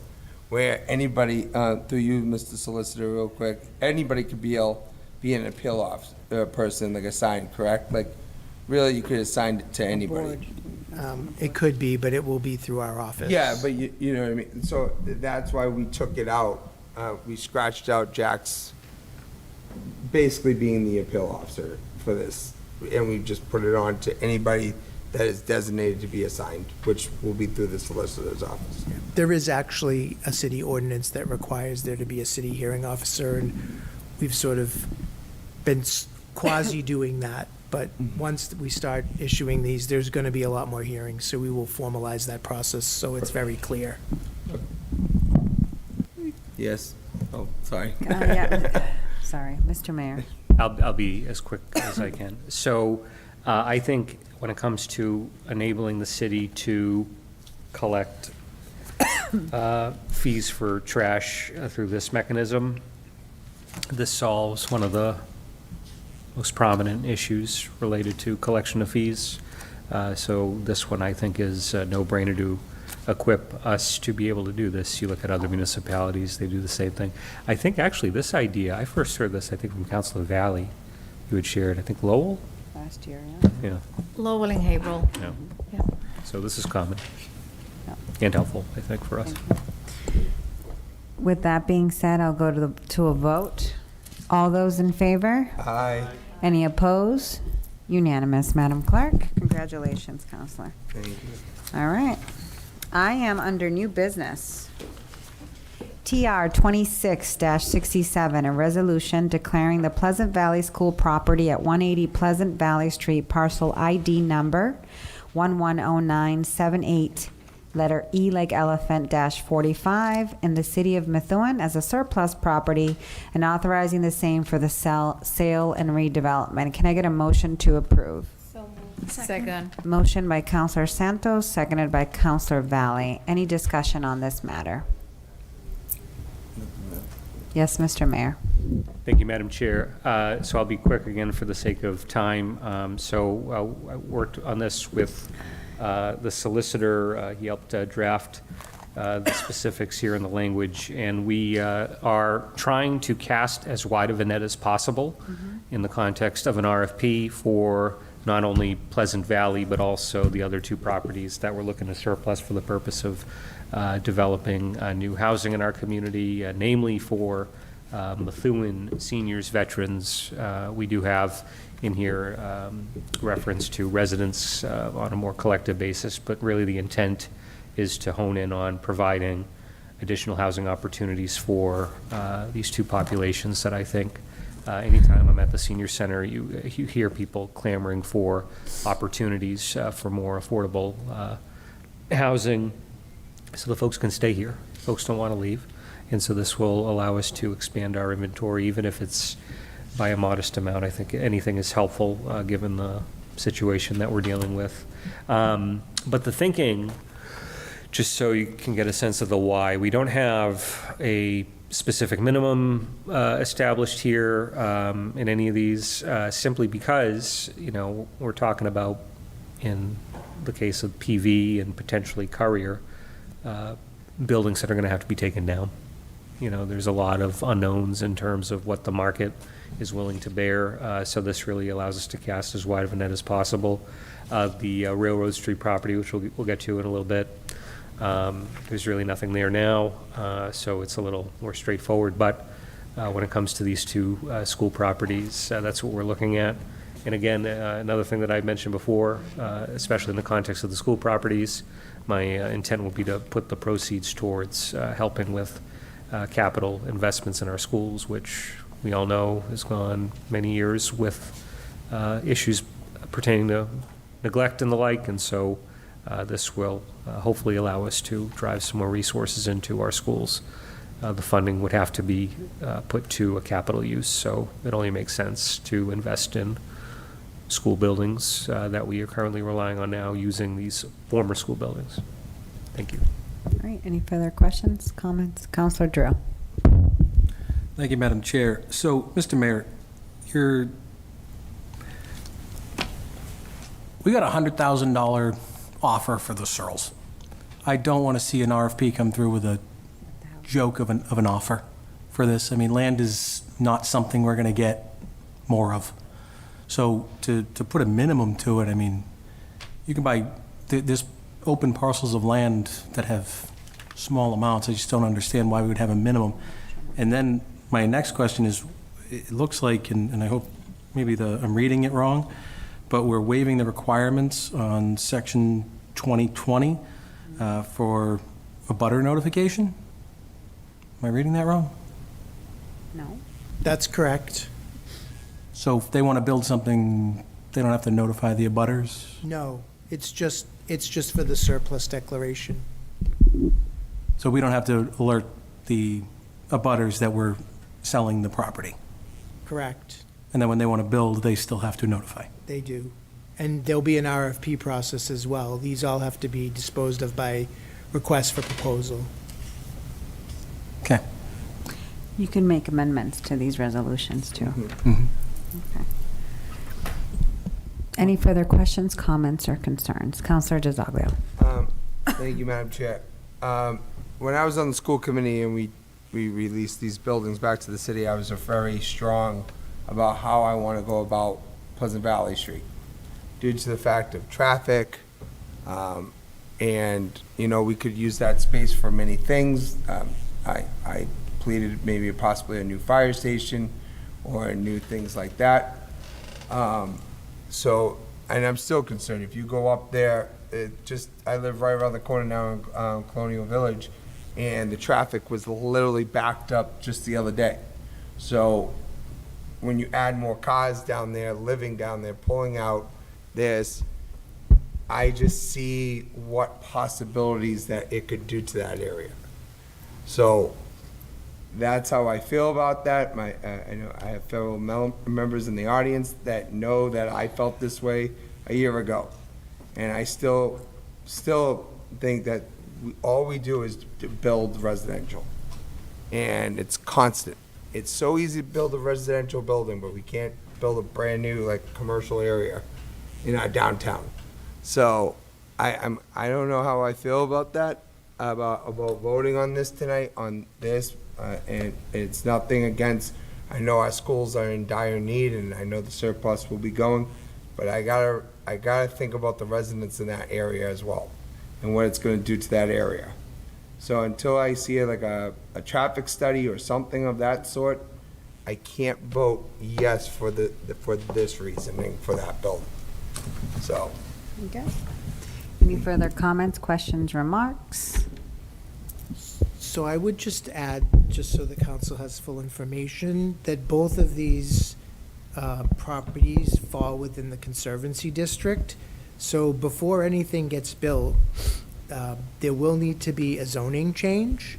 So it will come back before you yet again, once there's a proposal. Usually maybe the mayor will bring that back before he issues the RFP, I don't know, but there's more pieces to this process where you'll have additional input, because both of those schools are in the Conservancy District, which doesn't allow for residential housing right now.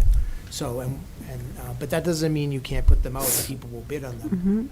Same with the Searles, when we did that RFP, there was no guarantee that the city would, rezone for a potential purchaser. I will say, obviously, you're going to expand your pool of interested parties if you rezone ahead of time. We should. But that's, again, at the mayor and the council's discretion. Okay. Counselor Drew. One last question to the minimum sale price. I don't know, it's sticking to me. How much are we going to, you say you want to hold it so we can cast a wide net. I mean, if we put $100,000 on this, how much are we closing that net? Any idea, or are we? So all I'll say to that is that the Pleasant Valley School is pretty much considered a tear down. The other school, the Courier, I think the general consensus is it could be rehabbed into housing. So I think the mayor, we had discussion about that with the economic development director. The thought is, obviously, if it is a tear down, and I think it probably is, that's going to involve some pretty extensive investment to do that. Doesn't mean we wouldn't get any money. The city doing an RFP is never obligated to accept any bid. But I think the thought was, anyone that comes that's serious about development there is going to say, I'm going to have to invest some serious money raising the site and preparing the site for development. And so it's going to limit what they're willing to pay for it. But certainly you can set a minimum. I mean, there's no harm. I think the intent was just to try to learn from what happened with the Searles estate, that we set a price that, turned out to be too high, obviously, and didn't allow for flexibility in terms of what people proposed. We're never under an obligation to accept any bid, though, so. I think in comments of the Searles, whether we priced it at 1,000 or 5 million, we were never going to get bidders on that because we restricted that property to specifically, and again, this is my personal opinion, one specific buyer. So we can talk numbers all day, but the criteria we set there was specifically for one buyer. So Counselor, are you making a motion or you're still thinking about that? I know Counselor Santos had her hand up, but I have a curiosity question on the floor for you, Counselor Marsan, because that's your business. What would someone in this market pay for a building like that to build housing? The PV, Give or take. it's still worth almost $1 million. There I you would go. say, the PV school. I think someone would be willing to pay that if they're gonna put multiple units of housing there. It's only gonna cost them $50,000 to tear it down. It's not like it's $1 million to tear it down. It's a brick building. There's supposedly environmental issues there too, though. But there are everywhere. We just got to deal with it. It's Okay. not like So that's I gonna just- scare people away. I mean, There's no unless paint, there's hot stuff, there's appetite out there for, They don't make any more land. So something just for informational purposes. So there's actually more acreage at the PV okay. site than would otherwise meet the eye from the road. There's like a garage in the back that DPW has used, and I think some additional parking back there. So there's a decent amount of space there. But something that I had done when we were getting all this ready a while back, I was looking at the GIS map, taking a look at these two parcels, and PV is zoned conservancy. Interestingly enough, something that was kind of a little odd, the Currier School property on Boylston Street, that up until past couple of years had been the home of the Adult Learning Center, it had been a school property. That parcel is actually zoned for multifamily already, which I thought was interesting. So that would not require a zoning change, PV would. But the appropriating body can do that anyways. I mean, Correct. if they're gonna sell it for $1 million, they know in the future they're not gonna block that from coming through. This is the appropriating body, so be cognizant of what you're gonna put on this as a number. So, well, I'm talking too much. Are you guys ready to vote, or Counselor Drew, I cut you off? Thank you, Madam Chair. I want to make an amendment to the minimum. RP sale by without a minimum of $125,000. Okay. So I have a motion on the floor from Counselor Drew. I would need a second to get that. It failed, Counselor. I was gonna say so moved. If you're going to say so moved, I'll take it. I have a second on the 125, and I'll take a roll call on that vote. I have something to say on it. We'll wait for this to pass or not, and then you can talk. 125,000. 125. Motion to amend by Counselor Drew, seconded by Zoglio. Yes, We're ma'am. going to do a roll call? Yeah. 9:57. Was that a point of information? Point of information. Hey, we're on almost the last page. Counselor Santos. You're, No. Counselor Samard. No. Counselor Valley. No. Counselor DiZoglio. Yes. Counselor Drew. Yes. Counselor McLaren. No. Counselor Marsan. No. Counselor Pesh is absent. Chair Soto. no. So that's 1, 2, 3, 4, 5, 6 no, 2 yes, 1 absent. Motion fails, Counselor. Counselor Santos. I wanted to add to what Councilor Marston stated about the price of this property. Is there any way we can get a market appraisal done or a inspection done so that we can have an idea on how much the property can cost? Just put it in the market for a fair market value.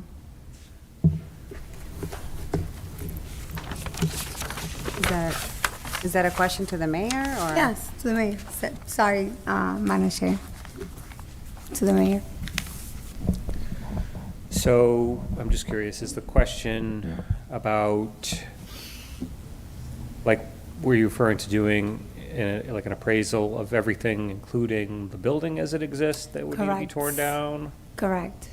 An analysis, a market analysis with an idea of how much the property value is so that we can put it on the market, because at the end of the day, we want to get the most revenue to our city, because that's what we need at this point. Yeah, so I think that this is, when we talk about municipal property and posting an RFP for disposing of municipal property, it's a bit different than, say, putting a commercial or residential property on the real estate market and setting price and then going through that process.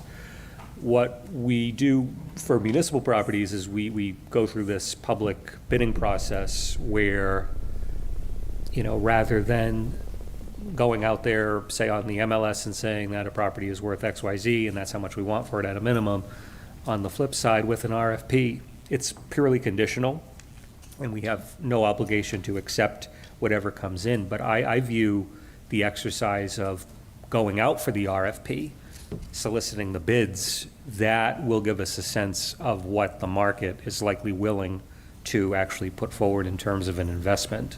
And so all we do on our side is we establish the criteria for judging the bid responses, and we set out preferences that we would be hoping for. But ultimately, I think in terms of going out for an analysis, I think the RFP process would provide that information as to what the market would be willing to bear. And then from there, I think we would be able to take a look at the proposals that people submit and get a sense of what folks are willing to pay and choose the highest and best value for the city from that standpoint. So then we're going to be on the same process of the real estate. So anyone can come in and just offer, what, $1,000 for the property? Yeah, and we would be under no obligation to accept it. And the thought that we had in terms of crafting the framework for RFPs for these properties, by trying to keep it as, I don't want to say loose, but by not putting restrictions on the perimeters that we would be establishing, it would give us a sense to hear from as many organizations or individuals as we possibly could, to hear ideas and review what the realistic options are, because it would involve likely some tear downs. And I just feel that we need a realistic number to start off.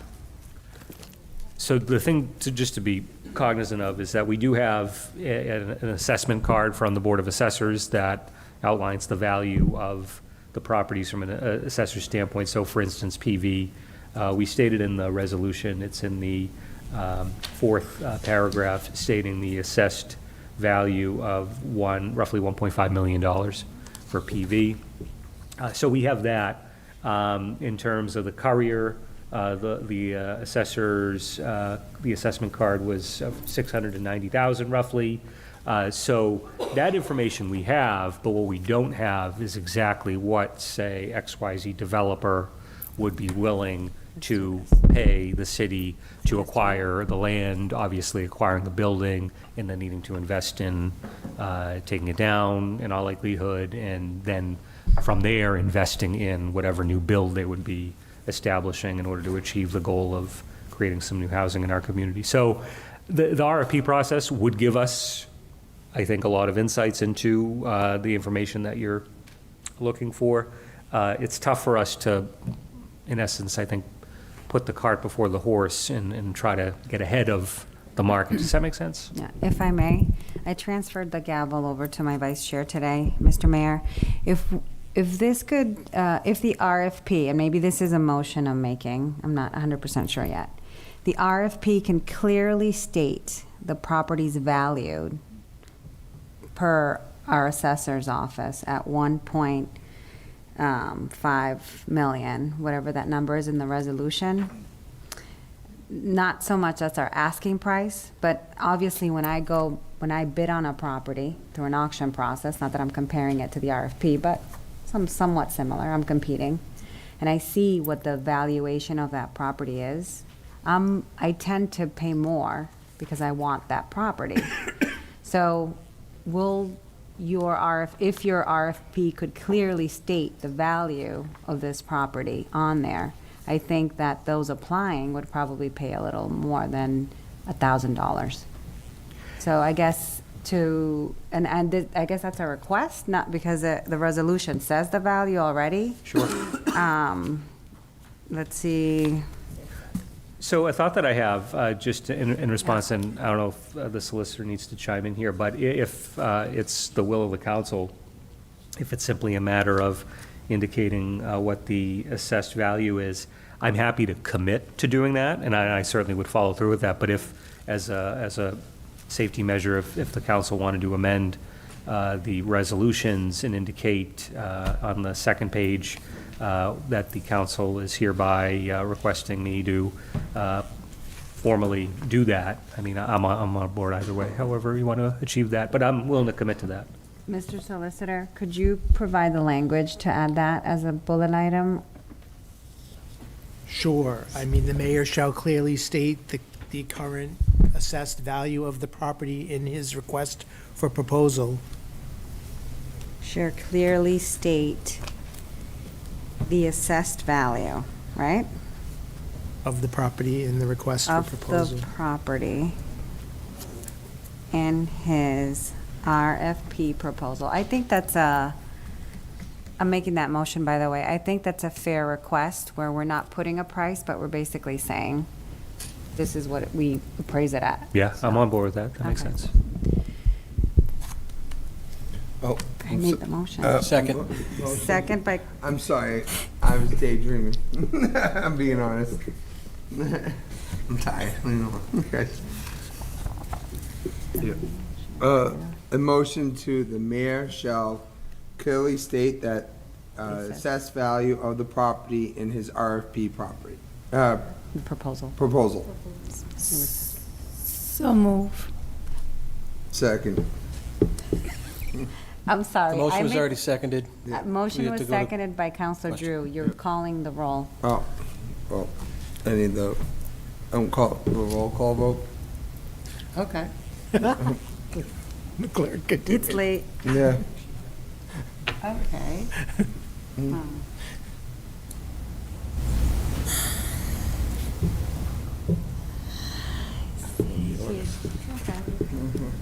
Councilor Santos and John Drew. you, right? John Drew. Yes, ma'am. John Drew and I. I made the motion, John Drew seconded, and now you're doing a roll. Councilor Santos. Yes. Councilor Smart. Yes. Councilor Valley. Yes. Councilor DiZoglio. Yes. Councilor Drew. Yes. Councilor McLaurin. Yes. Councilor Marcian. Yes. Councilor Pesh is absent. Chair Soto. Yes, thank you. So unanimous. So the motion. Are you going to do the I'll main take motion? it back. I'll take Yeah. it back. Thank you. All right, guys, on the main motion. We were in discussion, so I'm going to take all those in favor. Aye. Aye. Any opposed? Unanimous, Madam Clerk. Thank you. I did nothing. That was all. Thank you. by me. TR 26-68, a resolution declaring the Courier School property, 36 Boylston Street, parcel ID 914-10563, in the city of Methuen as surplus property and authorizing the same for sale and redevelopment. Motion to approve. So move. Motion by Counselor Marsan, seconded by Counselor Santos. Note for the record, Counselor Samard had to leave. I'm in discussion. I just want to point out, this one does have a minimum, so if you don't want a minimum, you'd need to take it out. Okay. Was that your statement, Mr. Mayor? Okay. So the next one has a minimum. Is there any comments, concerns, or questions? Seeing none? All those in favor? Aye. Any opposed? Unanimous, Madam Clerk. Okay. Yeah, you have two absent. 26-69, resolution authorizing acceptance of $15,795.31 for fiscal year 2027. Commonwealth of Massachusetts States 911 Emergency Medical Dispatch EMD Grant. Motion to approve. So moved. Second. Motion by Counselor DiZoglio, seconded by Counselor Drew. Discussion? Seeing none. All those in favor? Aye. Any opposed? Unanimous. Motion carries, Madam Clerk. TR 26-70, resolution authorizing acceptance of $168,186.09 fiscal year 2027 Commonwealth of Massachusetts States 911 Department Training Grant. Motion to approve. So moved. So moved. Motion by Counselor Drew, seconded by Counselor Santos. I'm in discussion. Seeing none, all those in favor? Aye. Any opposed? Unanimous, Madam Clerk. TR 26-71, resolution authorizing transfer between various FY26 general fund personnel services and other expense budgets. This has an EPA as well. Motion to approve. So move. Motion by Counselor Santos, seconded by Second. Counselor McLaren. Discussion. Sorry, I just got to pull my notes. So this requires two-thirds. Yes. And I have, how many do I have present? Because it's a transfer. Oh, it's a transfer. Mhm. So I need 6 votes. And you have 7. I have 7 people here, yep. Okay. No questions, comments, concerns? I'm going to take a roll call because I need 6. Okay.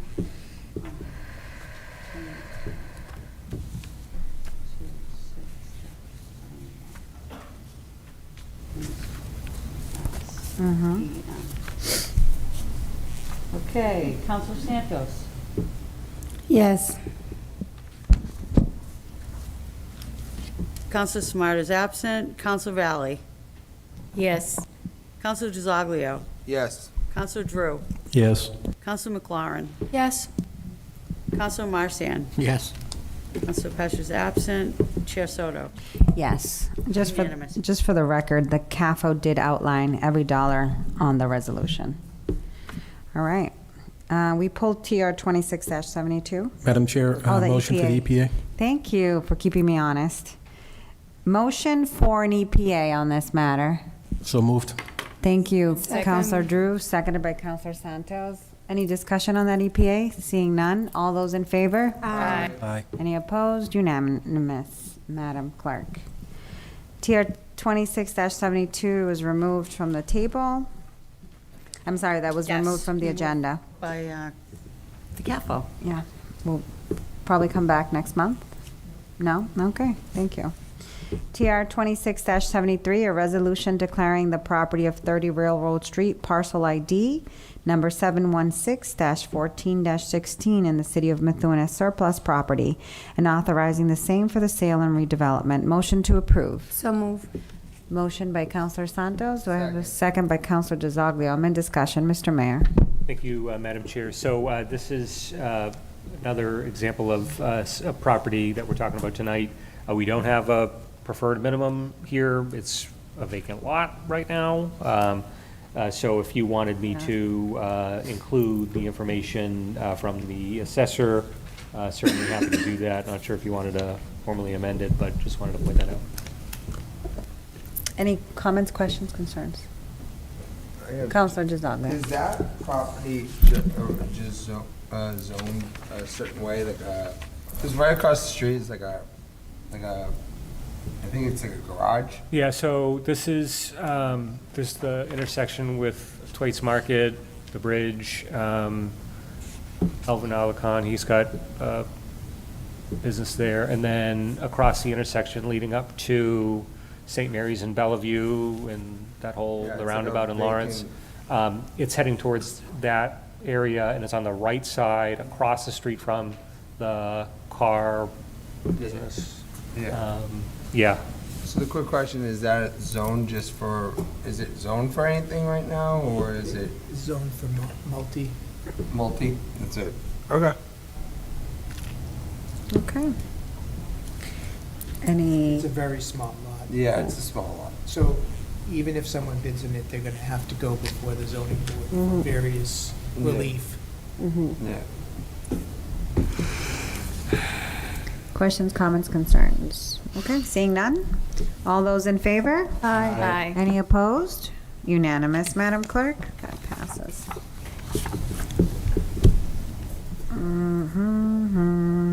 Okay.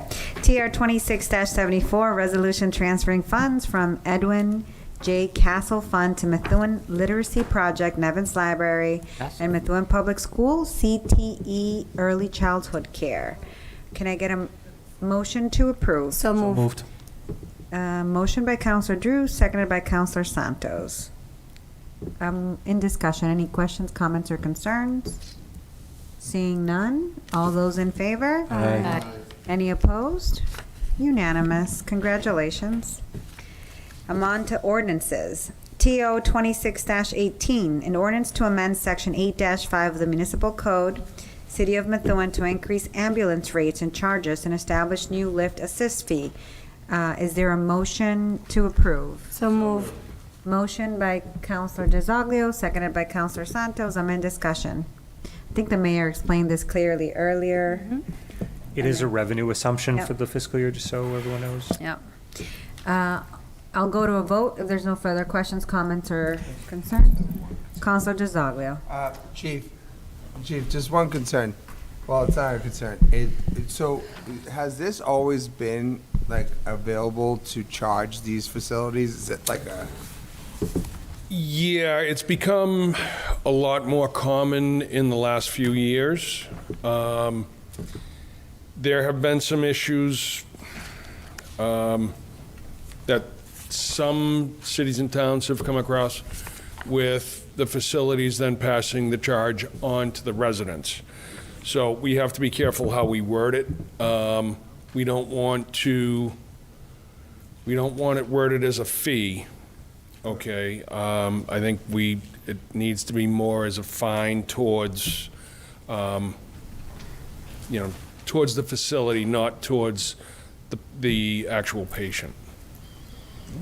So they can't pass it on to the patient. That's something we would absolutely want to avoid that. We also want to avoid, as Councilor Drew mentioned, any new hesitation, because they want to skirt having to pay a fee, so they don't call for help. Like, that would be crazy.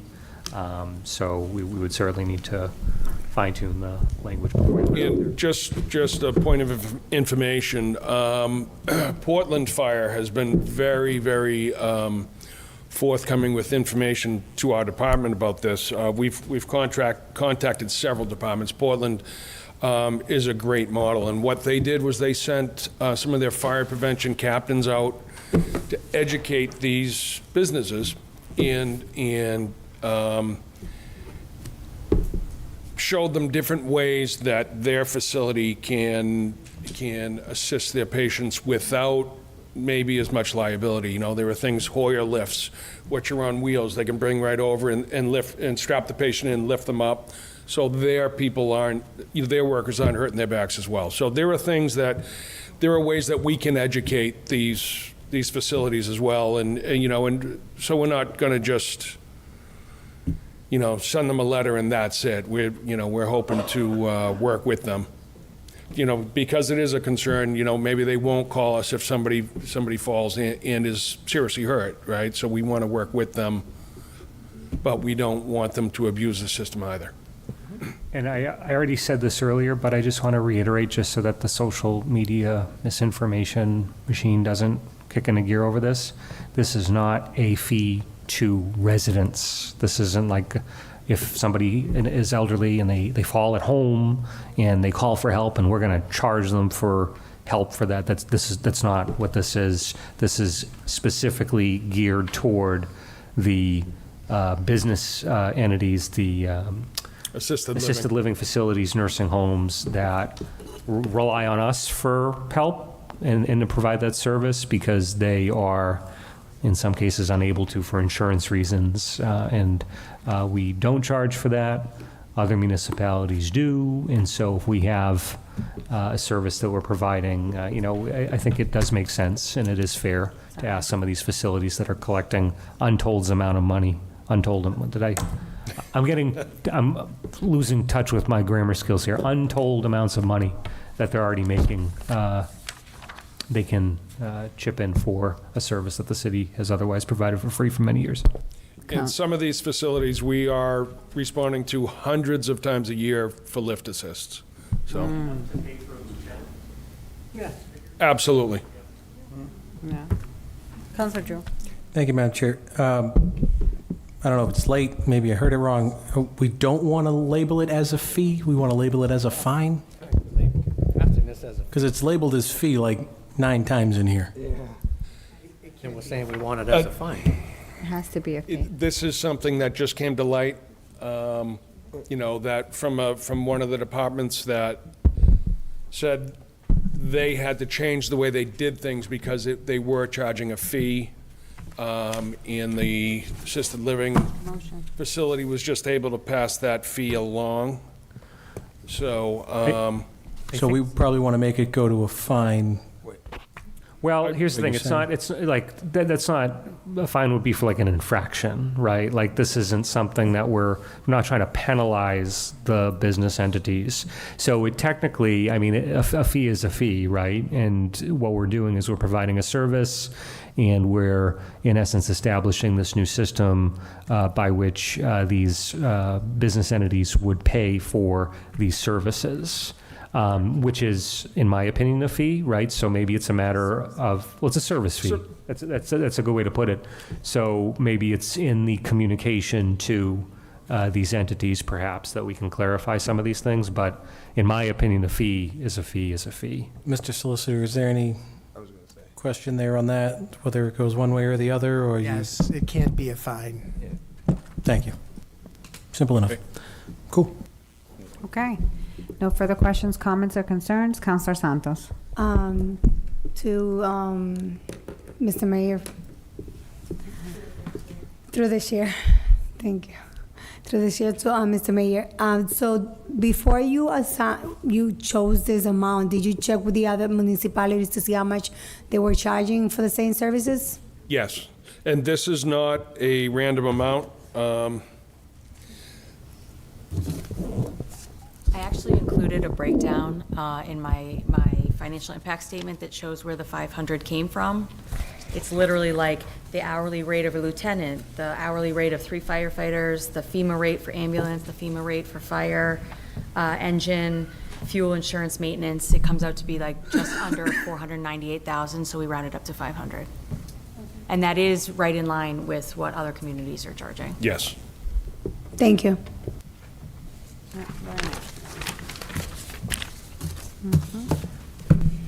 Okay. No other questions, comments, or concerns? All those in favor? Aye. Any opposed? Unanimous, Madam Clerk. Thank you. Thank you.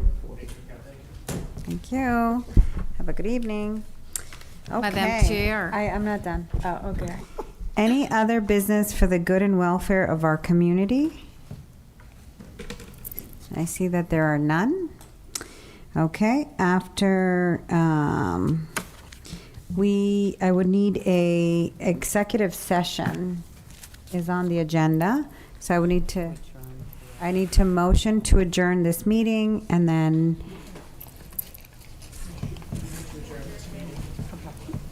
Yes, and then I go into executive session. Motion to adjourn. Motion to adjourn by Councillor Marsan. Thank you, Second. sir. Seconded by Councillor Santos. All those in favor? Aye. Any opposed? That's unanimous, Madam Clerk. Now I need a motion to go into executive session, and we'll have to shut off the recording. Motion to go in executive session. Second. Motion by Councillor Marsan, seconded by Councillor DiZoglio. All those in favor? Aye. Any opposed? Unanimous. Good Well, night. to make sure your mics are off, and we'll talk to